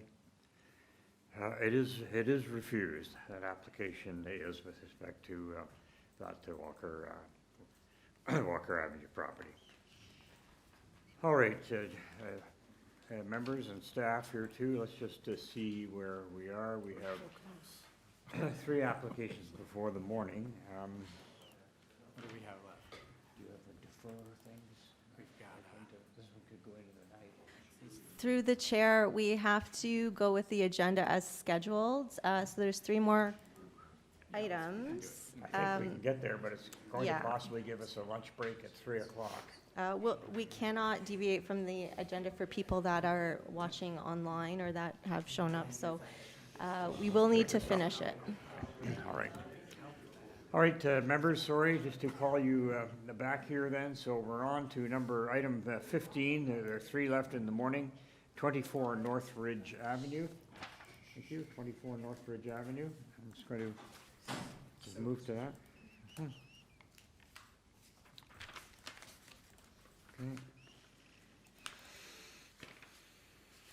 I ask if there's any speaker on this case. Just about to find out here. Just doing- Through you, Mr. Chair, the registered speaker is actually the owner. Okay. Is the only- And So it's just maybe the we agent. can- Thank you. Maybe he can tell us his name and address, and then we can ask if there's any questions. All right, just a second to get back here.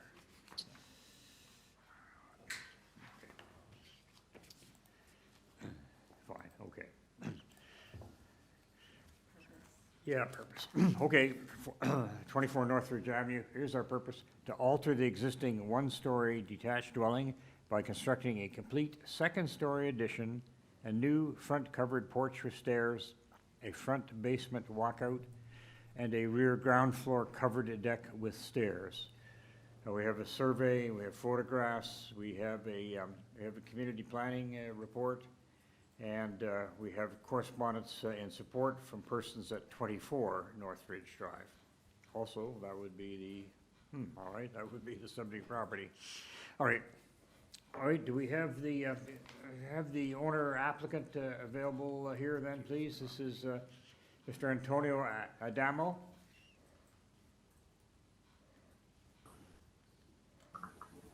Antonio, you've been unmuted. Hi, can the committee members hear me?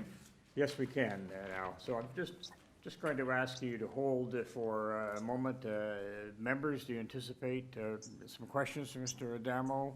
Or do you think we could deal with this in? All right. All right, sir, I think we thank you for appearing. We thank you to hold on then for a moment. Unless there's something very specific you want to put to committee, I think that we're going to take this in-house and discuss it.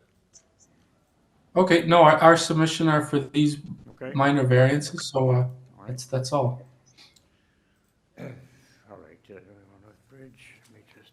So if we are in committee now, I guess I'll Yes, start into committee. the discussion. I think the variances asking for are very minor and in line with all the tests that we have. I would like to make a motion to approve. Thank you. Yes. Through Mr. the Chair, I chair. believe we have some comments, recommendations from community planning. So to my colleague, if it's okay, I would support the motion, but I'd like to add in the recommendations noted in the staff report. Correct, with the staff report condition. That said, I will second the motion. All right, all in favor then of the support of those conditions? Yes. All right, that is passed. Okay. All right, that would move us to item 16, Glen Edith Drive. Just move to that for a moment.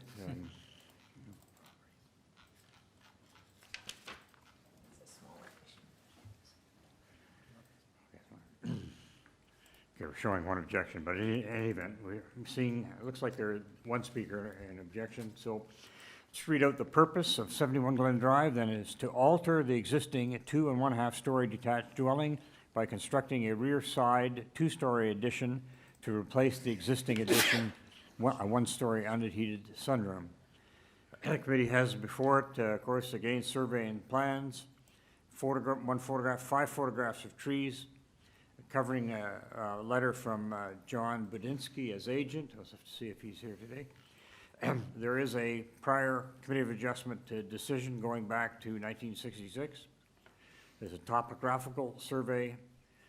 There's a TRCA approval submitted from John Budinsky agent. So TRCA drawings in here, but it looks like TRCA is all right with this development in terms of where it might be from stable top of bank. Commenting agencies, so we have urban forestry and ravine and natural protection. I'm just checking for a quick moment here on, yes. So there would be an urban forestry condition number 1. All right, is the agent here, is this Christian Chan? Through you, Mr. Chair, the agent is Sahil Saroy. Okay, different from what we expected, all right. Sahil, you've been unmuted. Hi, good afternoon, sir.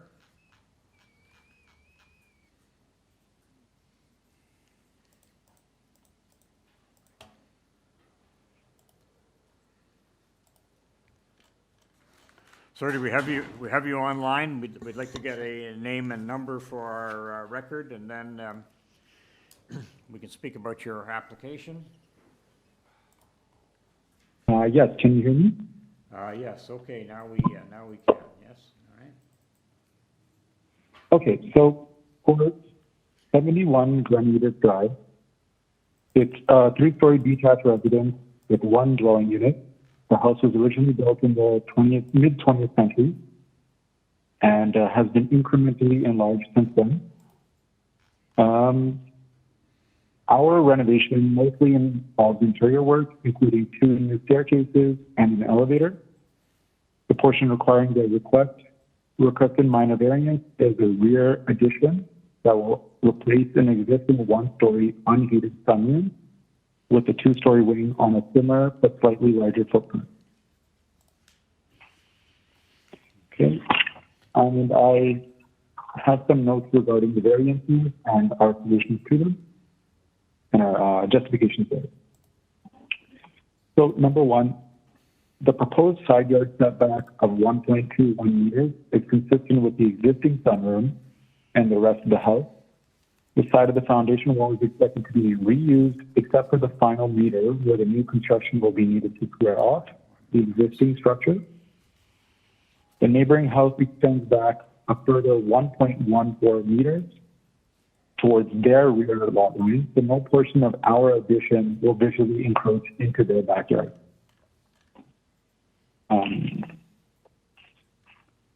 Regarding the maximum floor space index, Just to deal with a couple of other variances, and so I'm just concerned whether it's a shoreline hazard limit or whether it's top of bank, but in any event, TRCA, I believe that it has been approached and it is all right with those setbacks.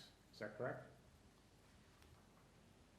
I'm sorry, I'm having a difficult time hearing. There's a bit of an echo and feedback. Yeah, you're a little muffled here too, just in terms of our audio. But just looking quickly at variances 3 and 4, there's this issue of the altered dwelling. How close will it be to top of bank? And usually TRCA wants 10 meters. Yes, so to address that, there are several portions of the existing house that are already in the protected area, including the area that we are replacing. Yeah, sir. Through the chair to the agent. Agent, we cannot hear you. Your voice is very muffled. Are you on a phone or something you could just switch to? Yes, I'm on my phone. Okay, just try to hear more clearly.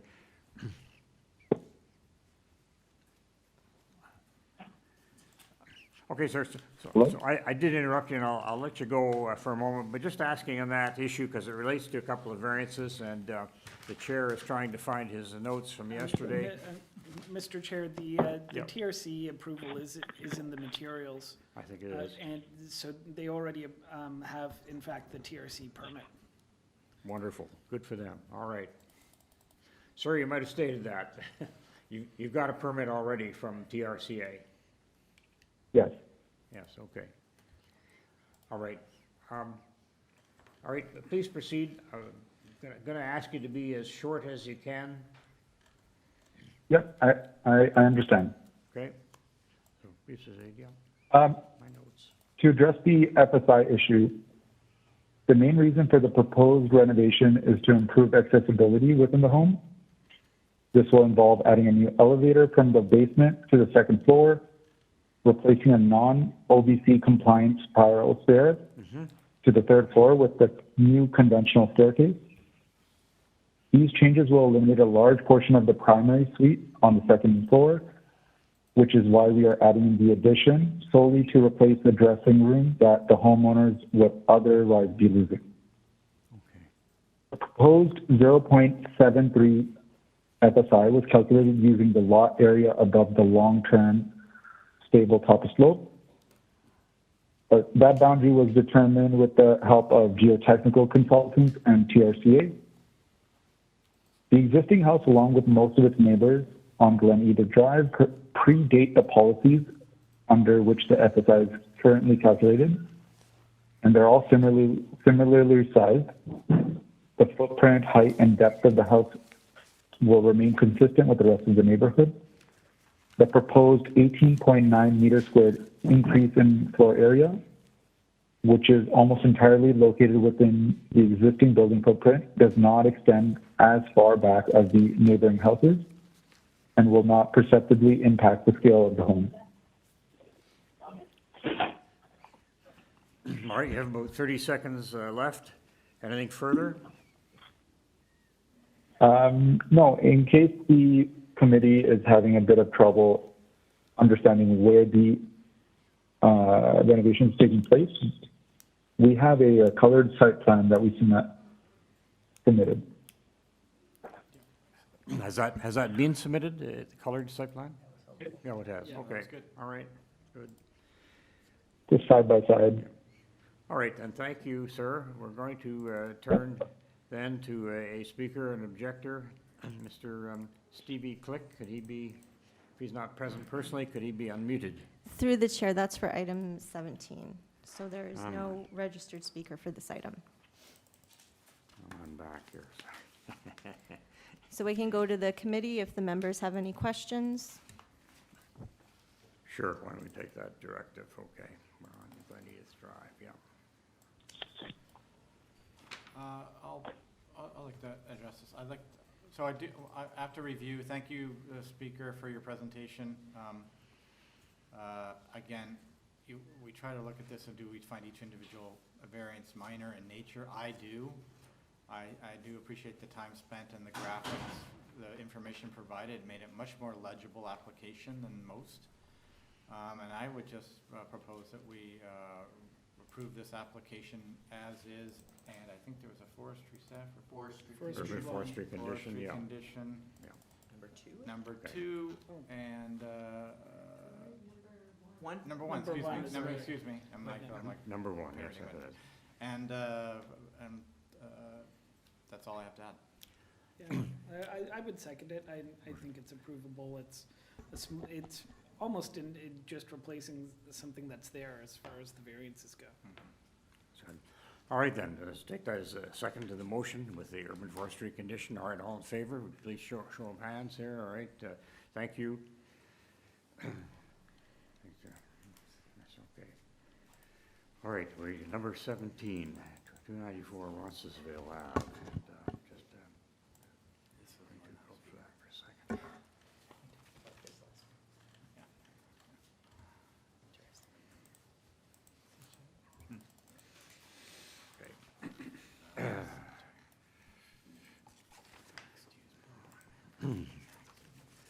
chair gets to play with a lot of papers, but we're at item 17, 294 Roncesvalles Ave, and here's the purpose: to permit a wellness center located in the basement and ground floor in the existing 2 1/2-story mixed-use building that contains 2 dwelling units that are located on the 2nd and 3rd floor.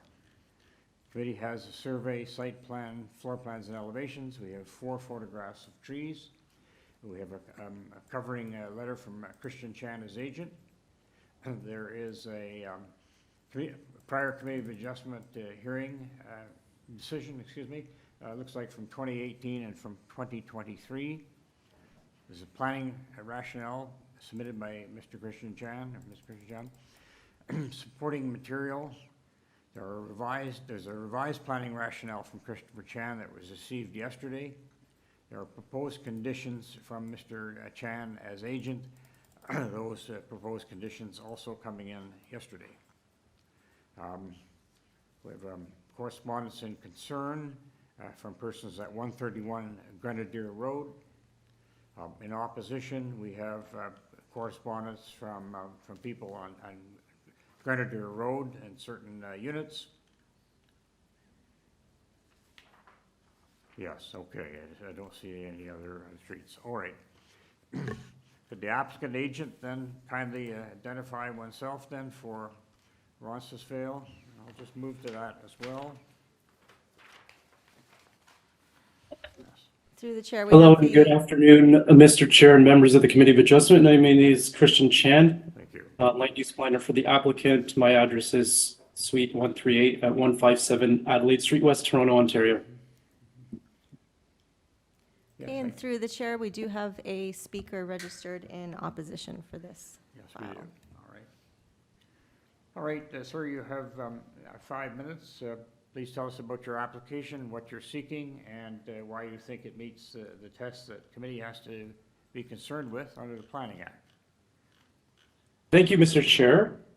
So just in reference to the previous applications, yes, the application has been for commercial uses has been on this address before at the T-Lab, and in 2023 at the Committee of Adjustment, where a cafe was proposed and refused. Instead of proceeding to a T-Lab appeal for that, my client sought to seek community input on whether a wellness center or a Montessori school could occupy the commercial space, and therefore receiving community input, decided to proceed with an application for a wellness center. Community planning staff has been consulted for the wellness center, and they've indicated to me that there are no concerns with the wellness center not be providing a staff report to council, to the committee. I do have a set of conditions that I will discuss after I discuss the planning merits. So the description of the proposed use is that it's defined in the zoning bylaw as a premises providing services for therapeutic and wellness purposes. A massage therapy or medical office or body rub service is not a wellness center. So it's proposed to occupy the basement area and the ground floor area. The 2nd and 3rd stories will continue to be 2 residential rental units. Of note, the proposed wellness center is a small-scale service business, both in floor area and the number of customers that it can serve at any one time, about 5. Just with respect to planning guidelines, in November 2013, there was a city-initiated study for west side of Roncesvalles Avenue, which the subject site lies within, and there were a set of guidelines that were proposed to be implemented in review of applications, and this is provided on page 5 of my planning rationale. So it's intended to serve the local neighborhood and rely on patrons that reside in the neighborhood. It's a local nature. The wellness center will not have vehicular or traffic impacts to the neighborhood. One of the conditions that I'm proposing to be imposed addresses that. It does not create adverse noise, air, and or light impacts. It's not an eating establishment. There are no proposed changes to the physical characteristics of the existing building. There are no physical alterations, and we will occupy only the 1st floor and below grade level of the building. And the access to the proposed wellness center is from Roncesvalles Avenue. So this complies with all of the guidelines from the West Side study. With respect to local neighborhoods and retail studies, it meets the general intent of OPA 612. So OPA 612 was approved by council in July 2022 and resulted in the removal of the requirement for neighborhood commercial uses to be only on a major street or via a zoning amendment. So the statutory regulation provides that commercial uses in a neighborhood's designation could now proceed and seek approval through a minor variance process rather than requiring a zoning amendment. And on page 7 of my rationale, it also conforms and meets the general intent to the policies that were implemented in chapter 4.1.3 of the official plan regarding small-scale neighborhood uses. With respect to the bylaw, the proposed wellness center conforms to permitted small-scale uses in chapter 4.1.3, and that the proposed variance is compatible with the adjacent and nearby residential zones and neighborhood uses. And the evidence for that is that the CL zone provides that a wellness center is permitted, and the CL zone is a permitted zoning category in the neighborhood's designation. With respect to the second variance, the existing building has a mixed-use building since at least 1949 for the basement and the main floor, first being a medical dentist's office, then a wellness center in the past, and then a florist, and now a wellness center is proposed again. So in my submission, sir, the proposed mixed-use building is both compatible with the residential units with the building and surrounding it. With respect to the FSI variance, there is no change to the existing gross floor area of the building and no exterior alterations. So in my opinion, sir, the proposed variances are cumulatively and individually minor and desirable. With respect to the community consultation, I understand there are objection letters received. I've reviewed them. I'll just go into the one that was provided by Ms. Christ, who's the resident at 131 Grenadier Road. Since last Wednesday, we have been in discussions to address the public interest matters raised with regards to the concerns of the wellness center and to seek agreement from my client to impose conditions that I propose that the Committee of Adjustment impose should the committee decide to approve the application in addressing the neighborhood's concerns. So I wish to thank Ms. Chris on involvement with that. And the proposed conditions are outlined on page 3. Okay. Rationales I submitted and proposed, and the proposed conditions of approval before you on the screen Through now, the sir. chair to the agent, sir, you're past your 5-minute mark, so we'll have to have you conclude there. Okay. Great, thank you very much. Thank you. All right, we have one speaker on the line then. Is this Mr. Click on Grenadier Road, Unit 202? Let's just see. Okay. Hello? Hi, hello, yes. Hi, this is Stevie. I would like to be respectful of the fact that your team is extremely behind schedule, so I'm not going to reiterate the contents of this letter. So I'll be very quick, but I'd like to draw your attention to a couple main points. One, the lack of signs. It did not give the neighbors enough time to oppose. There was no exposed trash cans on the property or next door, aside from the tenant trash cans, which did not contain the sign. I would also like to urge you to question the details of this application very carefully. And previously, conditions are not likely to be honored since the landlord does not. They seem to do as they please regardless of laws, permits, regulations, bylaws, real estate laws, etc. I know the neighbors had several concerns about the conditions. However, I don't feel confident that they'll be honored. I would also like to point up to the lack of permits. This is the first time that this person has done that. Including in the residential units. In the previous hearing that they had a couple hearings ago, in I think 2017, they went ahead and built 2 units, residential units, and then somehow got those approved in the hearing for the commercial unit chairs. So those are some of the points that I have to draw your attention to. Thank you very much for your time. Thank you. Any questions for the speaker? All right, seeing none, thank you. Fine, I guess we'll go back to Mr. Chan, then has a chance to rebut. Sir, we're coming back to you, Mr. Chan, then just to, rebut the opposition issue that was raised.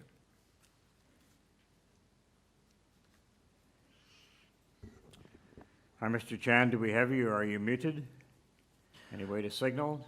Through you, Mr. Chair, I'm trying to locate Christian Chan. Okay.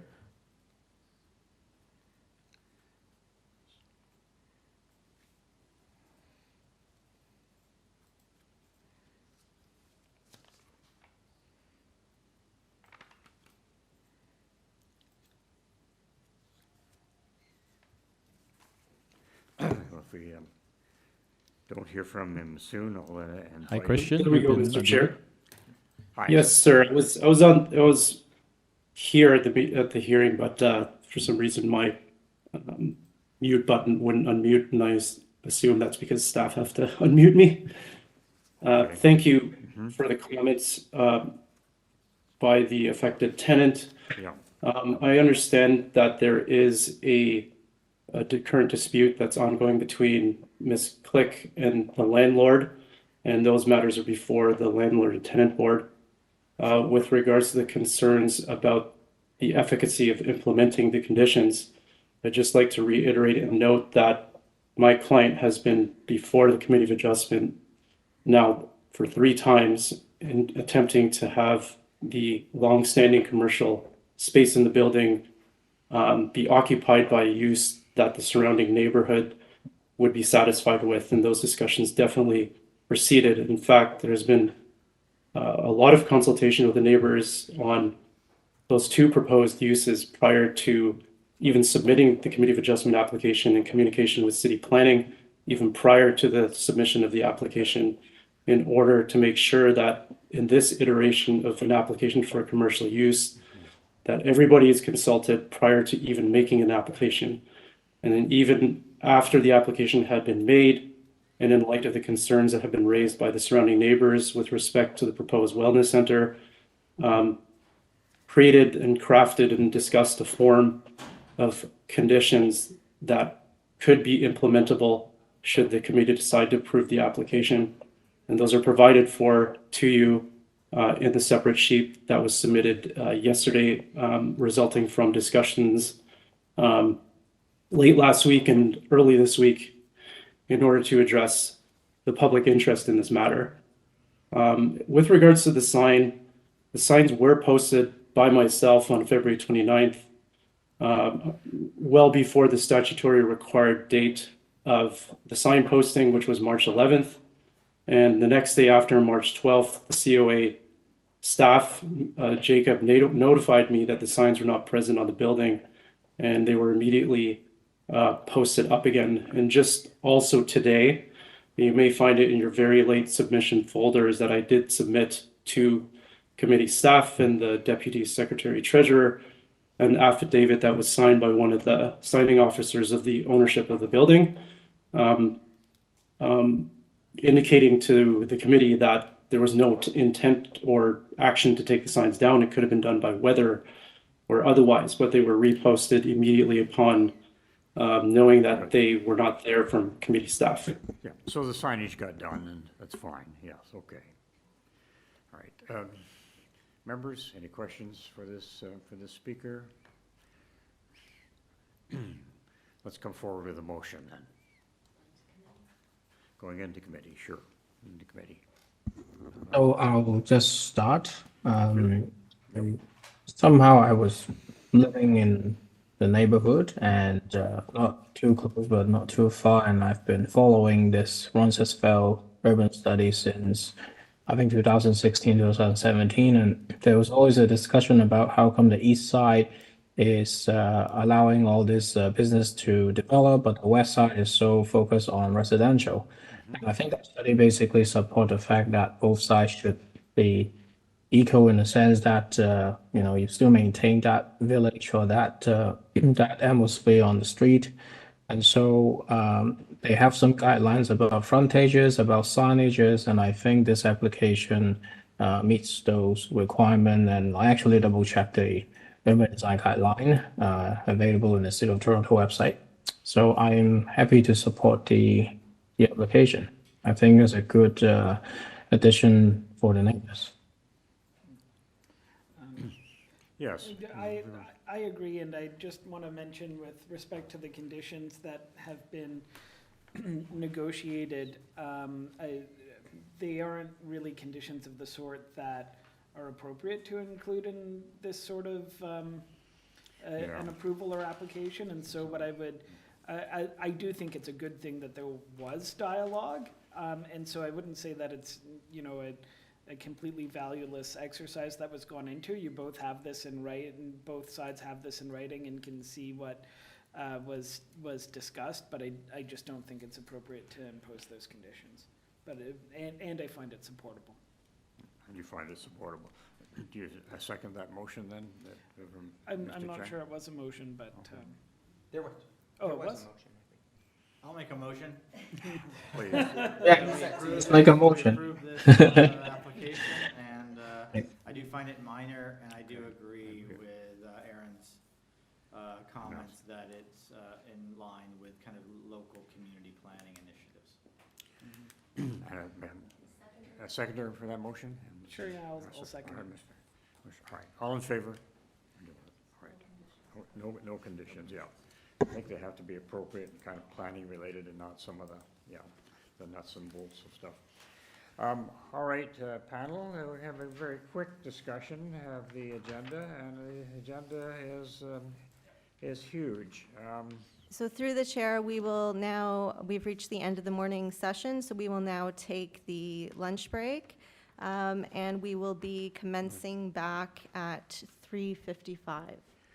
Just before we get into that, I just want to explore in terms of the panel's powers and strengths.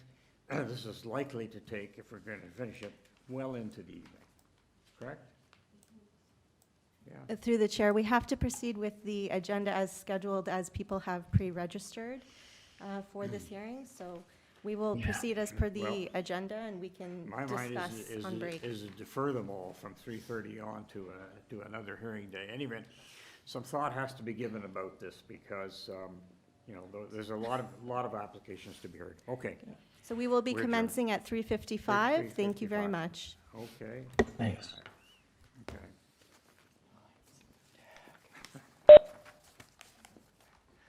All right.